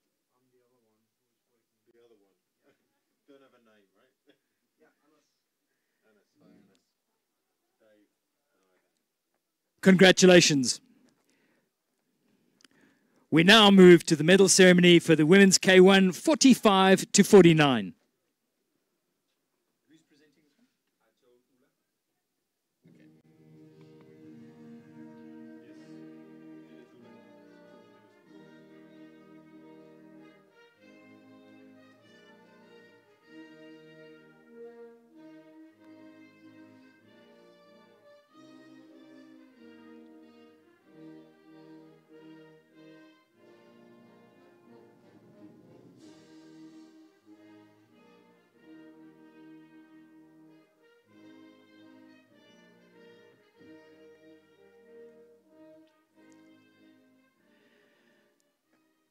Ladies and gentlemen, we present to you the medalists in the women's K1 45 to 49. The medals will be presented by Ulla Pedersen, the event manager for the Danish Canoe Federation. The bronze medal from Denmark, Susanne Lutzner.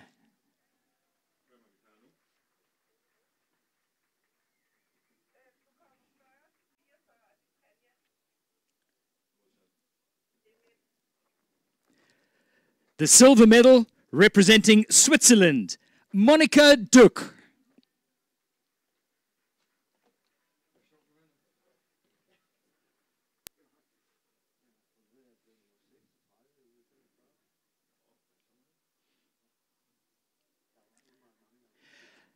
The gold medal and your world champion from Germany, Anke Trilling.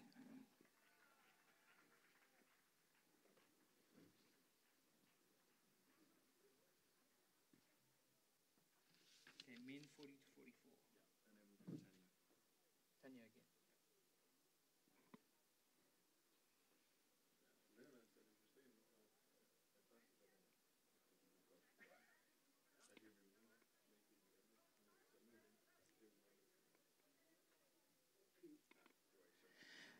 Our next medal ceremony will be for the men's K1 40 to 44.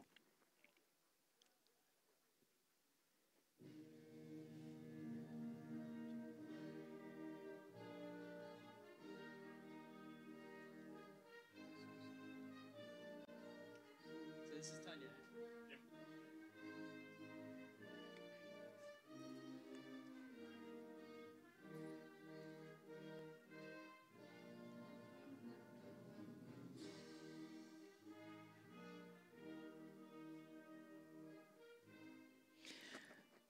Ladies and gentlemen, we now present to you the medalists in the men's K1 40 to 44. These medals will be presented by Tanya Bachmann-Hansen, representing the City Council. The bronze medal, representing the Netherlands, Joep van Bakel.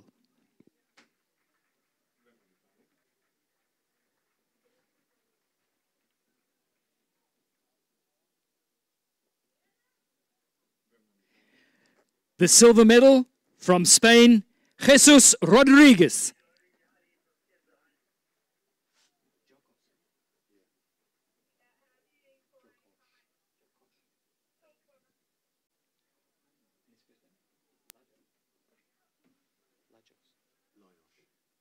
And your gold medal and world champion, Laios Yokosh from Japan.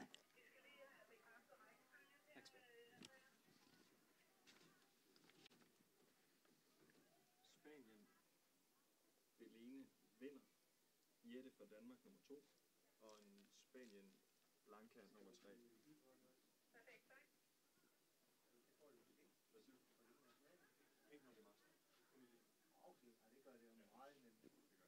Women 50 to 54. Warm congratulations. The next medal ceremony will be for the women's K1 50 to 54.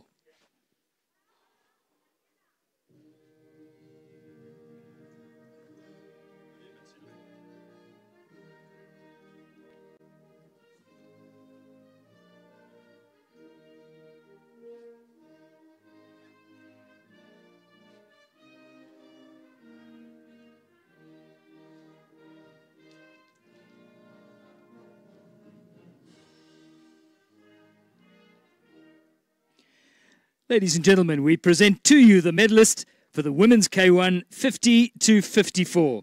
These medals will be presented by Matilda Brixen, the event manager for the Virgin Municipality. The bronze medal from Spain, Blanca Arroyo.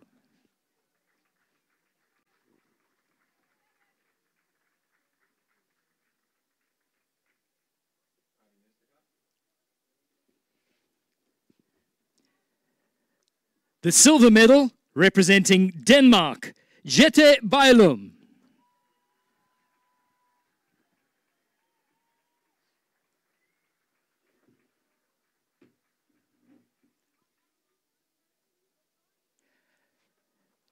And the gold medal and world champion from Spain, Belen Sanchez.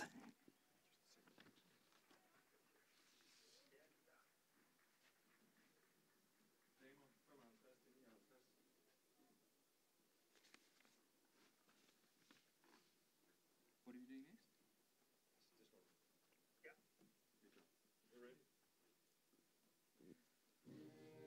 No, they're still there. No, it's okay. It's okay. Congratulations. The next medal ceremony will be for the women's K1 55 to 59.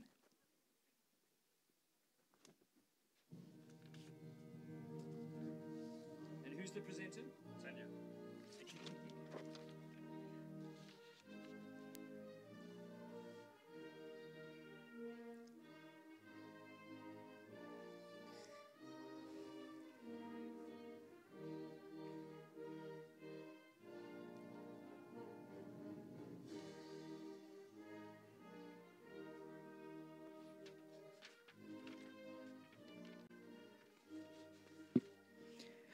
Ladies and gentlemen, we present to you the medalists in the women's K1 55 to 59. The medals will be presented by Tanya Bachmann-Hansen, representing the City Council. The bronze medal, representing Poland, Jolanta Rogala.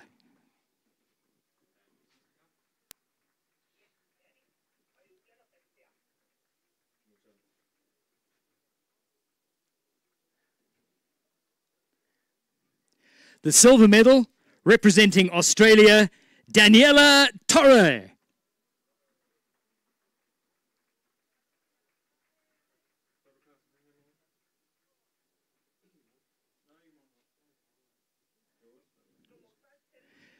Your gold medal and world champion, representing Spain, Margarita Fernandez.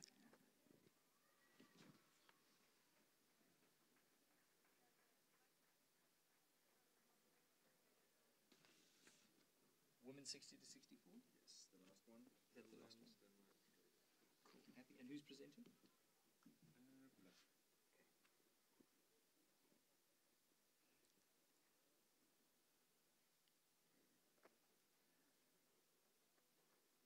Warm congratulations. We now move on to the medal ceremony for the women's K1 60 to 64.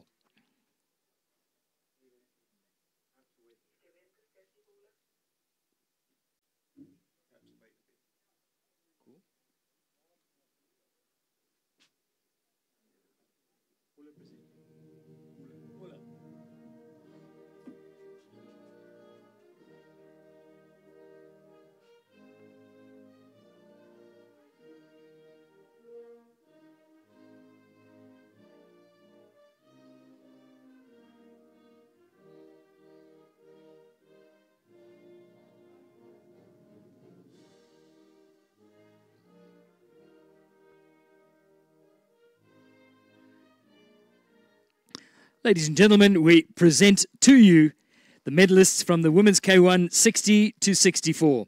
These medals will be presented by Ulla Pedersen, the event manager for the Danish Canoe Federation. The bronze medal, representing Australia, Pauline Findlay.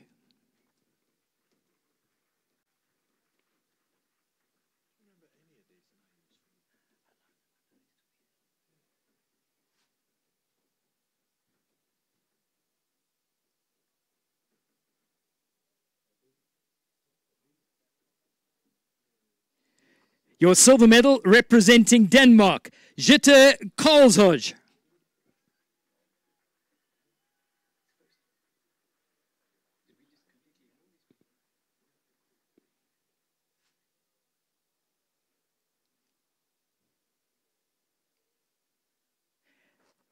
Your gold medal and the world champion, representing the Netherlands, Esther van Lohuizen.